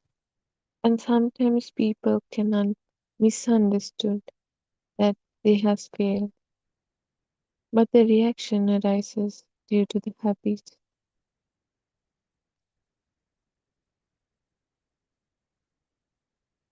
Like a child reacts for certain things.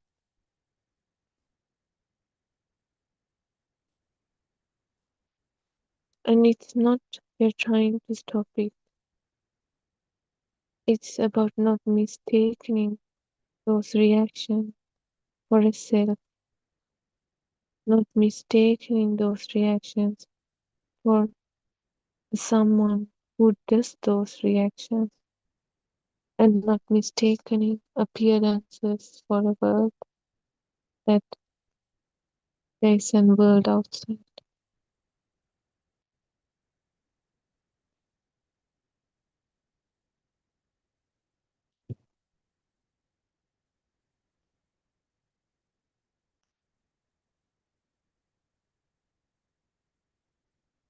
In modern science, people say the brain constructs experiences. This only points how to picture is formed. It does not question the one who takes the picture to be real. But the Buddha's pointing goes further. He doesn't stop at the picture.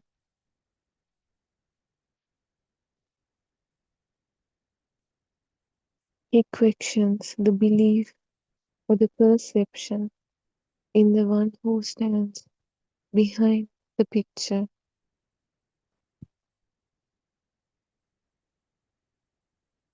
If you stop at the world is constructed, you will still struggle as a constructed self in a constructed outside world. When you also see that the self is also a construction, the structure of the struggle weakens. This is not something mystical. It is a matter of careful looking. Look at experiences without adding me and the world. See what remains. Try to see through this knowledge. You will slowly get your wisdom. You will reach your wisdom. There is appearance. There is knowing. There is no solid boundary between them. This doesn't not produce a special state. It removes a wrong assumption or a wrong perception. When the assumption weakens, the experience is like that, not because it has changed, but because it is no longer carried by belief that the mind is real and the world outside is real.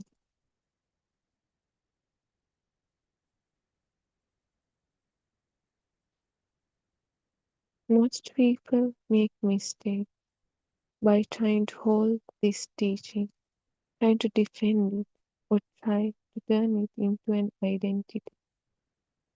But instead, what they should do is try to use it to look through, try to understand the truth, and then once they realize the truth, they should let that also go.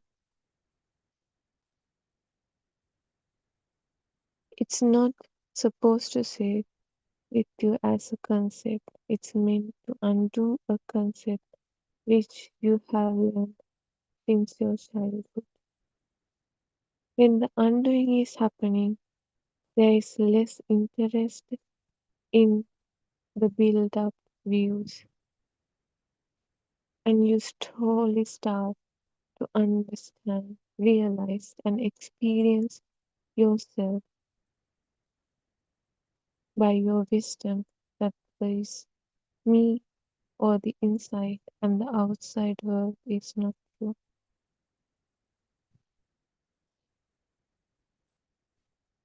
There is more interest in seeing what is actually here.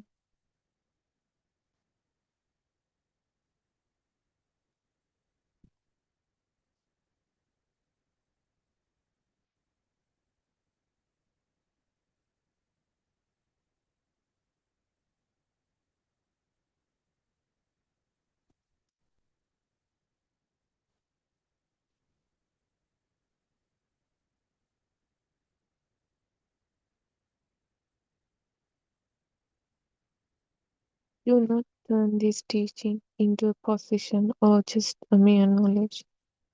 Do not hold, not outside, not inside, or not the outside is not real, or the inside is not real as a belief. If you hold it, it becomes another thing to protect.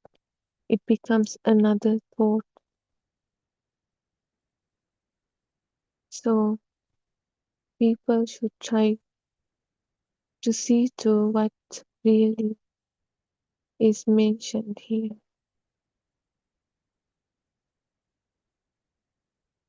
It is only a point. It points out, it's point to what is being misunderstood by this work.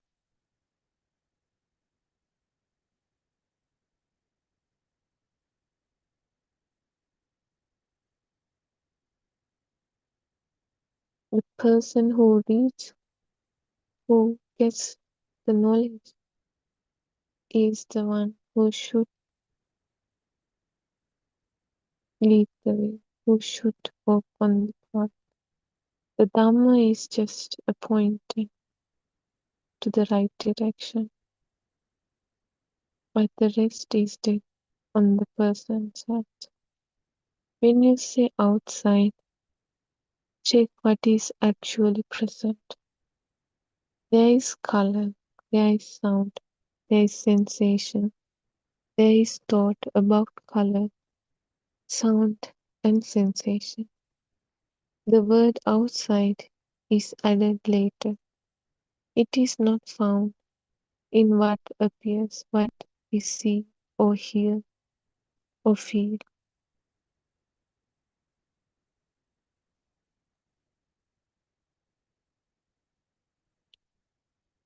At the same time, when you say inside, check what is actually present. There is thinking, there is feeling, there is reacting. But the world inside or me is added later. It is not found in what happens. happens or what appears, but people start at this insight and they tell it as I am thinking, I am feeling, I am reacting. So both outside and inside are names placed on just mere experiences. They are not found in these experiences itself. Experience doesn't say I am outside or I am inside. These divisions are created by just thinking.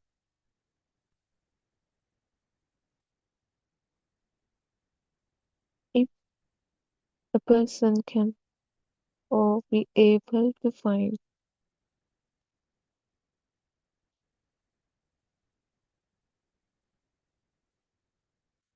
without this division, what remains is simply appearing and knowing, just feeling.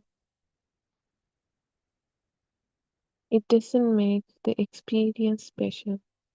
It removes the misunderstanding about the experience, which is the outside is real and the inside or the myself, the concept of me is real. Do not try to remember this. Do not try to take this teaching as a knowledge, another thought. Try to see through it. Try to see through the process of this and see whether is there really an inside or outside can be found in what is actually present. When this is seen again and again, the habit of dividing weakness weakens and you start to see through and your perception change and you will understand through them. There was something about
Good morning, Dhamma friends. Theruvan Saranai.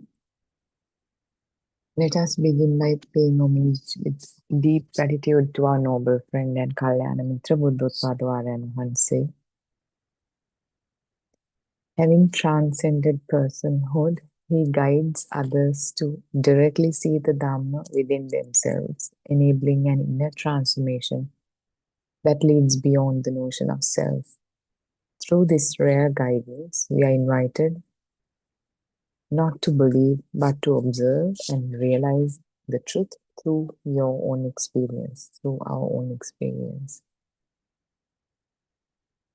For more than 5 years, he has tirelessly served by expounding over 12,000 sermons for the welfare of those seeking liberation.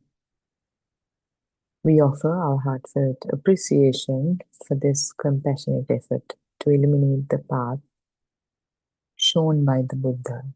May he be blessed with a long life and good health. Aibo Veva and Theruvan Saranai.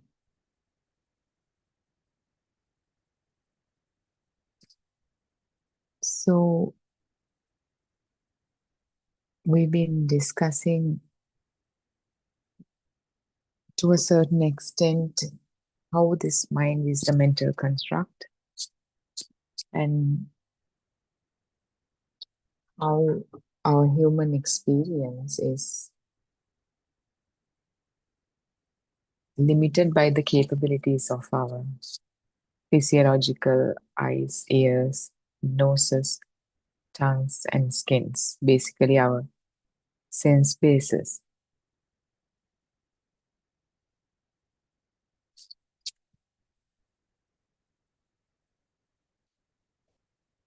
For an example, our eyes detect only a small band of the electromagnetic vibration. We call it the visible light in science.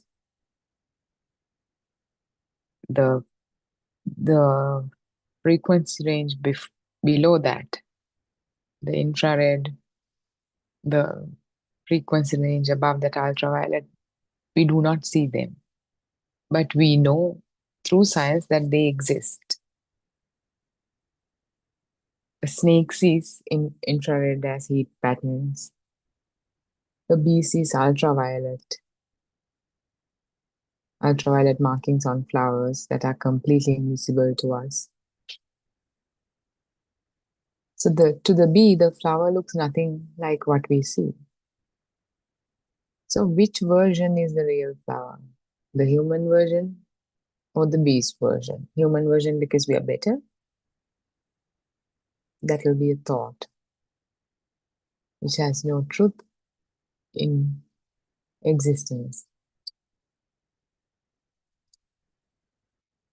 So can both be the truth?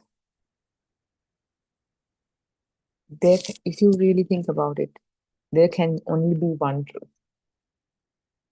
If there's two truths, one of them has to be a lie. So meaning what we see as the flower, what bees see as the flower, they're just interpretations based on our sensory capacities.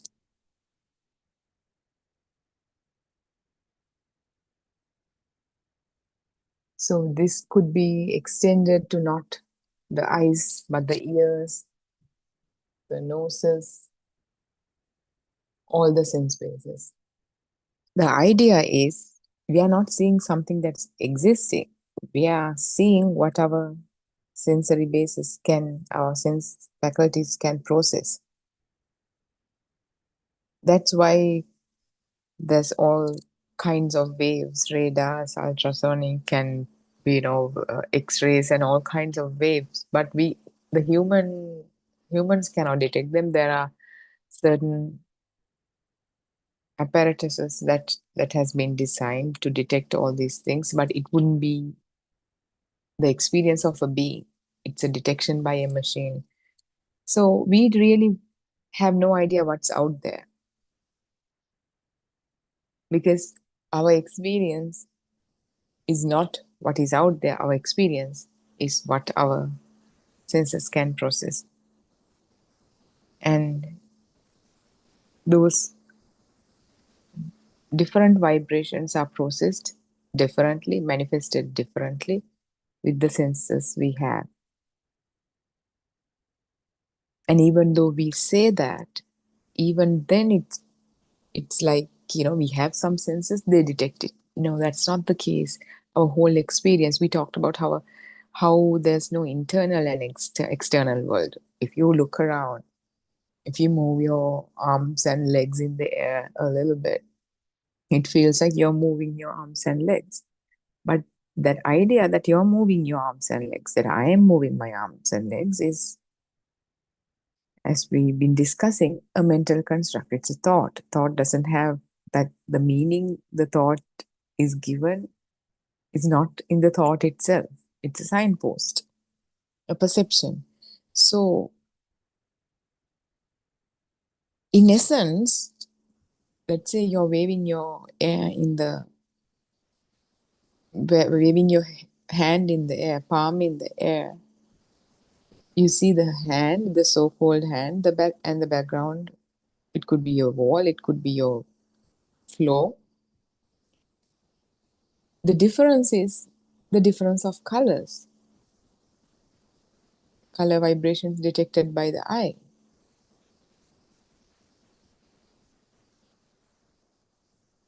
Or in other words, what's the manifestation of the vibration? If you want to say, oh, this is my hand, that is the wall, that comes from a mind. There's no way that you could allocate those labels to what you see without the help of a mind. So your experience is different to what is thought about the experience, the raw sensory experience. So there's nothing to say that this so-called body belongs to you. We know if you have diabetes, if you have, infection in a leg, eventually they will amputate your leg. All this time before the amputation of the leg, you've been calling that leg to my leg. It's part of myself. That's what the thought process was. Now the leg is amputated. Now, is it not yourself anymore? Definitely not. It will be rotten and it will be, it will turn into dirt and soil one day.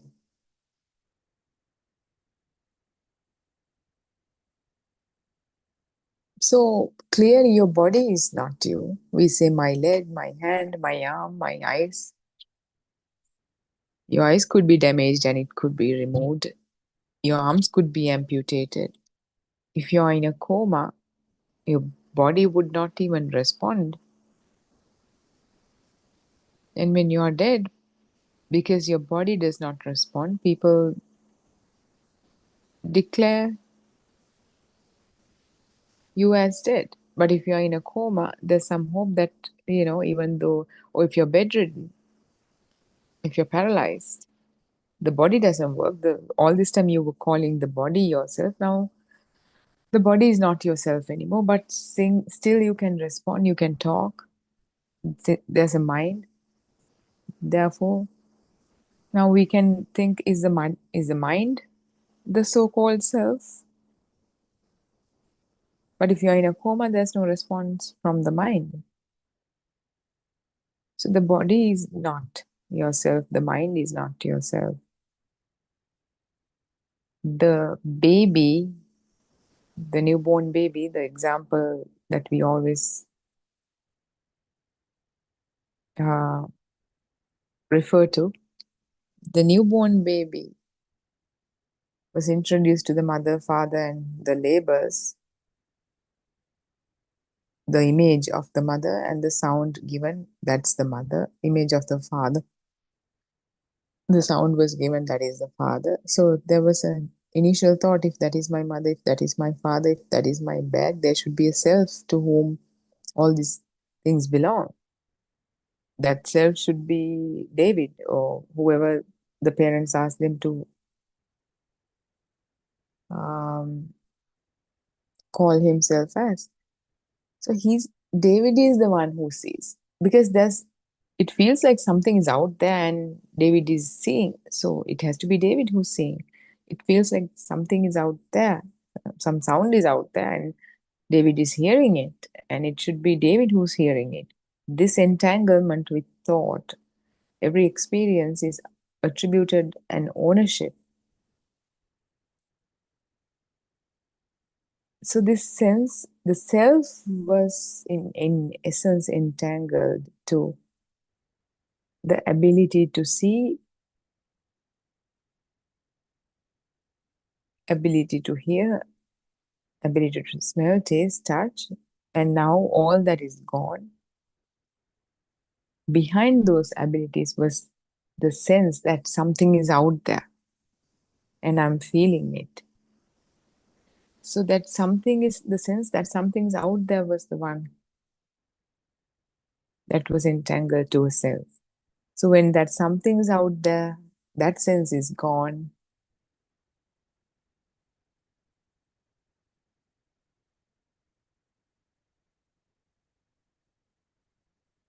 We say that there's no person, like, he's not able to think, the body doesn't move, there's no response. That initially, the so-called self was entangled with that sense of existence, sense that something is out there. So sense of itta sanya, that's what we talked about, itta sanya. Itta means being, the sense or something out there, existence. Sense of an existence of something. Something's out there. That sense. Existent feel, we call it. Existent sense, existent feel, existent perception.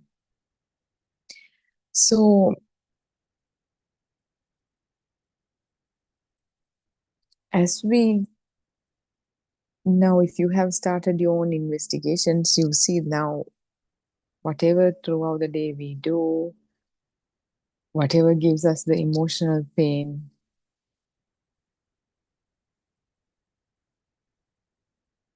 we thought it was derived from external thing, some external thing prior to listening to these sermons. Now we know it's because of the assumption that they exist out there. In essence, what we think as existing out there is a mental construct, meaning walls are not out there. Some images, we can say momentarily some image is there. In this moment, there's a wall. The next moment, you'll be inside a car. In that moment, there's a car. But who called it a car? You call it a car. You might say, no, everyone else calls it a car. But if there's somebody else who doesn't call it a car, there's no car for him. Each and all of us, every one of us, had to learn to call it a car. People who speak a different language might not even call it a car. I mean, the English word is so popular, so all around the world probably they are calling it a car. But let's take another example.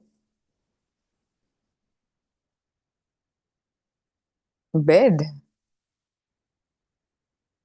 Not everyone calls a bed a bed. If they speak a different language, they call it something else. So I'm looking at a bed, another person who speaks a different language, Chinese or something, looking at a bed. So bed he thinks of it in his language, I think of it in English as a bed. That's an internal experience. What's out there is just a visual experience. We can't even say that exists, even though we say it's out there. So even though it seems like we're we keep saying the same thing. This reinforcement, these ideas need to be heard over and over and over again until you do enough exploration, enough investigation, so it becomes your own truth. So that's why we've been listening to these sermons given by Buddothpado and Maharaj. He's been delivering them for the past 5 years. We've been listening to them for the past 5 years. At least 4 to 6 hours a day. Whenever we can, we would listen and try to understand what it means. What does he mean by this? What does he mean by that? Is that how my mind works? So that kind of investigation is of utmost importance. We cannot stress enough the importance of that.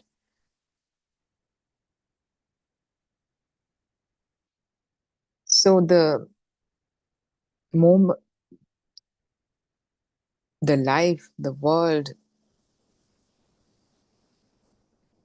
we said, it's not the idea that we share a common world and we share a common experience. That is the overall idea, which is like a figure of speech, which doesn't have any real truth to it. Because my world is surrounded by my parents, my siblings, my spouses, your husband, your wife, whoever, your children, your friends, your circles of friends. What kind of levels of society that you associate with. That's your world. Mine is different to yours. Always there's a difference. My mother is not your mother. But we all have a mother, father, but it's not the same. Because of this common currency of exchange, which is the language, we kind of use the same words. I call my mother, you call your mother, my mother. We think we are living in the same world, but we are not. What?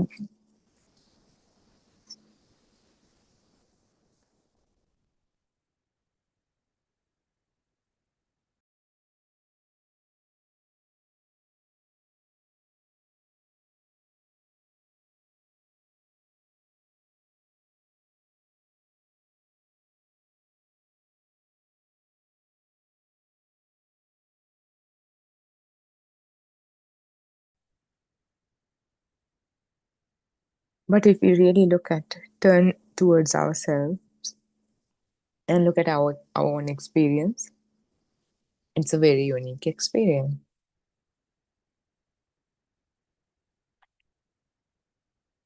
And we've discussed how past is a thought in this moment, future is a thought in this moment. Therefore, we only have this moment. You can take it in terms of knowledge and just stick to that.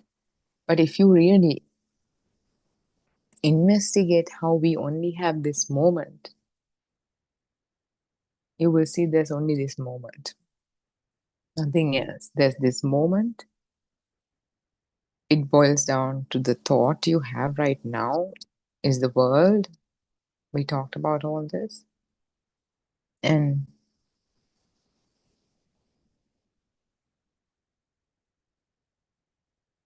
even that single thought is a limited experience of the limited capabilities of our senses. So we have no idea what's actually out there. But some manifestation is detected. And in that single thought, the duality is created. There's an external world, and there's the me that's experiencing that world. So that, and we talked about how the self is entangled with whatever is sensed as existent. So in this moment, in this one thought, there's a sense of self and the idea that there's an external world and there's the self-respect to it. So the self is nothing but the way you feel right now, expressed in terms of thought, identified in terms of thought, as living with respect to an external world.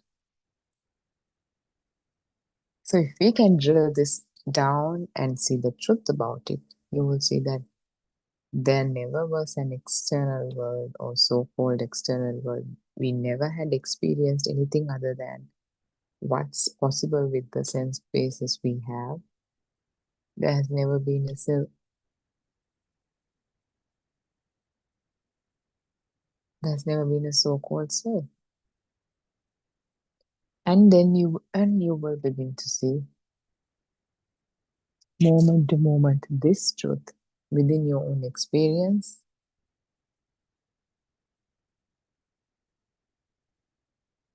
And initially you have to kind of make an effort to, because it has not been part of our practice. We have not heard this Dhamma before. We have not learned to see things the way that we've described here. So this has to be a practice first. So you have to kind of initiate this habit. For an example, if you start playing basketball, you've never played basketball before. You don't know how to bounce the ball. You don't know what the court is, like, different segments of the court. You have to make a habit to go to practices. So it's a new thing that you're learning. You have to commit yourself to that. Just like that, you have to commit yourself to this, to seeing the truth moment to moment. You have to kind of remind yourself to, you'll be asking, okay, if there's no self, why are you reminding yourself? But you're coming from where you have a self, you have a world right now. So for you to dig deeper into your experience, penetrate through your own experience to see your own truth, to have your own penetrative insight, you need to start from where you are. You talk from where you are, you behave from where you are, and you let this process unravel. If we are limited by the capabilities of our sense bases, everything is a manifestation of vibration. If there's no self here, this is not your doing. You thought, you went to school, you studied hard, you got good grades, and you got a degree, and you found a good job. What happened was, without all those labels, all that happened through you. Instead of an ape or, earlier ancestral human hunting a deer for food and being successful, probably celebrated by the rest of the humans in that tribe. Instead of all that, now you got a degree and you had a graduation ceremony. It's nobody's doing it. The celebration, organizing, all that happens through us. When the labels are given at a very young age, now there's a commentary. I graduated, I did that, all that. So the suffering comes because I did all that, and let's say I didn't get a good job. The suffering cannot be eliminated without knowing the causes that led to the suffering. That's a very artificial way of doing that, very non-sustainable way of doing that very nonsensical way of doing that.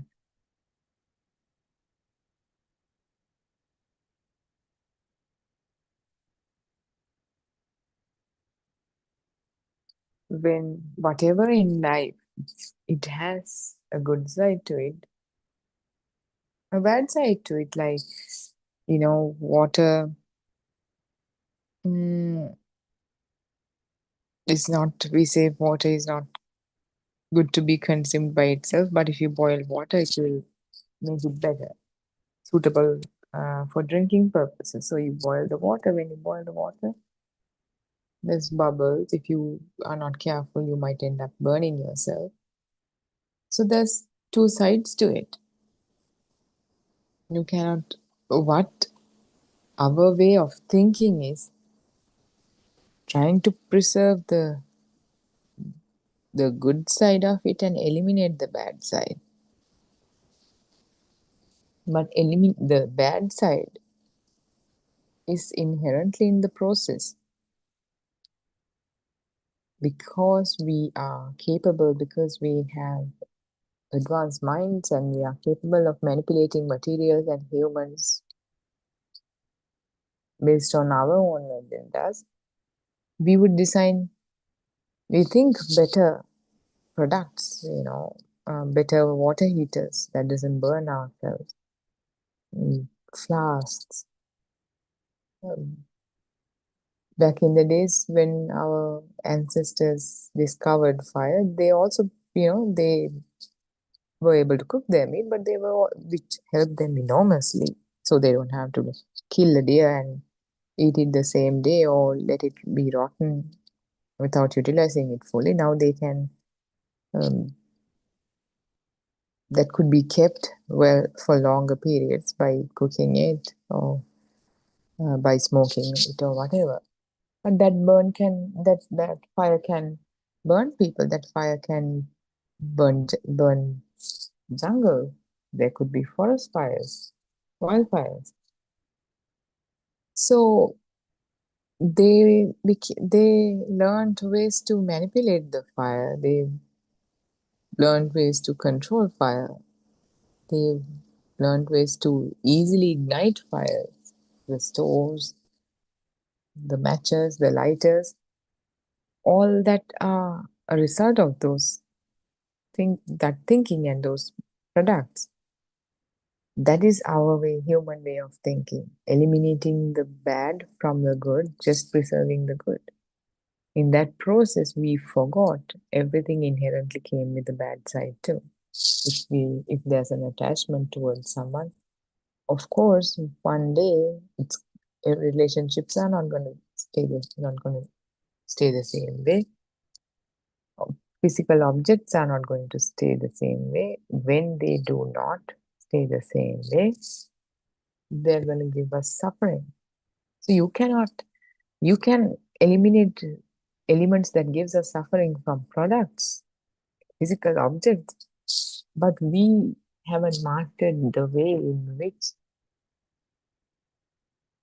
suffering could be eliminated from our thinking. For that, what we came up with was psychology, to give a pill, pop a pill for depression, for anxiety, whatever, that the same kind of thinking could be seen in how we treat our psychological disorders, but by suppressing it, not by fully trying to understanding it. Buddha's way is different. He wanted a sustainable solution, not to keep things under the rug and be happy for a short period of time, but to fully eradicate, eliminate suffering, and to be in a state where suffering has no way to germinate, no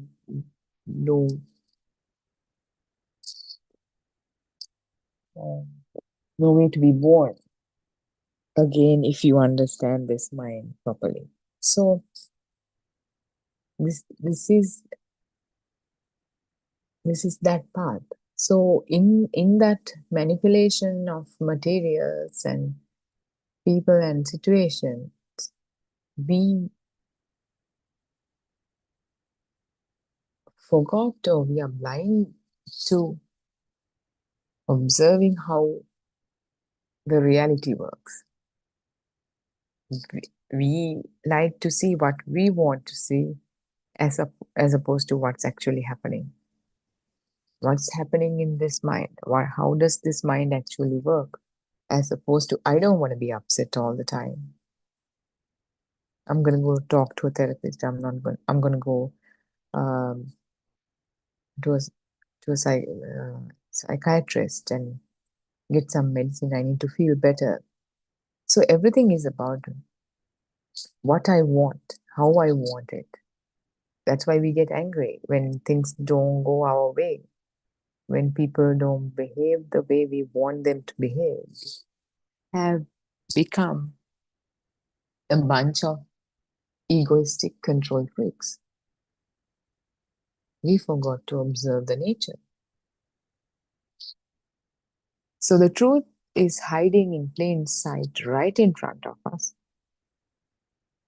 We are not able to see this because with the evolution, with the development of language, with knowledge, with the development of a more sophisticated mind, we are always in thoughts and more thoughts, and we're thinking about ways how to manipulate material and make things better, the way we call it, things better, make things more advanced, be technologically advanced. And we turn the blind eye to what's actually here right in front of me. The absolute truth that's waiting to be discovered right in front of me. So that is, if we can see that, we are able to see our own truths and how our minds work. So eliminating suffering as some sort of a arm to be amputated is not possible in this particular way. We are going to see how suffering is created. If you're attached to something, when you lose that thing, when that thing changes, there's going to be suffering. Why are we attached to certain things? Because if there's mind, if the mind or the thought in this moment believes something exists out there, the nature of the mind is to like it or dislike it. If you're neutral, still it has a subtle sense of liking or disliking. It's kind of leaning towards one or another, because the language, the mind, they belong to duality. When we say table, when the child is given the label table or chair, whatever it is, this language, we use that language to say table or chair. This language, when we say chair or table, it automatically assumes the existence of the table and non-existence of the table. It's already in duality. This language is, when the language came into existence to communicate about something that's dual. Language brings about duality. Whereas what's there in reality is the raw sensory experience. Whatever the image that's relevant to the so-called table is our raw sensory experience. When I say that, it's words, but if there's a table or chair, if you look at it, there you go. That's the experience. That experience of seeing it. That experience doesn't say the table is there or not there. But when it's labeled as a table, it definitely says the table is out there. Even if someone takes that table and sells it or destroy it, you will say, oh, the table is no more. You are referring to a table that was there previously. For you, a table exists.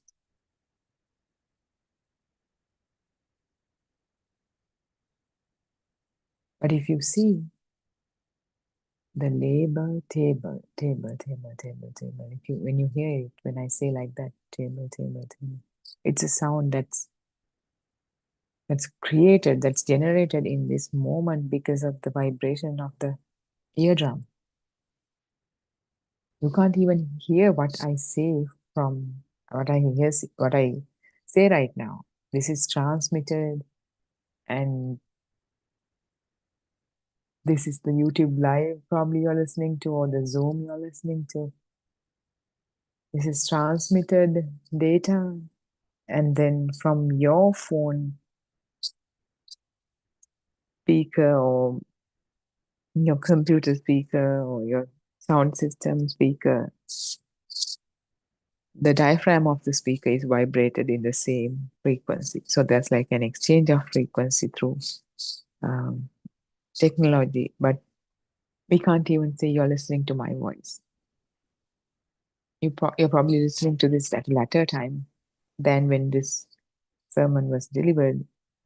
In that case, the sermon has been delivered long time ago, but what you're listening to is a recorded version of the frequency.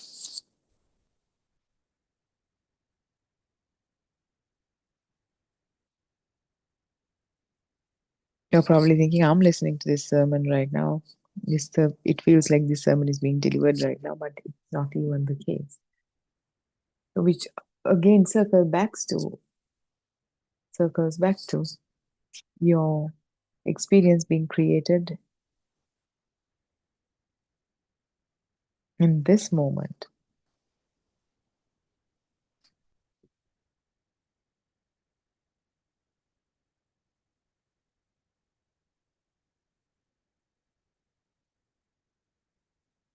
So this is the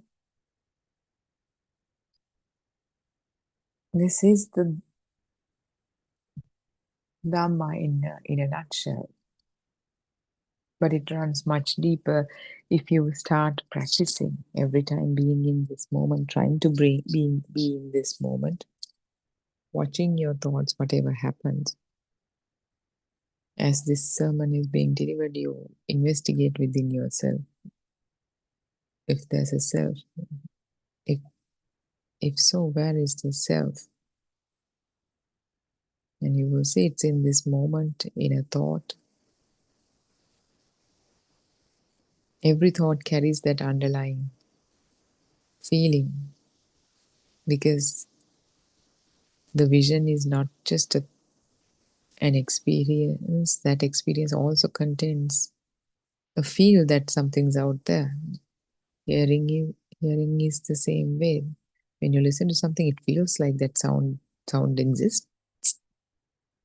When you smell something, it feels like this smell exists. When you touch, when you taste, it feels like something exists.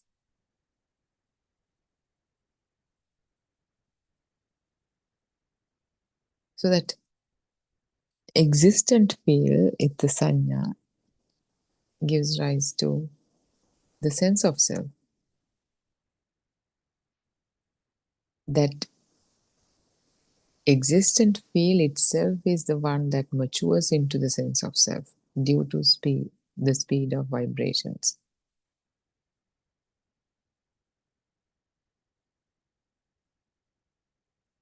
So the physiological eye, ear, nose, tongue, skin, all that are required to have this human experience. If you're blind, you can't see. If you're deaf, you can't hear. We know during COVID, People lost their sense of smell, lost their sense of taste. We know that disease, leprosy, you can't feel. You can't feel the temperature, you can't feel the pain, you can't feel. And you know, if you've been under local anesthesia or general anesthesia, you know, local anesthesia, you would be gone to surgery. Next thing you know, you wake up. And when you wake up, they had done probably a 9-hour surgery on you and probably done a heart transplant or, you know, some major surgery or even a minor surgery, some sort of an abscess is removed or whatever it is. The next thing you know, you're waking up. The first thing you know, you're going into surgery. The next thing you know, you wake up. There's no idea of how long it's been how long you've been gone. There's no idea of any pain. So the pain is a function of the skin. If you know, if in some way that sense is taken away, that experience is no longer there. If the child, when the newborn was born, if he didn't have, let's say, under some medical condition, he cannot feel like something like leprosy. He was born with leprosy or whatever. He will just go everywhere and bump into tables, chairs. And there will, with the learning of the language, there will be a perception, even though I have leprosy, even though I can't feel those things, these tables and chairs, if I go too closer, too fast, there will be injury, there will be blood, there will be bruising, because that you can see even though you can't feel the pain. For us also, it's the same. We've touched enough as kids, as children, young children, not newborn, but like, you know, when we grow older, toddlers, we put everything in our mouths. That's how we explored the world. We tasted everything, we touched everything, we pinched, squished everything.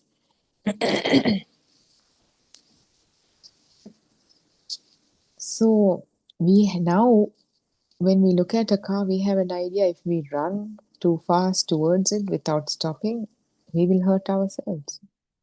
That is not something that is included in the car. That idea, that's a thought that's been taken. That doesn't belong to the brain, because brain is hardware. That doesn't belong to the eye, that doesn't belong to the nose, the ear, tongue, skin. That's a mental construct, that's a perception. Even without having to go run at a faster speed towards a car and hurt yourself, without having to do all that, this perception prevents us from hurting ourselves even today. If you know, let's say by an accident or by getting into an accident or whatever, your hardware is damaged, your brain is damaged, then that brain will have no ability to access this, you know, function properly. The hardware cannot function properly. So these perceptions will be lost. The perceptions are not stored anywhere, but they come to life moment to moment. You know, we've done enough research on brain and we haven't found tables and chairs being stored in a brain. We know in the computer, everything is stored in the form of ones and zeros. But if you dissect the motherboard and try to find where the ones and zeros are, you won't be able to see the picture that's being transmitted to ones and zeros. because what's being transmitted with the help of ones and zeros cannot be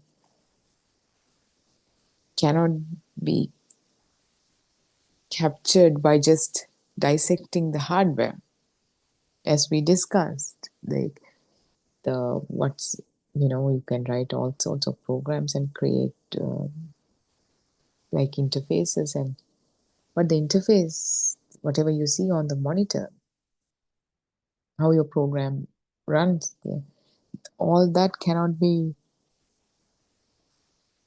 They don't belong to the hardware. So is our human experience. It doesn't belong to the hardware. It doesn't belong to the physical body. So our human experience, we cannot attribute a location to that. When we say self, self is not this body. Self is this feel that we feel. It feels like something's out there. But with understanding and realization, our experience cannot even be pinned at this body anymore. You will begin to see that when we walk, even the weight of the body is carried through a thought. Let's say you say, oh, I've been eating unhealthy food, I've gained weight. And you feel that weight. When you walk, you feel heavy. You feel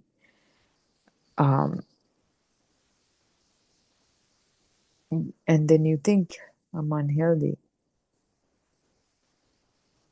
There's some truth to it. But as soon as you start thinking this way, it's a downward spiral. That's how the mind works. You become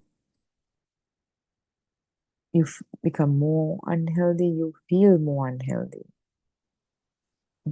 That weight could be felt more. Say you go and check your weight in the scale and it tells you haven't gained weight.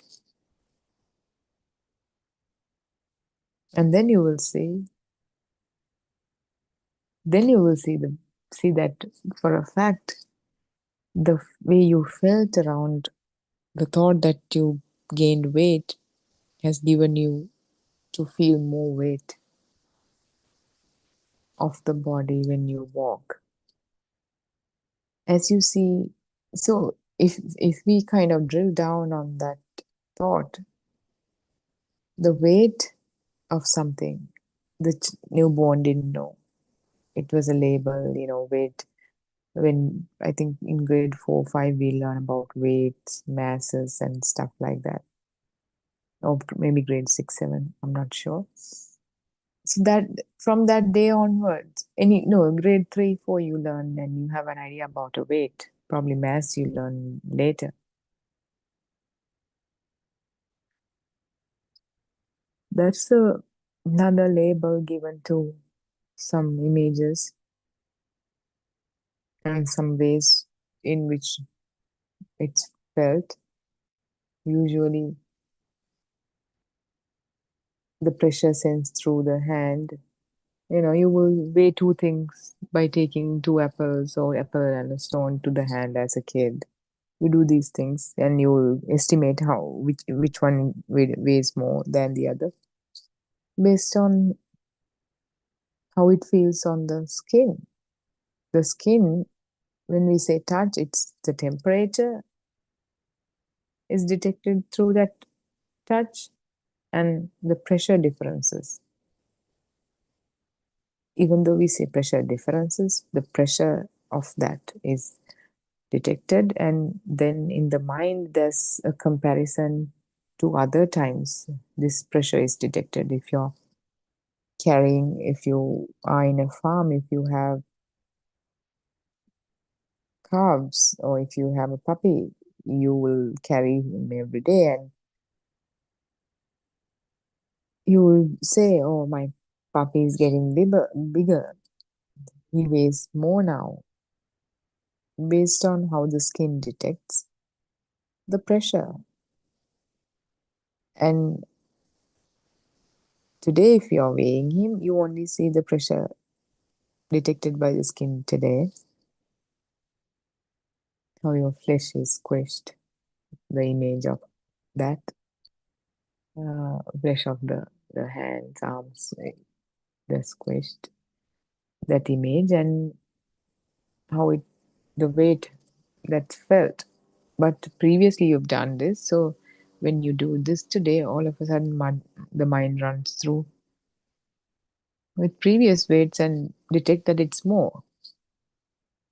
This is not anybody's doing. This is, you do not intentionally think what's the weight yesterday, what's the weight day before, but it happens so fast. This is how the mind works. That is why we say that there's no self here. Nobody's doing these things.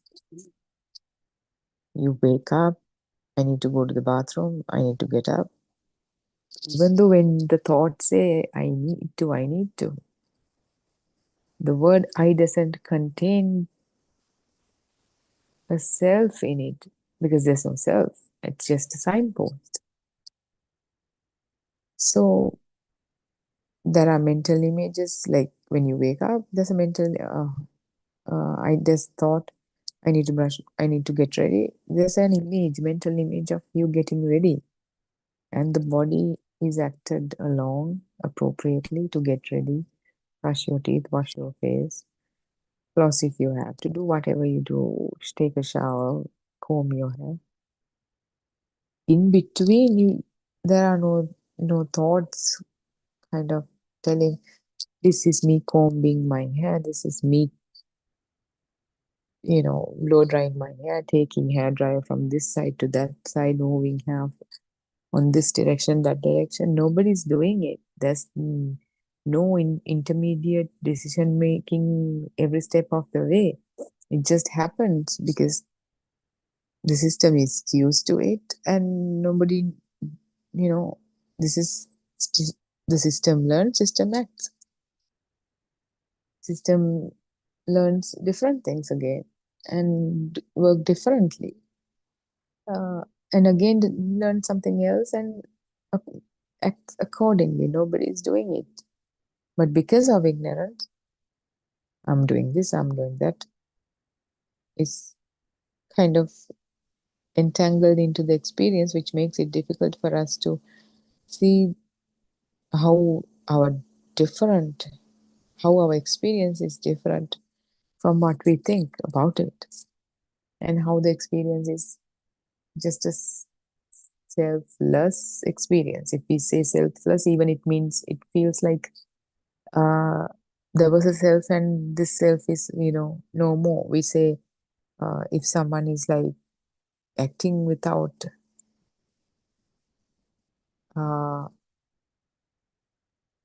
it feels like there's no self-interest.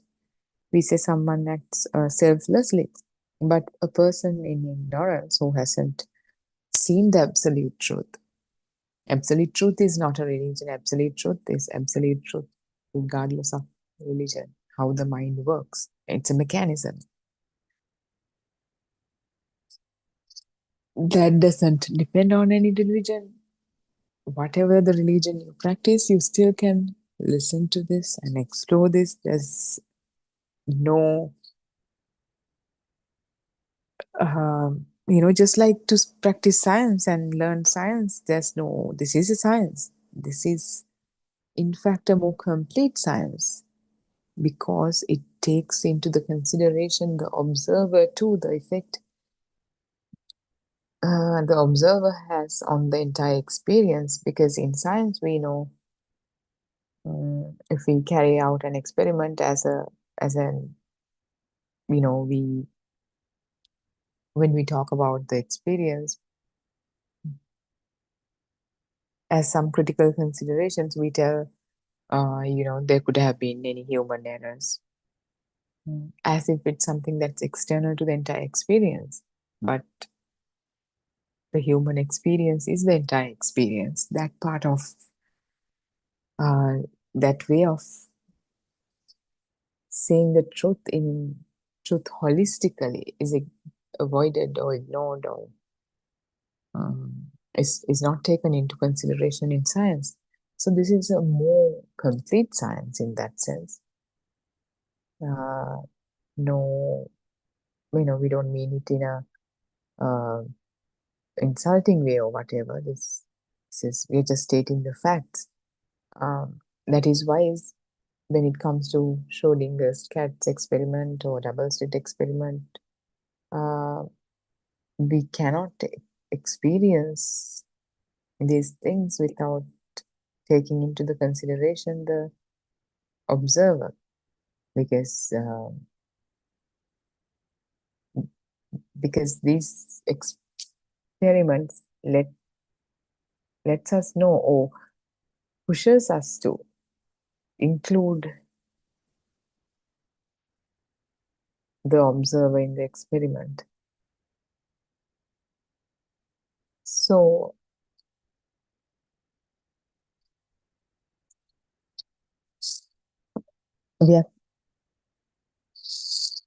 however much we talk about this, it doesn't matter if you don't do the investigation within yourself to see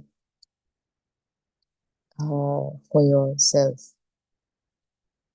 And anybody can come and see it. A 7-year-old could understand it. You don't need a PhD to do it. If at all, if you have more acquired, accumulated knowledge, it will make it, for someone, it will make it even more difficult. For someone else, it can make it easier. We've seen over even in Buddha's time, even today we see some similarities amongst people who understand this Dhamma. They are usually sensitive people. They have in some way done a lot of dedications, committed their lives to other people, have been the bigger person in situations, and they have life experiences which tells them, when we continue to manipulate these environments to our wills and likes, the truth is usually not seen. But when life happens to us, for an example, our loved one gets cancer, passes away, then my house is caught on fire, these kind of situations, we thought the whole world is under our control, but these situations let us know that this life is unpredictable, this life is not under control, anything can happen to anybody. In these situations, this veil of safety that's been given by human abilities, the technology, advancements of technology, is lifted off. This veil of safety is no longer there in these situations. So we are able to see that kind of people who have gone through these tragic things, tragic events in life, are able to see and understand and see the truth within themselves easier than people who've had a more cushioned life and hasn't questioned the truths about this life. We know during Buddha's time there have been princes and princesses who left their luxurious lives to become monks and pursue this path. That's because they have always, they have seen all the luxuries in life, but they were questioning what is there, what's more to it, is there more to it, what's the truth about our own experience. So if you have that truth seeker angle within you, then that's also we have seen as a kind of a qualifier or like a prerequisite that we've seen in the people who have pursued this path during Buddha's time and who are pursuing this path even now. So I think that's a fine point for us to stop for the day, and let's meet again tomorrow. Thank you very much for joining in. Therwan Sarnai, everyone. Therwan Sarnai, Dr. Ravi. Teruvan Saranai, Harshi. Before I begin, I will pay humble worship to our noble friend Buddothpada Mahanse, and also Teruvan Saranai to all my friends who listen this Buddothpada sermons. So, yeah, as Harshi said, it is uh, uh, the group of people who have gathered here have has this unique quality. Otherwise, they don't hear these kind of dumb sermons because they have such kind of a curious, inquisitive mind to find out who they are and what is the purpose of being here. That will lead them to, that will allow them to hear this Dhamma.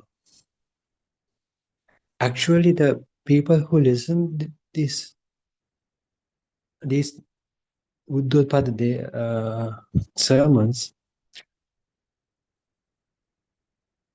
have been chosen. It is a natural thing that has happened unknowingly because their vibrations are very much closer to the non-vibration state. That's why they hear these things. That's the reason why they tend to listen to this stuff. Otherwise, they will turn it off or just ignore these kinds of sermons. So, in Pali terms, these kinds of sermons are called Sunyata Patisamyutta Deshana. They are the sermons that are very much or pretty much closer to the non-vibration. These are the sermons that are pretty much aligned with towards the direction of the non-vibration. So you are a luckiest set of people out of entire population. So that's why you hear this Dhamma. So it is this opportunity had been given by the nature. So please make use of it. So that's why, because you are having such a curious mind, so you have been searching for, maybe you have been searching for this truth for years, not for the years, not within this life. You will realize once you understand, you have been searching this kind of the non-vibration for thousands and millions of years, but you don't know. You just know that you are searching this now, these kind of sermons for only 3-4 years or 10-20 years. But it goes beyond that. Your vibration has been seeking this non-vibration state from the time it has been born. So we can't give a time even So in Pali terms, it is said like Sara Sankhya Kalpa Lakshya. That means you can't assign a value for exact time period for the term called Kalpa. 1,000 years, 10,000 years, billions of years. So it should be multiplied by same kind of a number. So you can't imagine the duration you were seeking this Dhamma, the time duration that you were seeking this Dhamma, but ultimately you have come to the almost up to the end of your journey. So that's why you hear this Dhamma. So it is a very greatest opportunity. So don't miss it. Don't miss it. Just come and have a look.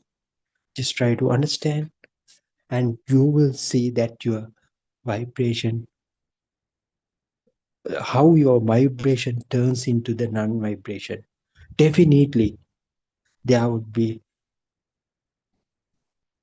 an internal transformation within you after listening and after realizing this Dhamma. So that guarantee has been given by Lord Buddha as well.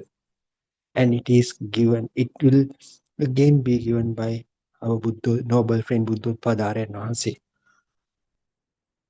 So this is the one of the rarest opportunity that a human can have within his lifetime. So this is not a exaggeration. This is not an exaggeration. You will understand that this is not exaggeration after listening to this Dhamma. Within this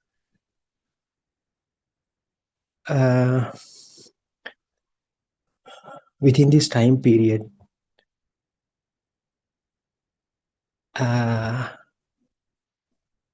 this is the only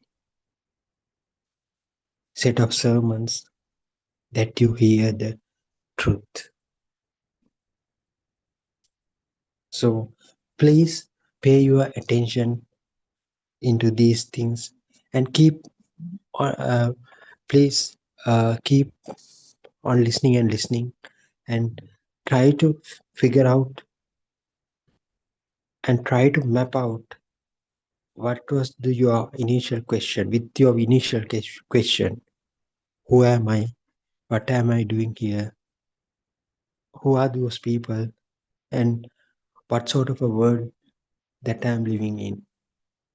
So those are the questions that you would find the solutions through these sermons. So that's why we tell these Buddothpada sermons, through these Buddothpada sermons, the truth is revealed again. That's why these sermons are known as revelational sermons. So let's move further. So is there any kind of prerequisites to be eligible to listen this Dhamma? No. From anywhere in this world, if you can understand the language, that is enough. Irrespective of your age is just a number. So age can be applicable only for those who are in the conventional world, it is just a number. And age is not a barrier here. And also, your religion, whatever the religion you believe or whatever the religion you follow, it doesn't matter. So you do whatever you do as you did. But just listen what Buddothpada sermon said and try to understand what it says. That's enough. So you don't need to change your religion to the Buddhism and all these things. They are so either you are a Catholic, either you are a Muslim, either you are Hindu. It doesn't matter. And also, Lord Buddha didn't preach the sermons to the to the Buddhists. By that time, in the India, there were no Buddhists were there. So basically, different kinds of religions were there. Today also, the situation is same. So you need. So here, it is not a pre-qualification. Being a Buddhist is not a pre-qualification. Age is not a barrier. Your profession, it doesn't matter. So why is that? Why is that? Because this is the universal truth. This is the universal truth. Being a mankind, being a human, has some inherent right to know this truth. Every man can has right to know this truth. That's why it is not it is not confined to a particular religion. So Buddha didn't preach his sermons to the Buddhists. So the Buddothpada sermons also for everyone. Anyone who can understand the language, that is well enough. So if you understand, so if you can speak different languages, so please convey this message through those languages as well, because you are communicating the universal language. That means the universal truth. So that's all right. So Lord Buddha said a nice word. No, before that, I'd like to say, if you start to follow, or if you start to, when you begin to follow this Buddha Pada sermons, unknowingly you will become a Buddhist. But your religion might be different thing. So if you believe on gods, it's all right. If you believe on Allah or some other gods, it's all right. You do it. But once you start to realize this Dhamma, with the internal transformation that occur within you, makes you to become a Buddha, a Buddhist. So who is the Buddhist here? Who is a Buddhist? To whom we say as the Buddhist? Buddhist is a person who is seeing the truth. A person who stopped the birth and rebirth, or birth, person who is stopped his cycle of birth and rebirth is the person who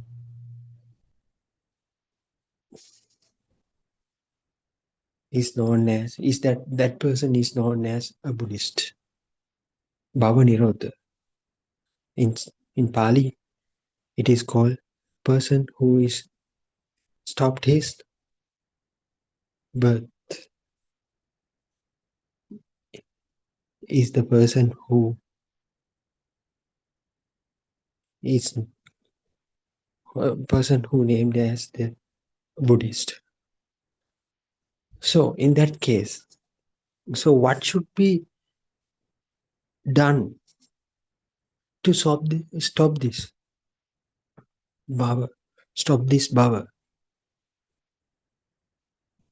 So before that, we have to know what sort of a thing is this bhava. Bhava means birth. What sort of a thing is this birth? So does Lord Buddha refers to birth as the birth that you usually commonly talk in the mundane world? No, that is not the birth. Birth is the birth of your senses or the faculties. Once, if when your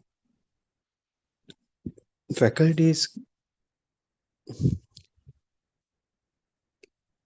get created, that is the moment that your birth really happens.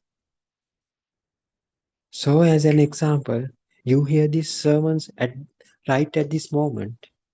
So what happens? Your ear faculty gets created in this very moment, isn't it? You just have a look. That is the moment your birth has happened. So it is very difficult to understand for a beginner. Yes, it is very difficult because you have to study, you have to learn this, how we say so. So as Lord Buddha said, this is the moment, is on the moment that you live. Past has gone, future has not come yet. So this very moment is the moment that you live. How you say that you are living in this present moment as well? Just imagine for a fraction of a second, if your senses,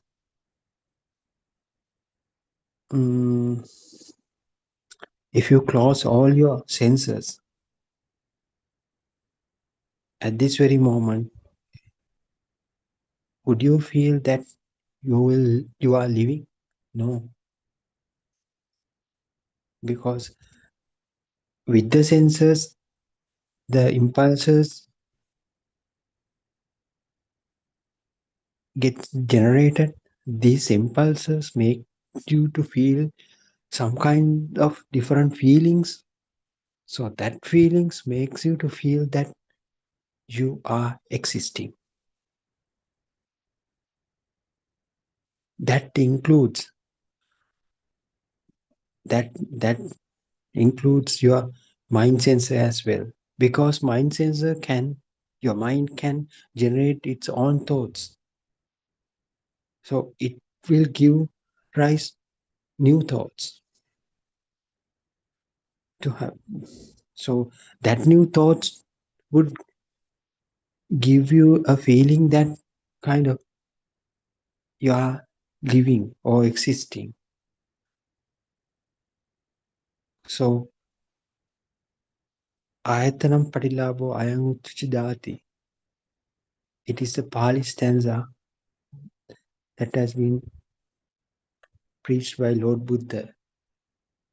So These faculties are the main things that will give you a feeling of your existence. So if the faculties are not there, if the faculties are not functioning, you don't feel like you are living, you are existing. This includes, other than the 5 basic faculties, the mind sensor should be included here. So we talked about how this mind sensor get created. It also formed with the other 5 sensors. So sensors are the responsible of creating you the existence feeling at this very moment even.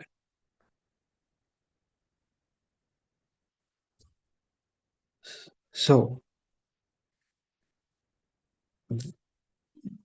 so you have to know how these sensors collectively makes you to feel that you are existing.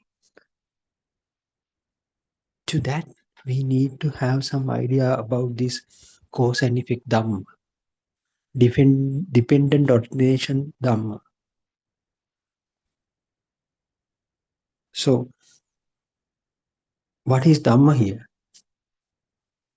Dhamma is the mechanism of which we enables us to understand this formation of this alive field, the mechanism that allow us to understand how the feeling of existence takes place. This is Dhamma. That one is called Dhamma. That is the most important thing that has been revealed by everybody, every Buddha. Not only the the last Gautam Buddha. Before we know that there were 28 Buddhas before. So the message was that so there is some kind of alive feel within you, the mechanism of which this alive feel forms is revealed by every Buddha through the cause and effect Dhamma. This is not totally different from action and effect Dhamma.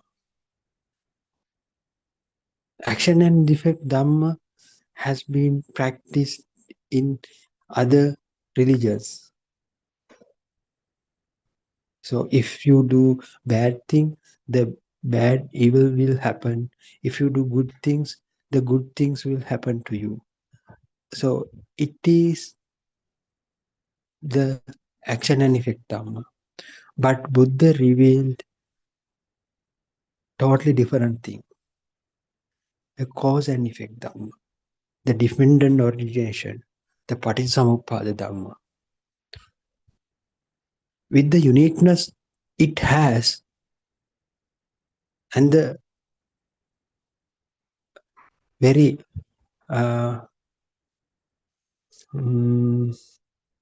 very it has its own angle to see. So that means if you don't look at from that particular perspective towards this Dhamma, towards this Patisamuppada or the dependent origination, you will not be able to grasp the full meaning of it. That's why Lord Buddha said it has a unique angle to see through. So if you are able to see through this, see this Dhamma through that particular angle, only you will grasp the real meaning of it. So you have to be very precise. Otherwise, you won't grab this Dhamma very easily. But anyway, you can't, maybe at the beginning, you can't find out this correct angle. That's all right. Just keep listening this Dhamma. In one fine day, you will be able to see this angle in that unique way.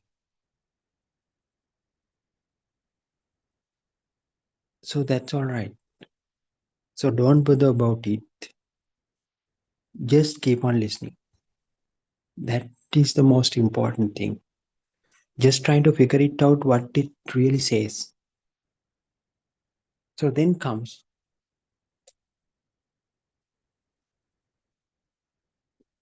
the question, what is this Paticamuppada or the cause and effect Dhamma? So I recap, I'll try to revisit what I have told up to now. So you had a initial question, who am I? What I am doing here? What sort of a world I am living in? So with that initial question, you tried to find out who am I? Then Lord Buddha said, because of you are having such a feeling of existence, you feel like you are living. So if there is no kind of a existence feeling, you don't feel that you are living in this world. So then we try to analyze how we feel this existence feel. So existence feel gets created, or existence field gets formed with the help of your sensory inputs. So in the absence of your senses, including your mind sensor, there won't be kind of a existence feeling within you. So then we try to figure it out. What is this? What sort of a thing is this? A sensor. So how it is formed, the sensor. So we know externally, if you look at a person, you will see the eyeball, tongue, nose, ears, and skin sensors. Those are the sensors that you see externally. You can't see the mind sensor. So mind gets created with the sensory inputs that are received from these 5 sensors. So you don't say, you can't see, you think that it's situated in your brain. That is the way how scientists say. But for the moment, it's all right, it's fine, think like that. But if you take one sensor at one sensor, then you have to analyze how this sensor got created.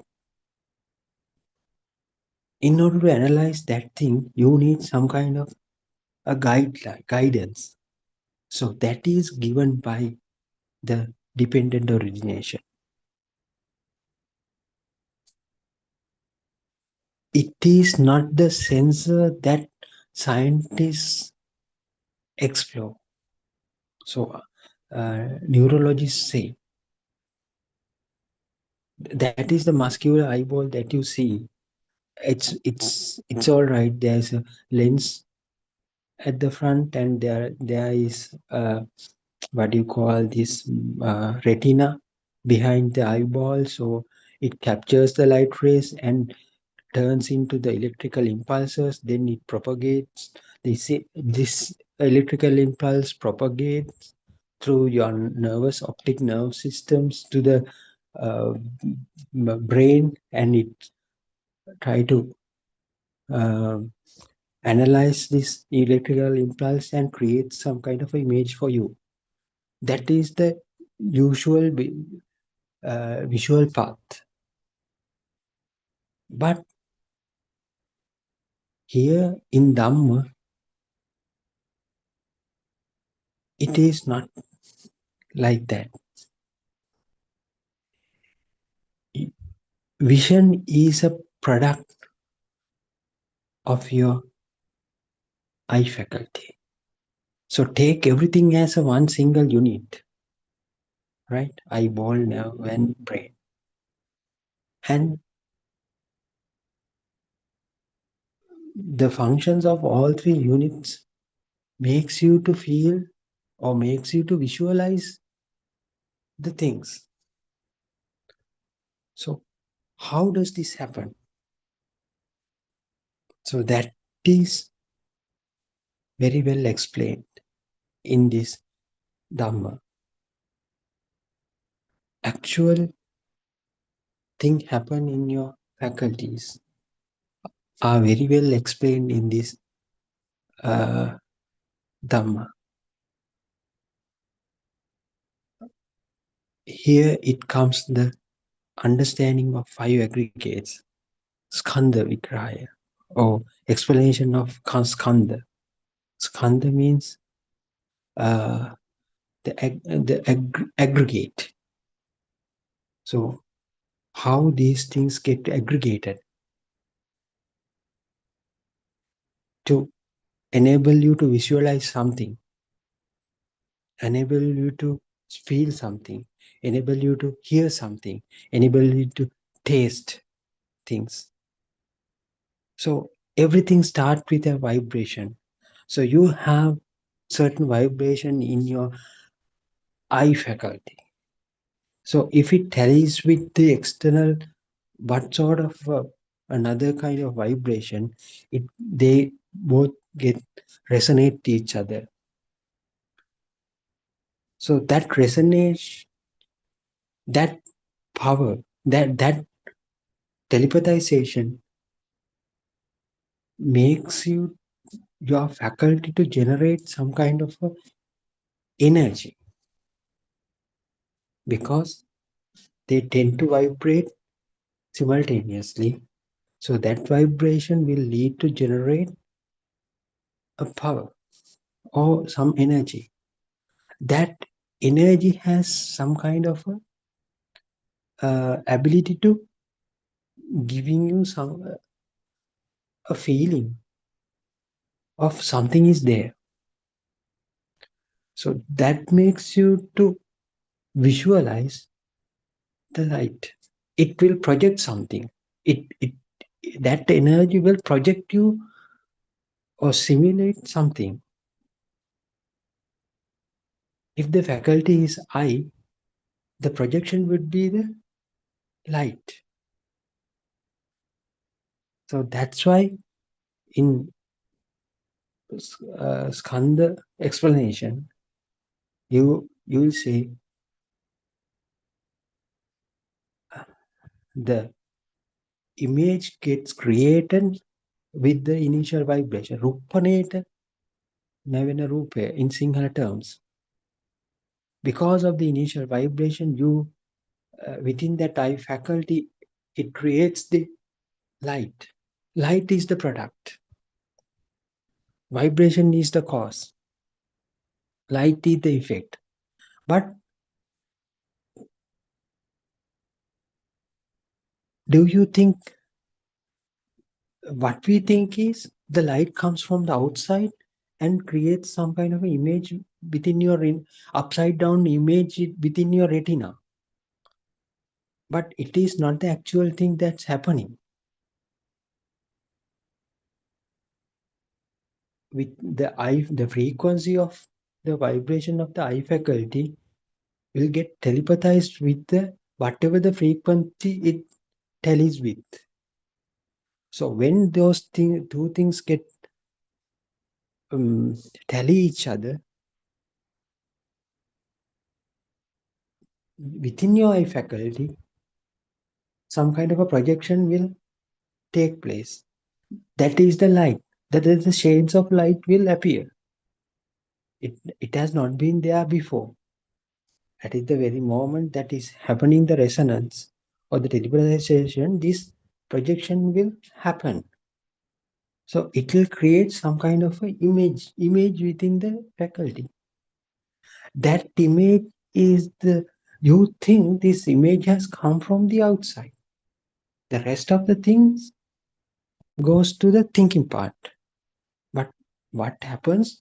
Everything happens within your faculty, within you actually, within the sensor.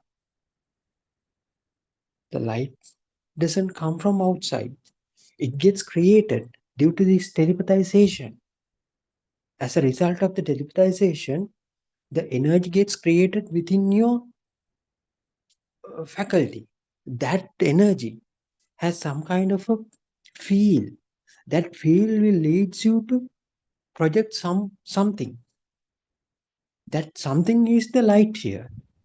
If the light is projected or light is created within your faculty, we call that is your eye. So similar principle can be applied to the ear faculty as well. If some vibration happens within your, if telepathization happens within your ear faculty, if it is able to generate a sound,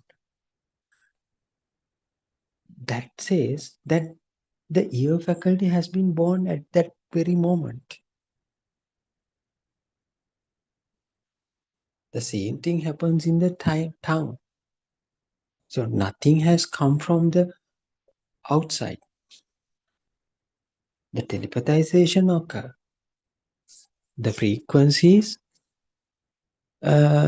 similar frequencies tend to vibrate together because of the resonance. This resonance within that your faculty will generate energy. That energy will project some kind of a signal that was not there before. So that if that generated perception becomes a taste, in that case we say it is your tongue. Now the tongue has been created because of this vibration. So your internal vibration is the responsible thing for creation of your own senses.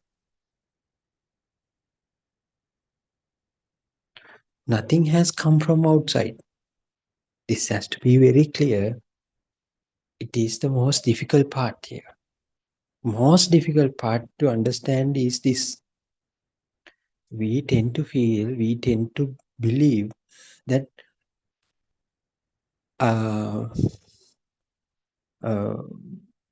these light rays come from outside and they fall. They cross through our what do you call this? Our eye lens. Then it creates an upside down image on our retina. That image will be interpreted by the brain afterwards, and from the brain it recognizes as an image that comes from the outside.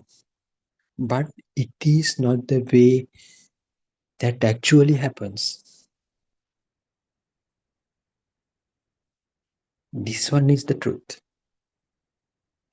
If your internal vibration does not have any internal vibration of your faculties, you won't be able to see anything. So you might have seen mm, the people who has normal visual pathways, but they still can't see. For them, we call they are congenitally blind people. They are blind from birth, but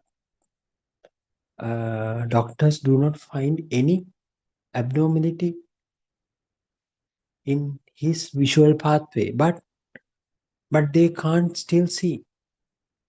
Similarly, they might be that there may be people who can't see particular colors. Why is that? Why is that? Because their internal vibration does not catch up that particular range of the vibrations. So this can be applied not only to the human senses. If you take a bull or cow, they scientists have found out that they can only see the color red. They see the world with different colors of red, with different gradients of red color. So they can't see the colorful world that we see. Why is that? Because their eye faculty does not produce that required frequencies. So the telepathization would not occur. Only the color they resonate with is the red, color red. So in some animals, they see the world as black and white. So how does this happen? This frequency mismatch.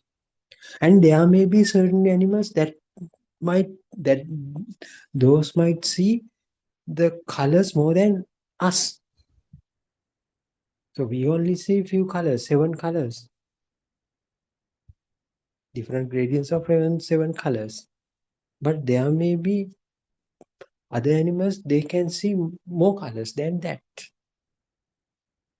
So in that case, we don't, our human faculties are not capable of generating that particular vibration to get telepathized with these particular color variants.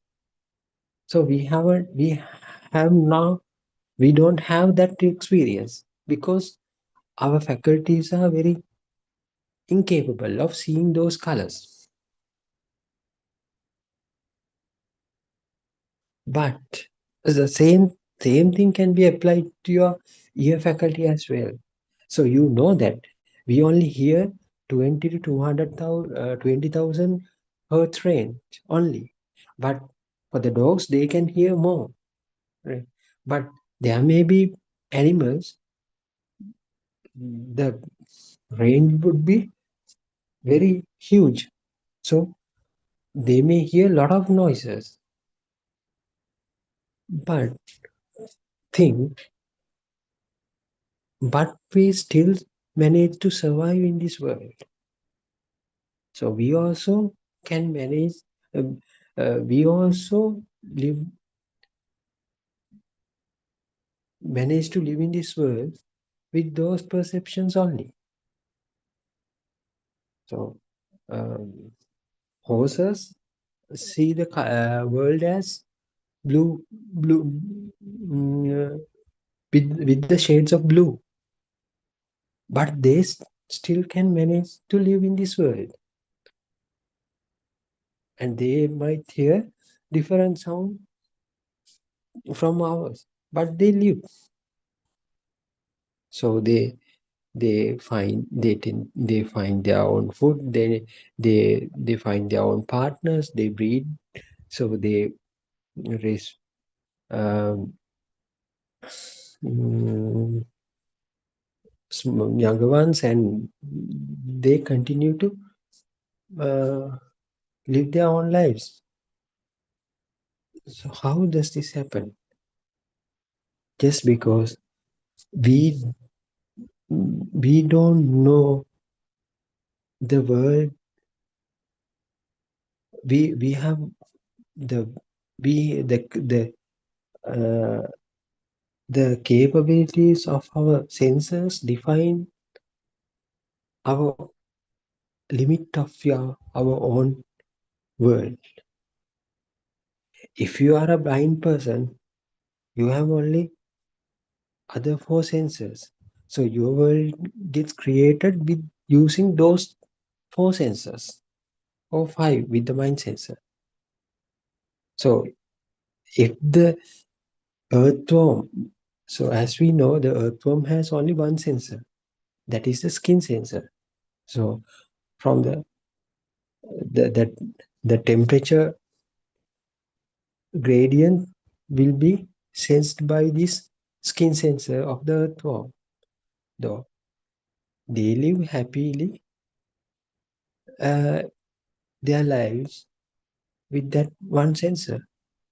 So their world is confined by that one particular sensor.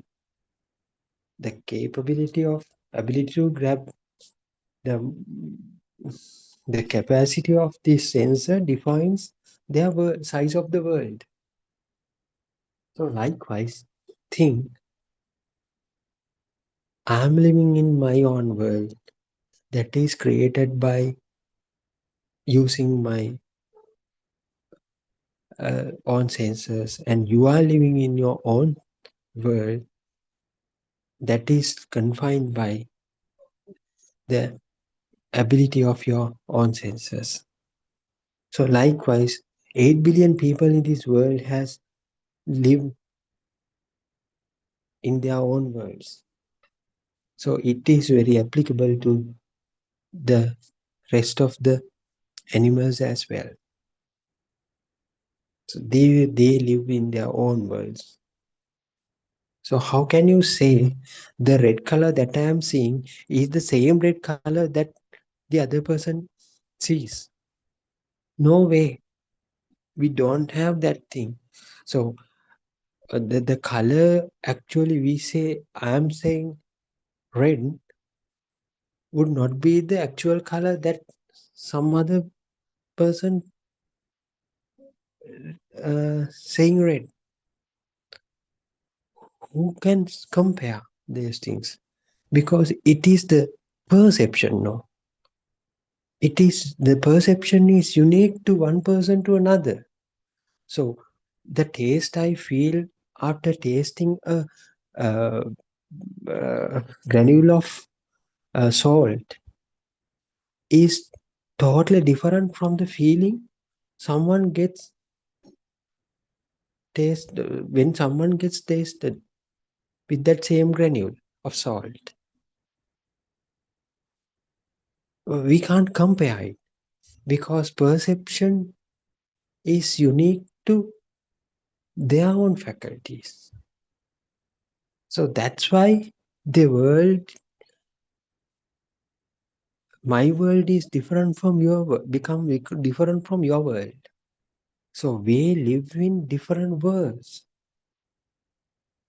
So how these different worlds got created for each of us from the faculties that we have, the capabilities of our own faculties will define the size of our own world.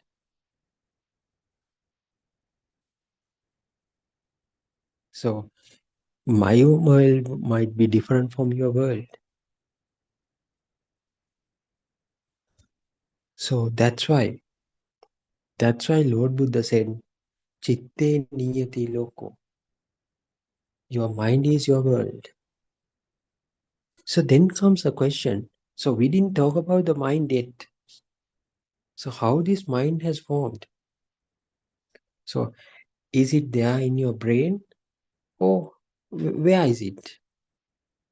You can't see someone's mind by looking at him or her. So how does this mind get created? With the impulses that arises from the faculties. When they merge each other, those impulses merge each other, it creates another kind of a perception. So the perception that is received through the ear faculty is the light, right? Then from the ear faculty, the perception is sound. From the tongue, the taste. From the skin, the temperature and the tactile stimulation. So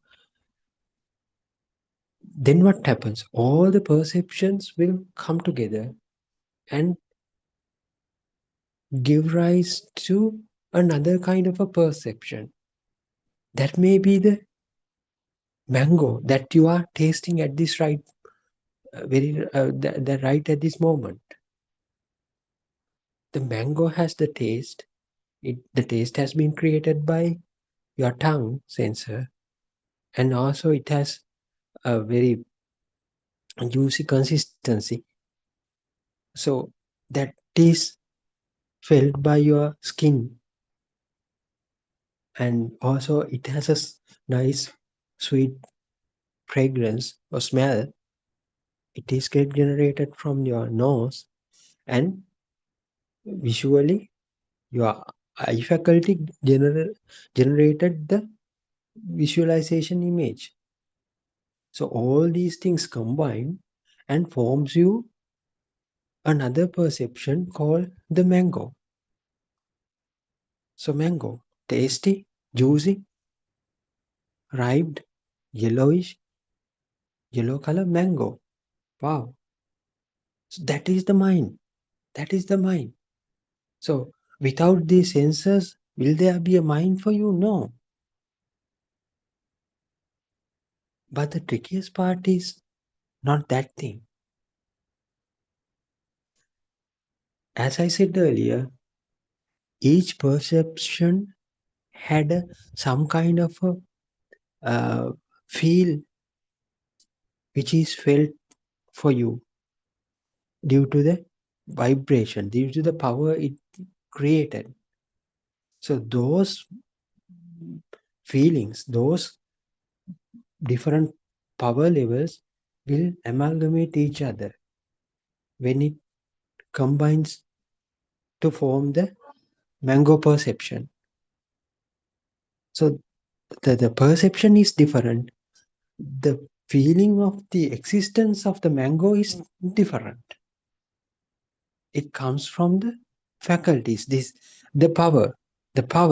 It had a power because all started with the telepathization. So telepathization, that means the vibration. So any vibration has kind of a power. Those power merge each other to form a power that has higher intensity. So this mango, the perception of mango has a higher intensity. So that intensity would make you to feel that this mango is existing. The mango is real. But you know, these are only creations, different perceptions. The perception, then earlier we said the light has come, not night didn't come from the outside. The yellow color of the mango didn't come from outside. It got created within your faculty. And the smell of this mango has been created within your nose, the faculty. And similarly, the skin sensor created the consistency of the mango, and the taste also created in your tongue. So none of these perceptions came from outside. They got generated within the faculties. Similarly, the perception of the mango also got generated within. So we can't say where it is, got generated. So that, for that we call the mind.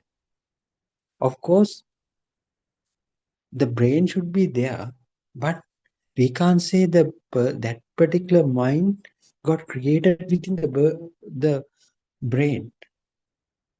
We can't say so. But it gets created.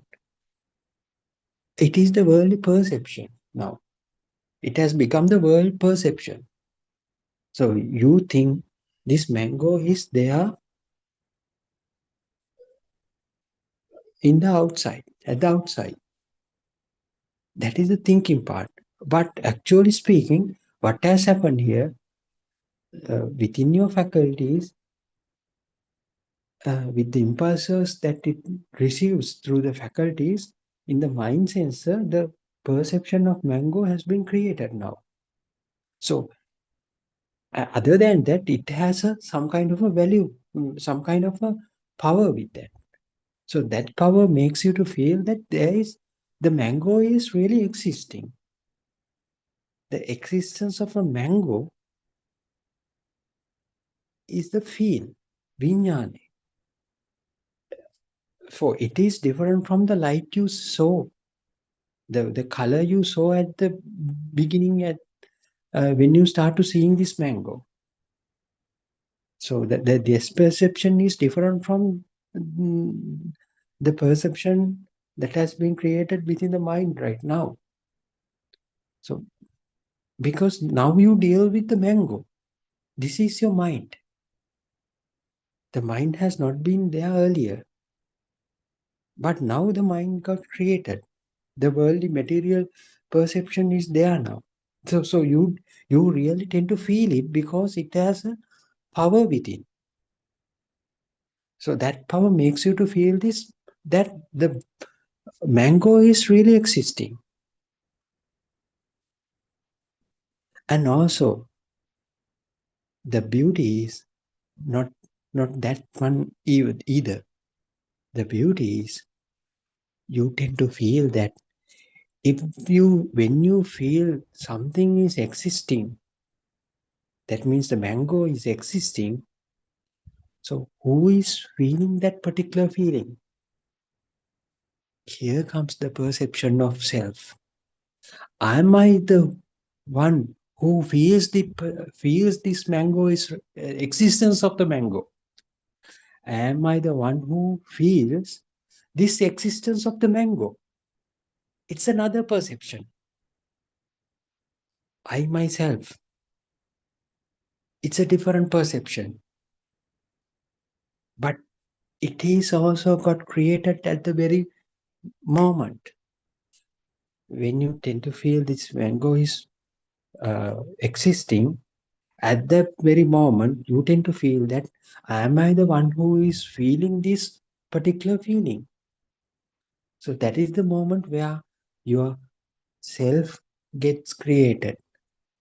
So think, everything gets created in this very moment. That is the beauty of this Dhamma. This Dhamma explains everything. The mango has never come from outside. The color gets created within your eye, and the taste gets created within your tongue sensor. All these things, perceptions, combine each other to formulate the form a mango. The perception of the mango that was not there before. That is your mind. So because it has the internal kind of energy.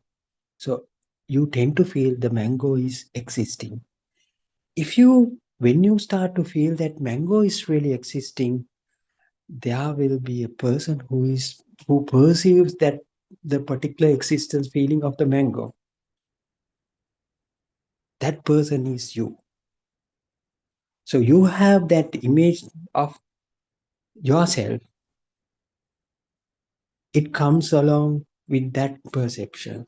So am I the one who really tasting this mango at this very moment? So you are tasting actually a thought, not a mango. You are tasting the thought. It is a very beautiful Dhamma. This is the ground truth. You have to be very carefully figure it out. Otherwise, you miss certain things. You will miss certain things. This is the unique angle that you should see this Dhamma. This is the angle. If you only see this Dhamma in this particular angle only, you will understand what Lord Buddha really said. These things never been revealed up to now. So only through the Buddothpada sermons only you will hear these things. So that's why this is so precious. These sermons are that much precious, but because it describes you how yourself got created. Then think, now we have the answer for your initial question. Who am I? I'm not anybody. Assign name to that generated current, generated power is the me, myself, is the self-identity, is your self-identity. You tell for that particular generated current, you name that for that particular generated current as you. There is nobody here. That is the message that has been given by Lord Buddha about 2500 years back. No person, no living being here. But you tend to feel that you are living. Why is that? Because of the current that is generated within your senses will give rise to feel, will lead you to feel that you some kind of a living being is here. But it is not true. So once you realize this Dhamma, you will understand the Buddha's message clearly. There is no one here. But some kind of a process is happening. Some kind of a thing is, some kind of a mechanism is rolling out. That's all right. So let it happen. Just understand that there's no person here. So how we say so? Through this understanding, the mechanism. So at a glance, if you tell a beginner that there is no person here, don't bother. So he might ask, how do you say so? I feel that I am living because I can touch my head. So I feel it. So I'm feeling I'm feeling hungry. I'm feeling thirsty.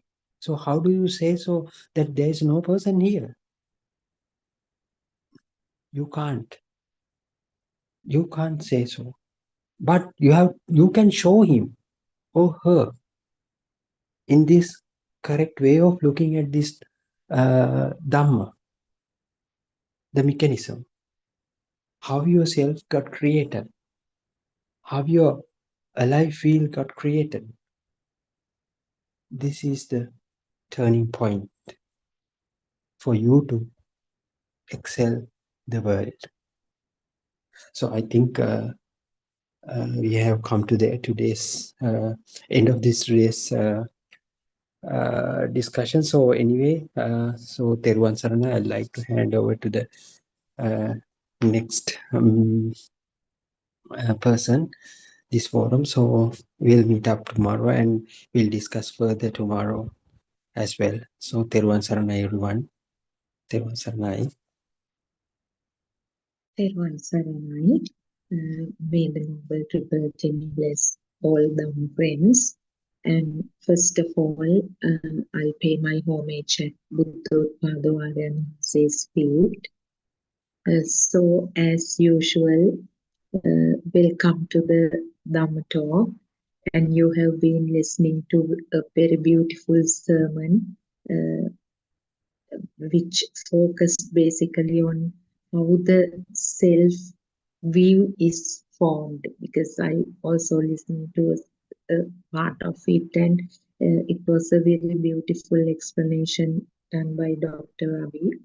And today I also wish to look at the same topic, how the self view is formed, because it is the biggest barrier that anyone who actually after finding true Dhamma also, after listening to true Dhamma also, it is the biggest challenge one has. How to get rid of this self-view. Because in the first place, we have to get rid of this self-view through that angle. Now, even in the previous sermon, he was emphasizing, even Lord Buddha himself has said, if someone is capable of seeing the rainbow in the dewdrop which is on the blade of grass, that is, for that actually you have to look at it in a certain angle. Nothing changes. So just imagine there are several people looking at the same dewdrop. Not everyone would see the rainbow through that, in that dewdrop, water droplet. You have to look at it from a certain angle to catch it. Similarly, now Lord Buddha says the basis of true Dhamma is Nissatto Nisjivo Shunyo. O Chittena Niyati Loko. Two aspects. Nissatto Nisjivo Shunyo, there is no sentient being, or there is no self. Here, a self actually never existed. A being never existed in the body. It was merely a natural system. And Chittena Niyati Loko, entire world is just thoughts. We have created an illusory world ignorantly, and everything is that we come across as entities or people are mere thoughts. So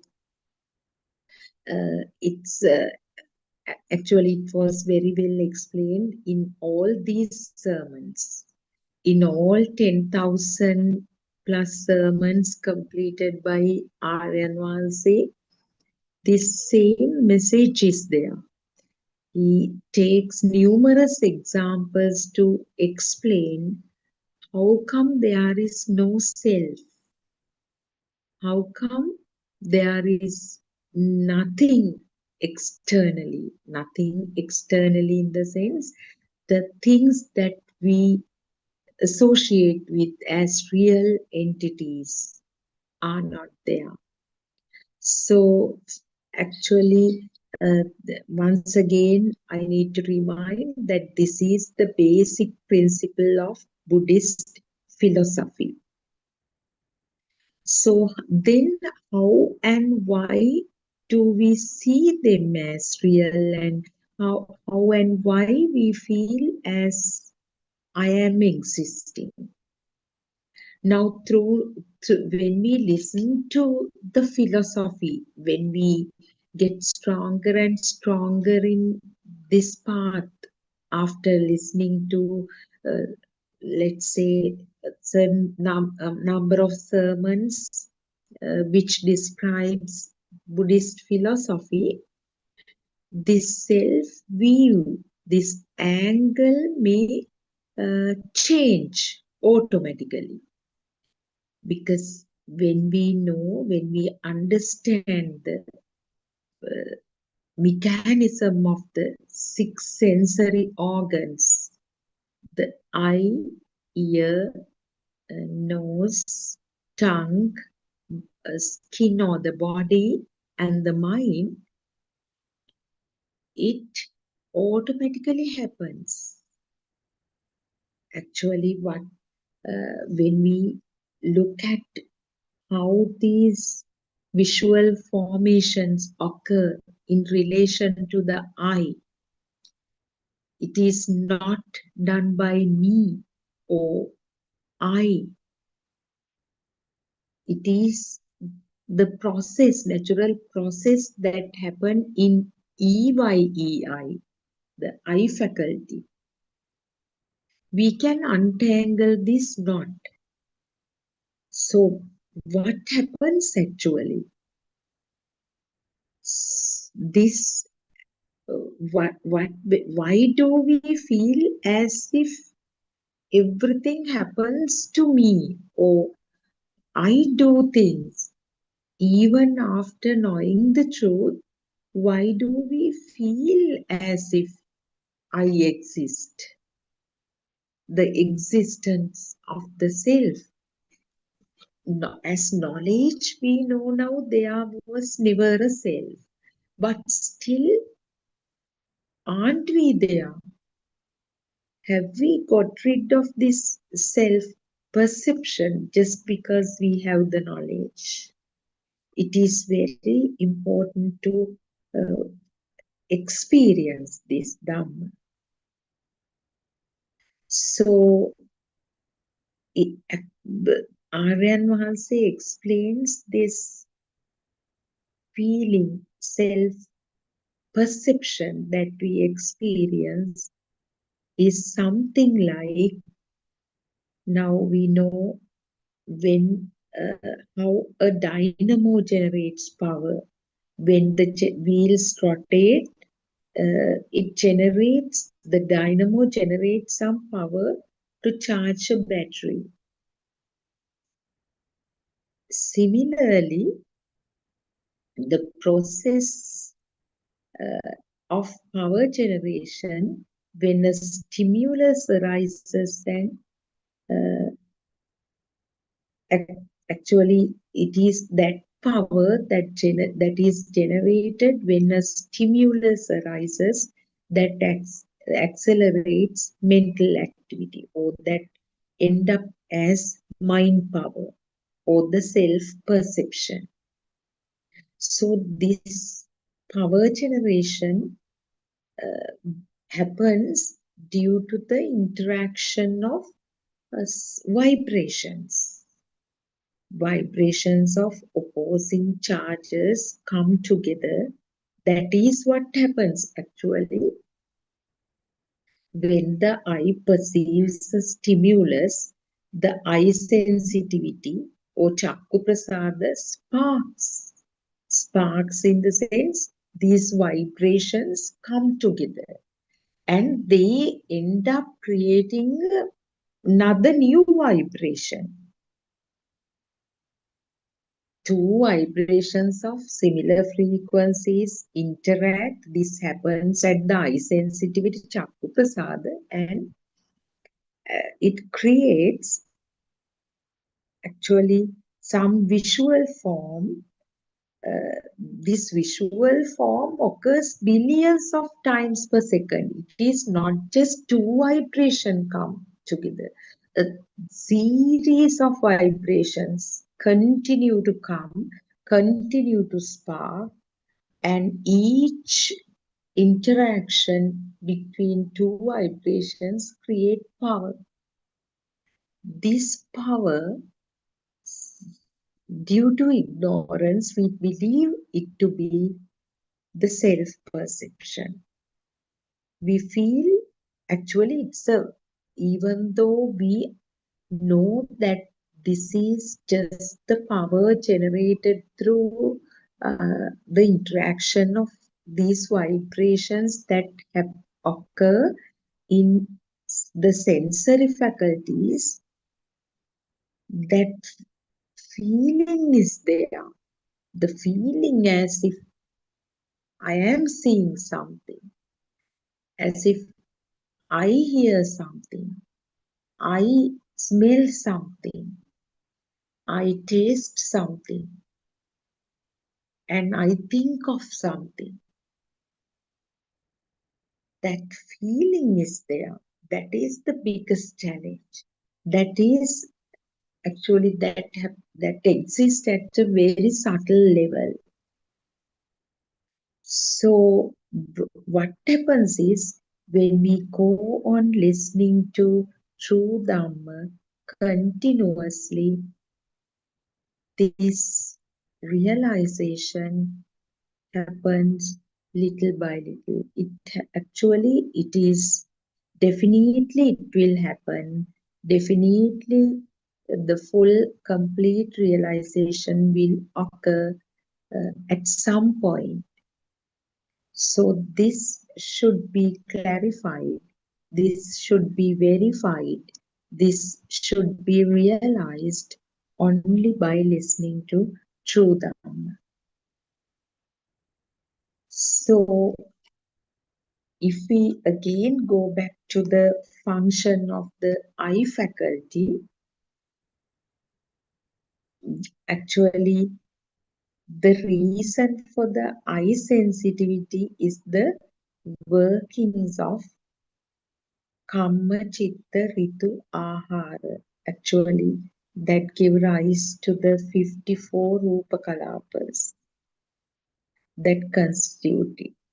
It's like a mirror that gains shine when mercury is applied. That is the composition of the Chakku Prasada, eye faculty.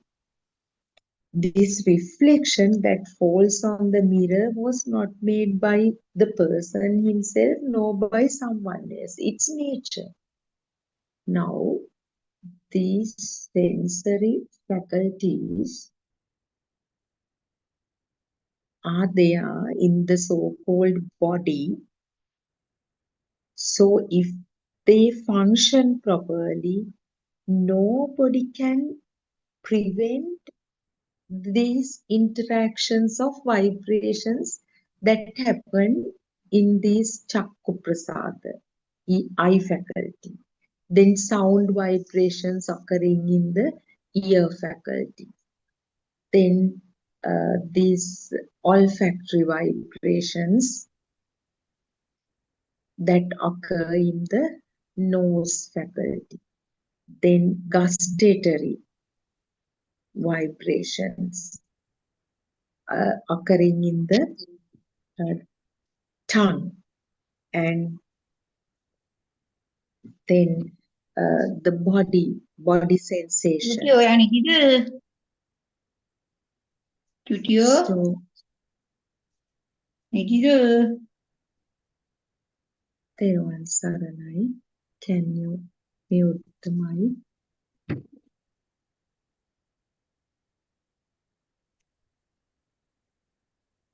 Okay. So, what I wanted to emphasize is that this function of the sensory faculties is a natural phenomenon.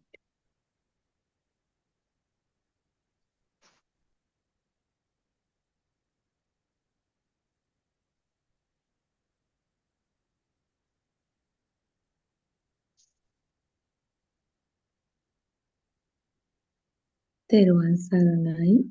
Can you mute this mic?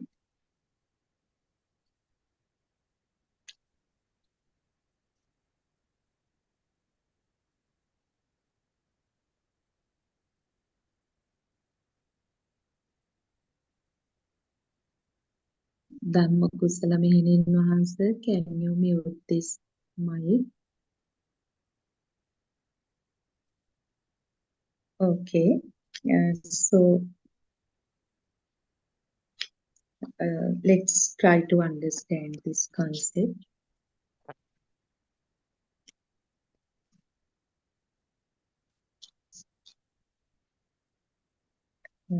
Due to these formations that happen in each of these sensory faculties is nothing but certain vibrations coming together. So due to the speed of vibration of the eye faculty, the sense of light arises. The eye faculty does not refer to the physical eye that we have told this before also. In this Dhamma, eye means, eye means the process of seeing.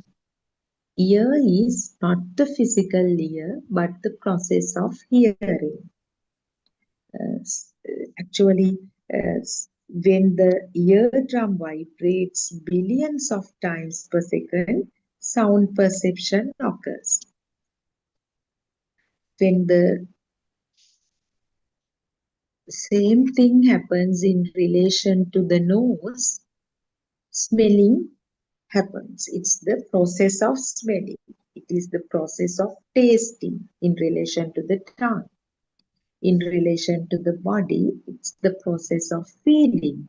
In relation to the mind, it's the process of thinking. But what we should understand is how it is all good. They are mere processes. But why is there this feeling as if this person experiences all these sensory inputs? To understand this, we need to understand the plight of a newborn, the experiences. Actually, no one can recollect that experience, although we all have had those experiences.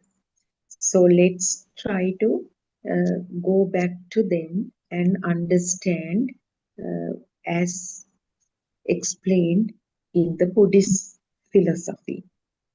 So a newborn, even if this infant's sensory faculties, eye, ear, nose, mouth, tongue, eye, ear, nose, tongue, and skin functions, these processes are happening. But there is no mind as such.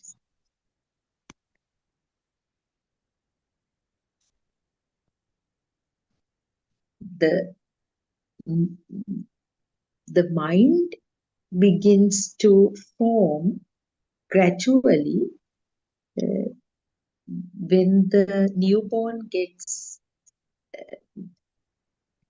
exposure to the world with age.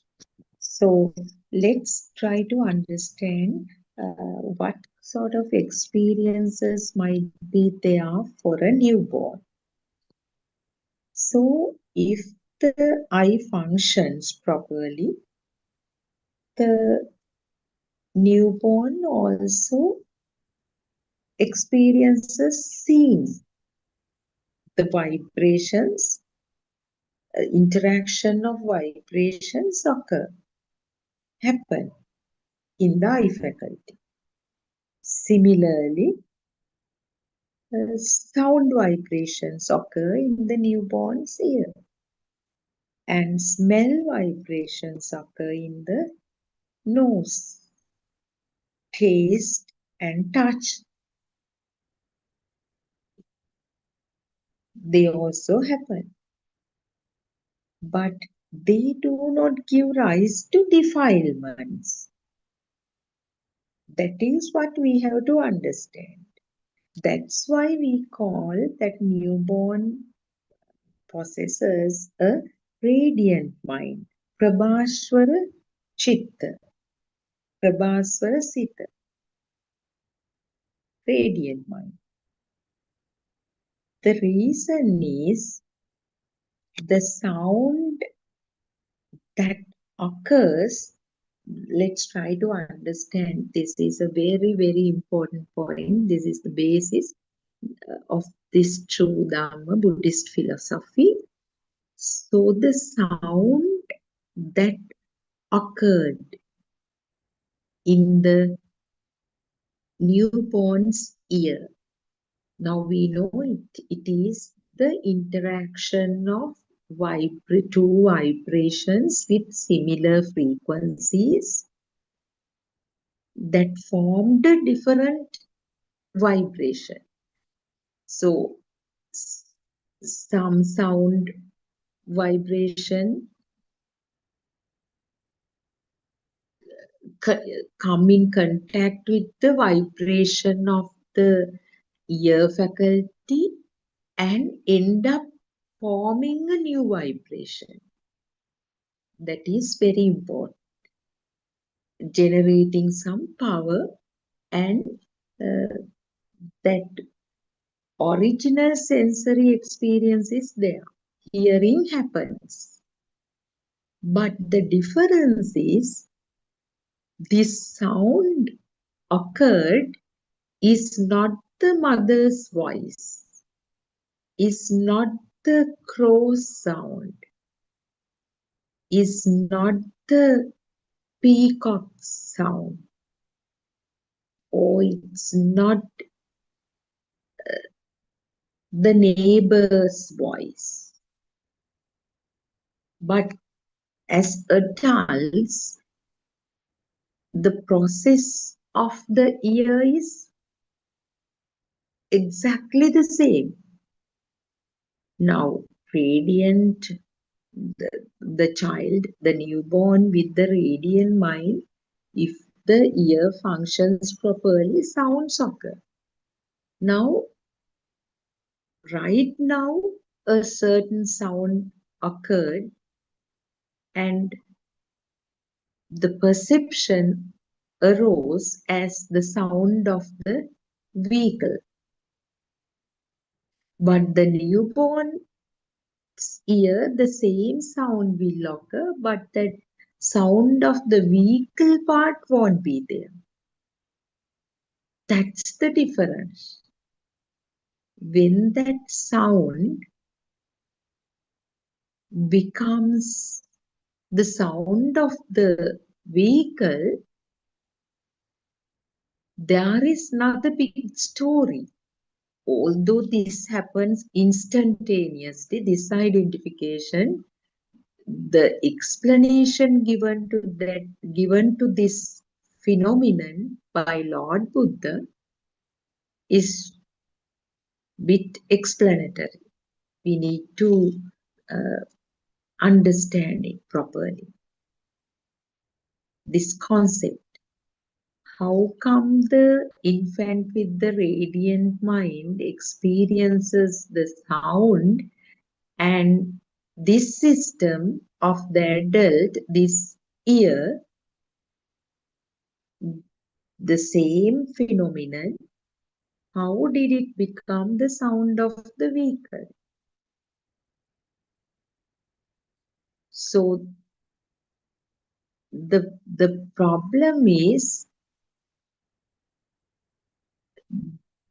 this investigation, this knowledge should come from a fully awakened one. Otherwise, this could never be untangled without the message from the spiritual friend, Kalyana Mitra.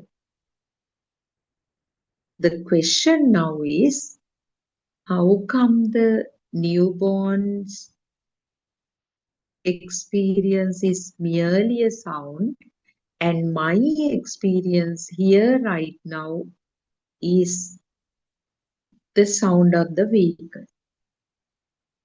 So this because I mentioned before, this newborn hasn't got a mind right now, a big mind. What is this mind? Newborn actually experiences original sensory inputs, original feeling at feel level, we call it. Hearing is felt, smelling is felt, seeing is felt, feeling is felt,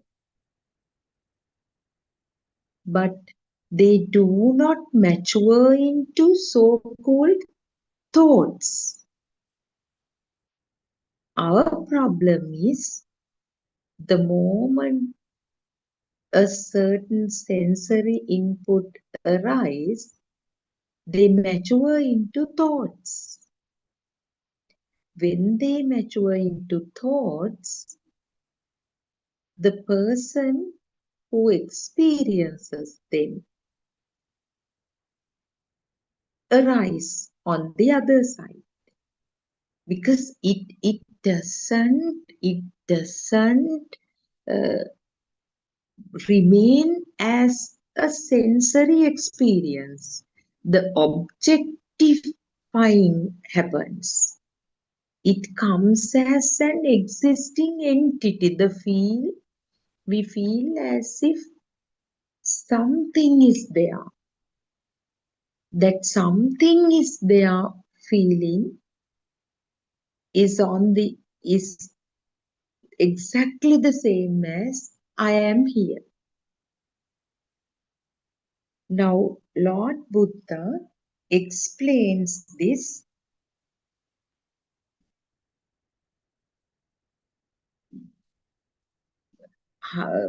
this phenomenon, this notion of a compact, solid self or identity beautifully.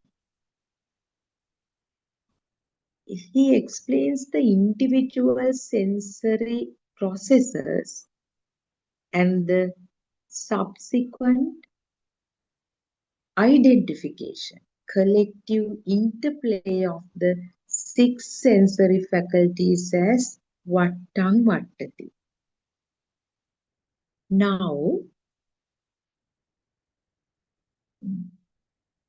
when we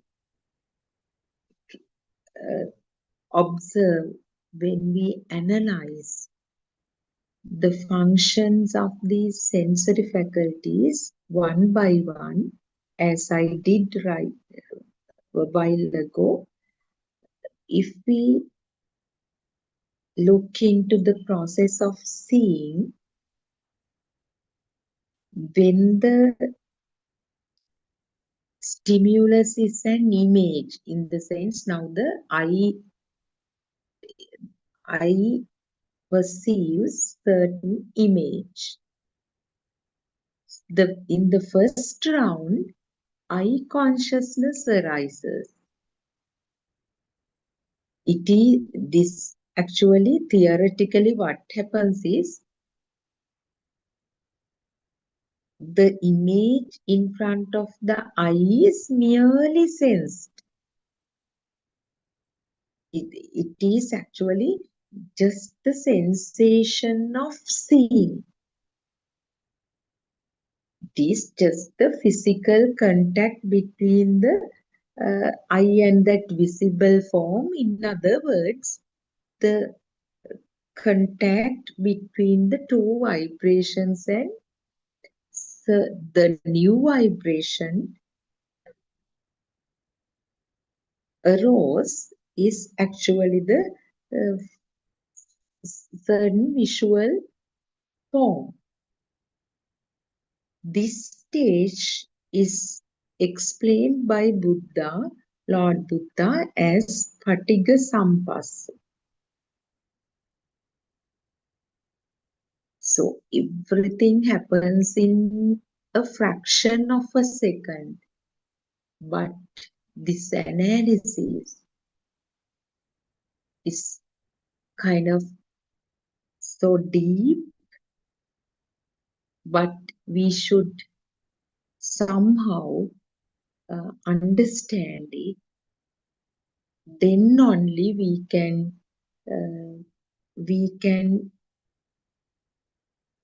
get the skill, actually skill, kusalatu, not to be deceived by this consciousness, basically mind consciousness. So this consciousness part is very important, since now you have listened to so many sermons even after the introduction of this 24-hour English Zoom,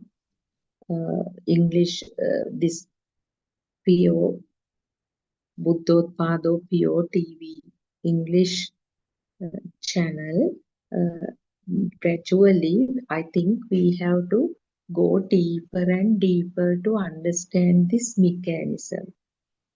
The beauty of this Dhamma is, if we understand the creation of a single stimulus, it equals understanding all stimuli that will occur. It's like there is a beautiful metaphor for that also. It's like if you know the stem pattern of a single mango leaf, you don't have to go on checking all mango leaves to check their stem pattern or the structure. So let's try our best to penetrate through a single stimulus. So up to now, we came to know now the self is exactly the same as an external entity which becomes real. So all these external entities are mere projections of the sensory faculties. But there is a big difference between the way the sensory faculties of a newborn perceives things and the sensory faculties of a mature adult perceives things. The big secret there is the illusory function of the mind consciousness. In the newborn's cell system, this mind consciousness is not strong because the newborn has not got much exposure to the world yet. This mind consciousness gets stronger and stronger with gradual exposure to the existing, so-called existing world. Now let's explore that into that also.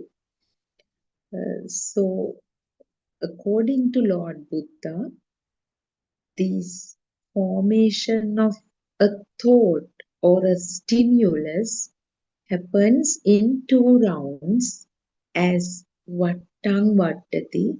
The first round, actually it is the individual sensory process, and the second round is collective interplay of the 6 sensory faculties. So it is very beautiful to understand this. And this individual sensory process is known as Patiga Sampassa in Buddhist philosophy.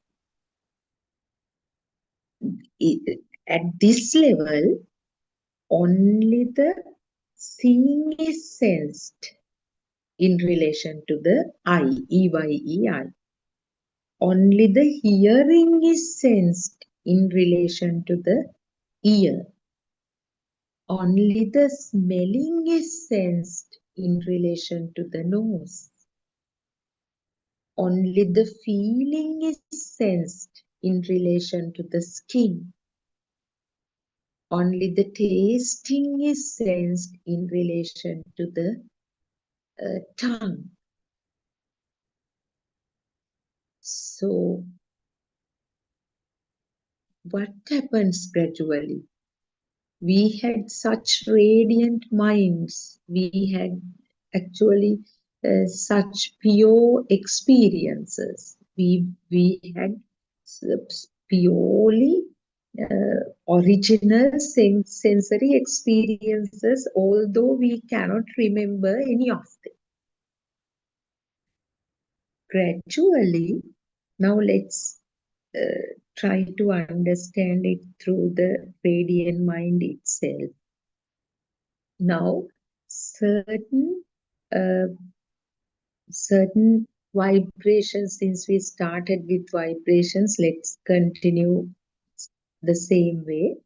Certain vibrations occur in the newborn's eye faculty, and certain sounds, sensation of sounds are felt in relation to ear, and certain smells are felt through the nose, then tastes with the tongue, and certain touch sensation or tactility in relation to the skin. So they are like individual sensory processes. But gradually, what happens is, now some visual formation arise, and some smell is also arising with that visual formation, and some sound occurs in relation to that visual formation. Now let's say mother, even though the newborn doesn't know, now from mundane perspective, the mother comes to the child. So mother embraces the child, and then the skin vibrations actually both interact, and some sensation occurs. And then mother talks to the child, and some sound vibrations occur. Then the child newborn sees the mother gradually, and then all these sensory inputs now naturally form some kind of merging. They merge. The child feels that as if they are related to each other. Now they are no longer individual sensory processes. Now, ignorantly, this experience of the nose, experiences of the ear, experiences of the eye come together to form a particular perception. That is the second round actually, Vattang Vattati round. Because now what happens is child doesn't know the label. No. Still the child cannot talk, let's assume, or not cannot understand the names assigned to entities. But still, now the smell of the milk of the mother and the warmth of the mother, the visual formation of the mother and the voice of the mother. All sensory experiences are there. So some other what happens is the moment the visual formation of the mother arises, all other experiences come in one shot, and child experiences a certain perception now not just individual formations, now all come together. The sensory experience of the nose faculty, experience of the skin, then experience of the tongue, experience of the eye, all come together. And certain perception is there. So this was very beautifully explained by Buddothpado Aryan Wahanse. Actually, when the explanation of the radiant mind was given, we believed that until the child learns the word mother, the perceptions won't be there, that mother perception. But no, without the name even,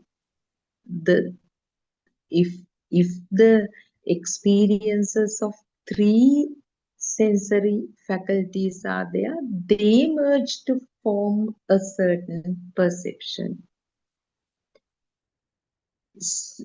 But the name is still not there. Then when the child grows further, somebody, even the mother herself, introduce the label to the baby. Now already the newborn has certain sensory inputs that merge and come together when the visual form of the mother arises. But the name is not there. But when the vocal cords of the child is able to produce sounds, this label is given to the sound is given to the child's ear as mother, mother, mother, ma, ma, ma, or mom, mom, mom, mom. And then in response to the vibrations of the ear, the vocal cords response. It's a reaction of the vocal cords only. So that the first labeling is happening in that way. When the word is given to the newborn's ear repeatedly as mother, mother, mother, now child also, actually not the self, it's just a reaction of the vocal cords of that particular system. So the mother, the label comes. So from then onwards, what happens is the moment that maybe the voice of the mother arises in the ear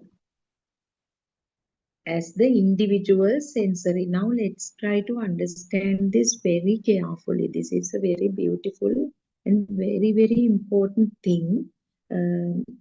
It's basically to understand how the world becomes real and how the self arose ignorantly.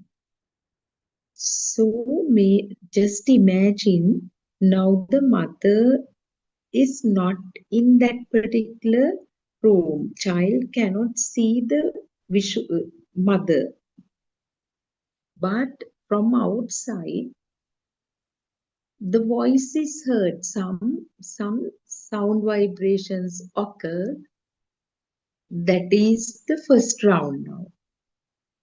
Ear consciousness perceives sound. In no time, all other sensory inputs like mother's smell, mother's softness of mother's skin, then what else? The visual formation, because now mother is not seen, mother is staying outside and talking. So that visual form of the mother, then smell of the mother, then the taste of the milk, and that mom, all merged together, and the first thought, full thought gets created. And that is actually how we get entangled in this world. Now, from that moment, the world becomes real actually. Even before that, it became real with the smell, touch, and sounds merging together. But now, a even stronger perception is created with the involvement or with the interplay of all six sensory faculties. That is the Adivachana Sampassa, or the formation of the mind consciousness, the actually function of the mind consciousness. They are the seeing the mother's image, hearing mother's voice, then smelling, tasting, and touching. The five sensory experiences come together to give rise to the mind consciousness, and identification happen. So this is the magic actually that we have to magic of the mind consciousness that we have to overcome. If we can only way to overcome this issue is to understand this philosophy, this mechanism. So the same way that the newborn identified the mother, we identify billions of things, creating an non-existent world for us. And each time, actually, another important point that we should discuss here is the moment that full thought of the mother arises, the self perception. So far, they were only individual sensory experiences. The moment this solid thought figure, actually in that perception, there is no solidity. But due to ignorance, we feel as if some figure, some solid figure is there in association with all these sensory inputs as a source of these sensory inputs. In other words, at subtle level, the feeling is there is a certain figure out there, that sound comes from her, that image is of her, this smell comes from her, this taste comes from her, this warmth comes from her, and they all come to me.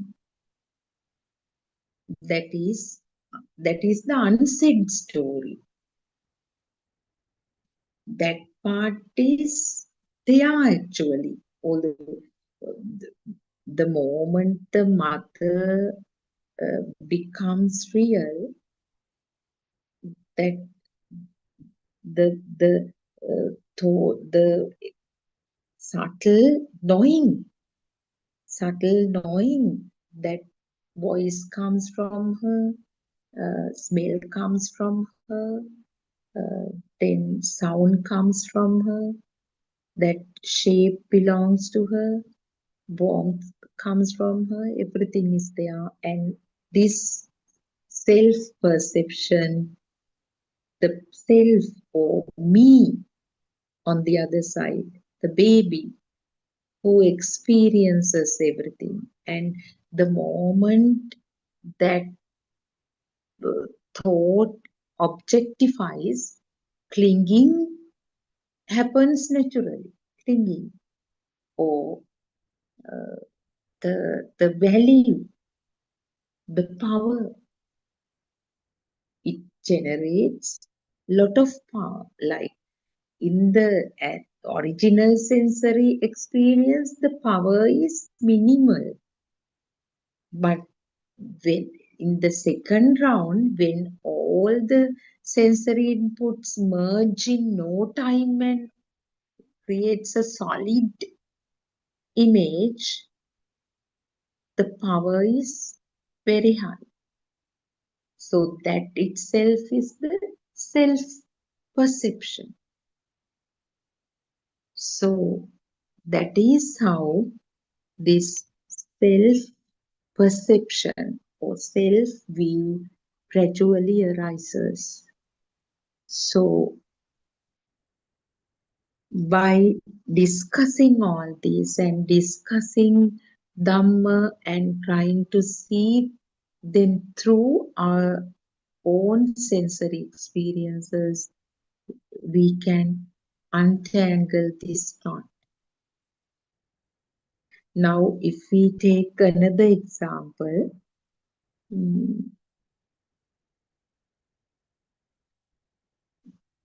when someone says durian, durian is a local fruit which has a unique smell. Some like it, some hate it. So the sound, actually the sound of the word triggers a response where the image, smell, taste and tactile sensation of durian come together to form a mental image. The moment the word mother is heard, mother's appearance or the image, then the smell, if someone has licked, the taste, the tactile sensation, maybe the warmth, all come together. So Lord Buddha has categorized these sensory inputs as Ditta Sutta Mutta. The visual inputs are the seeing, Ditta, then auditory input, Sutta, smelling, tasting and touching together, known as Mutta. So it is said as Tinnam Sangati Passo also. Tinnam Sangati Passo is this Adivachana Sampas actually. All three come together and that itself is the mind consciousness, illusory mind consciousness that creates an unreal world as a reality for us. So what happens is these individual sensory impressions spark rapidly. Although we say Vattam Vattati here, that is the philosophy, deep analysis given.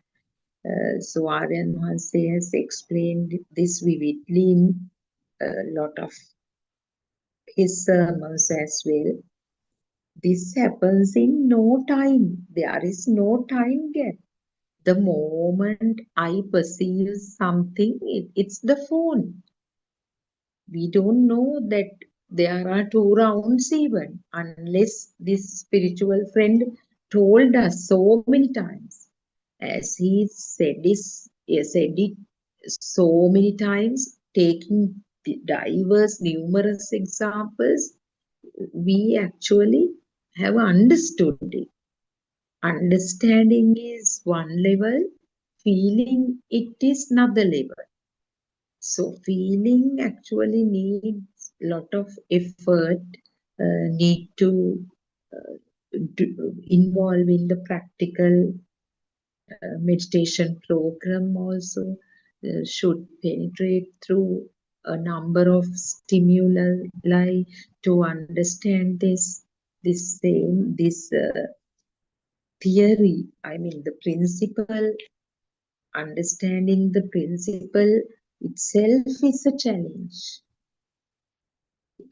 While actually listening to this, we have to penetrate through it. Whatever the perception that arises, now if, for example, now there is a flower pot in front of me. So the flower pot, even if I close my eyes, the flower pot, the sound is heard, and at once the image of, even if I close my eyes, the image of the flower pot arises. Similarly, the moment I open the eyes, the moment this visual form of the flower pot arises, the flower pot, the name is heard in the mind. It's a natural phenomenon. Name and form cannot be separated once introduced.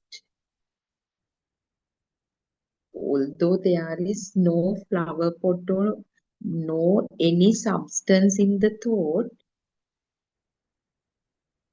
it is established as something that exists.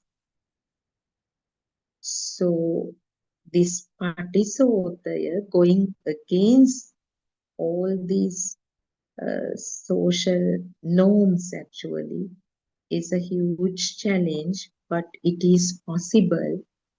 It is possible. Now we have accumulated lot of data, and we have fed the system with lot of data. So deleting them demands lot of effort. So it is possible. All opportunities are available for anyone who needs to end the suffering in this life itself. So let's strive towards it, and please join these Zoom discussions and listen to these sermons. There are more than 10,000 sermons completed by Buddothpado Aryan Mahasid. They are freely available, and let's try to realize this true Dhamma and to relieve our sufferings. May the Noble Triple Gem bless you. Once again, I pay my homage at Buddothpado Aryan Mahas's feet.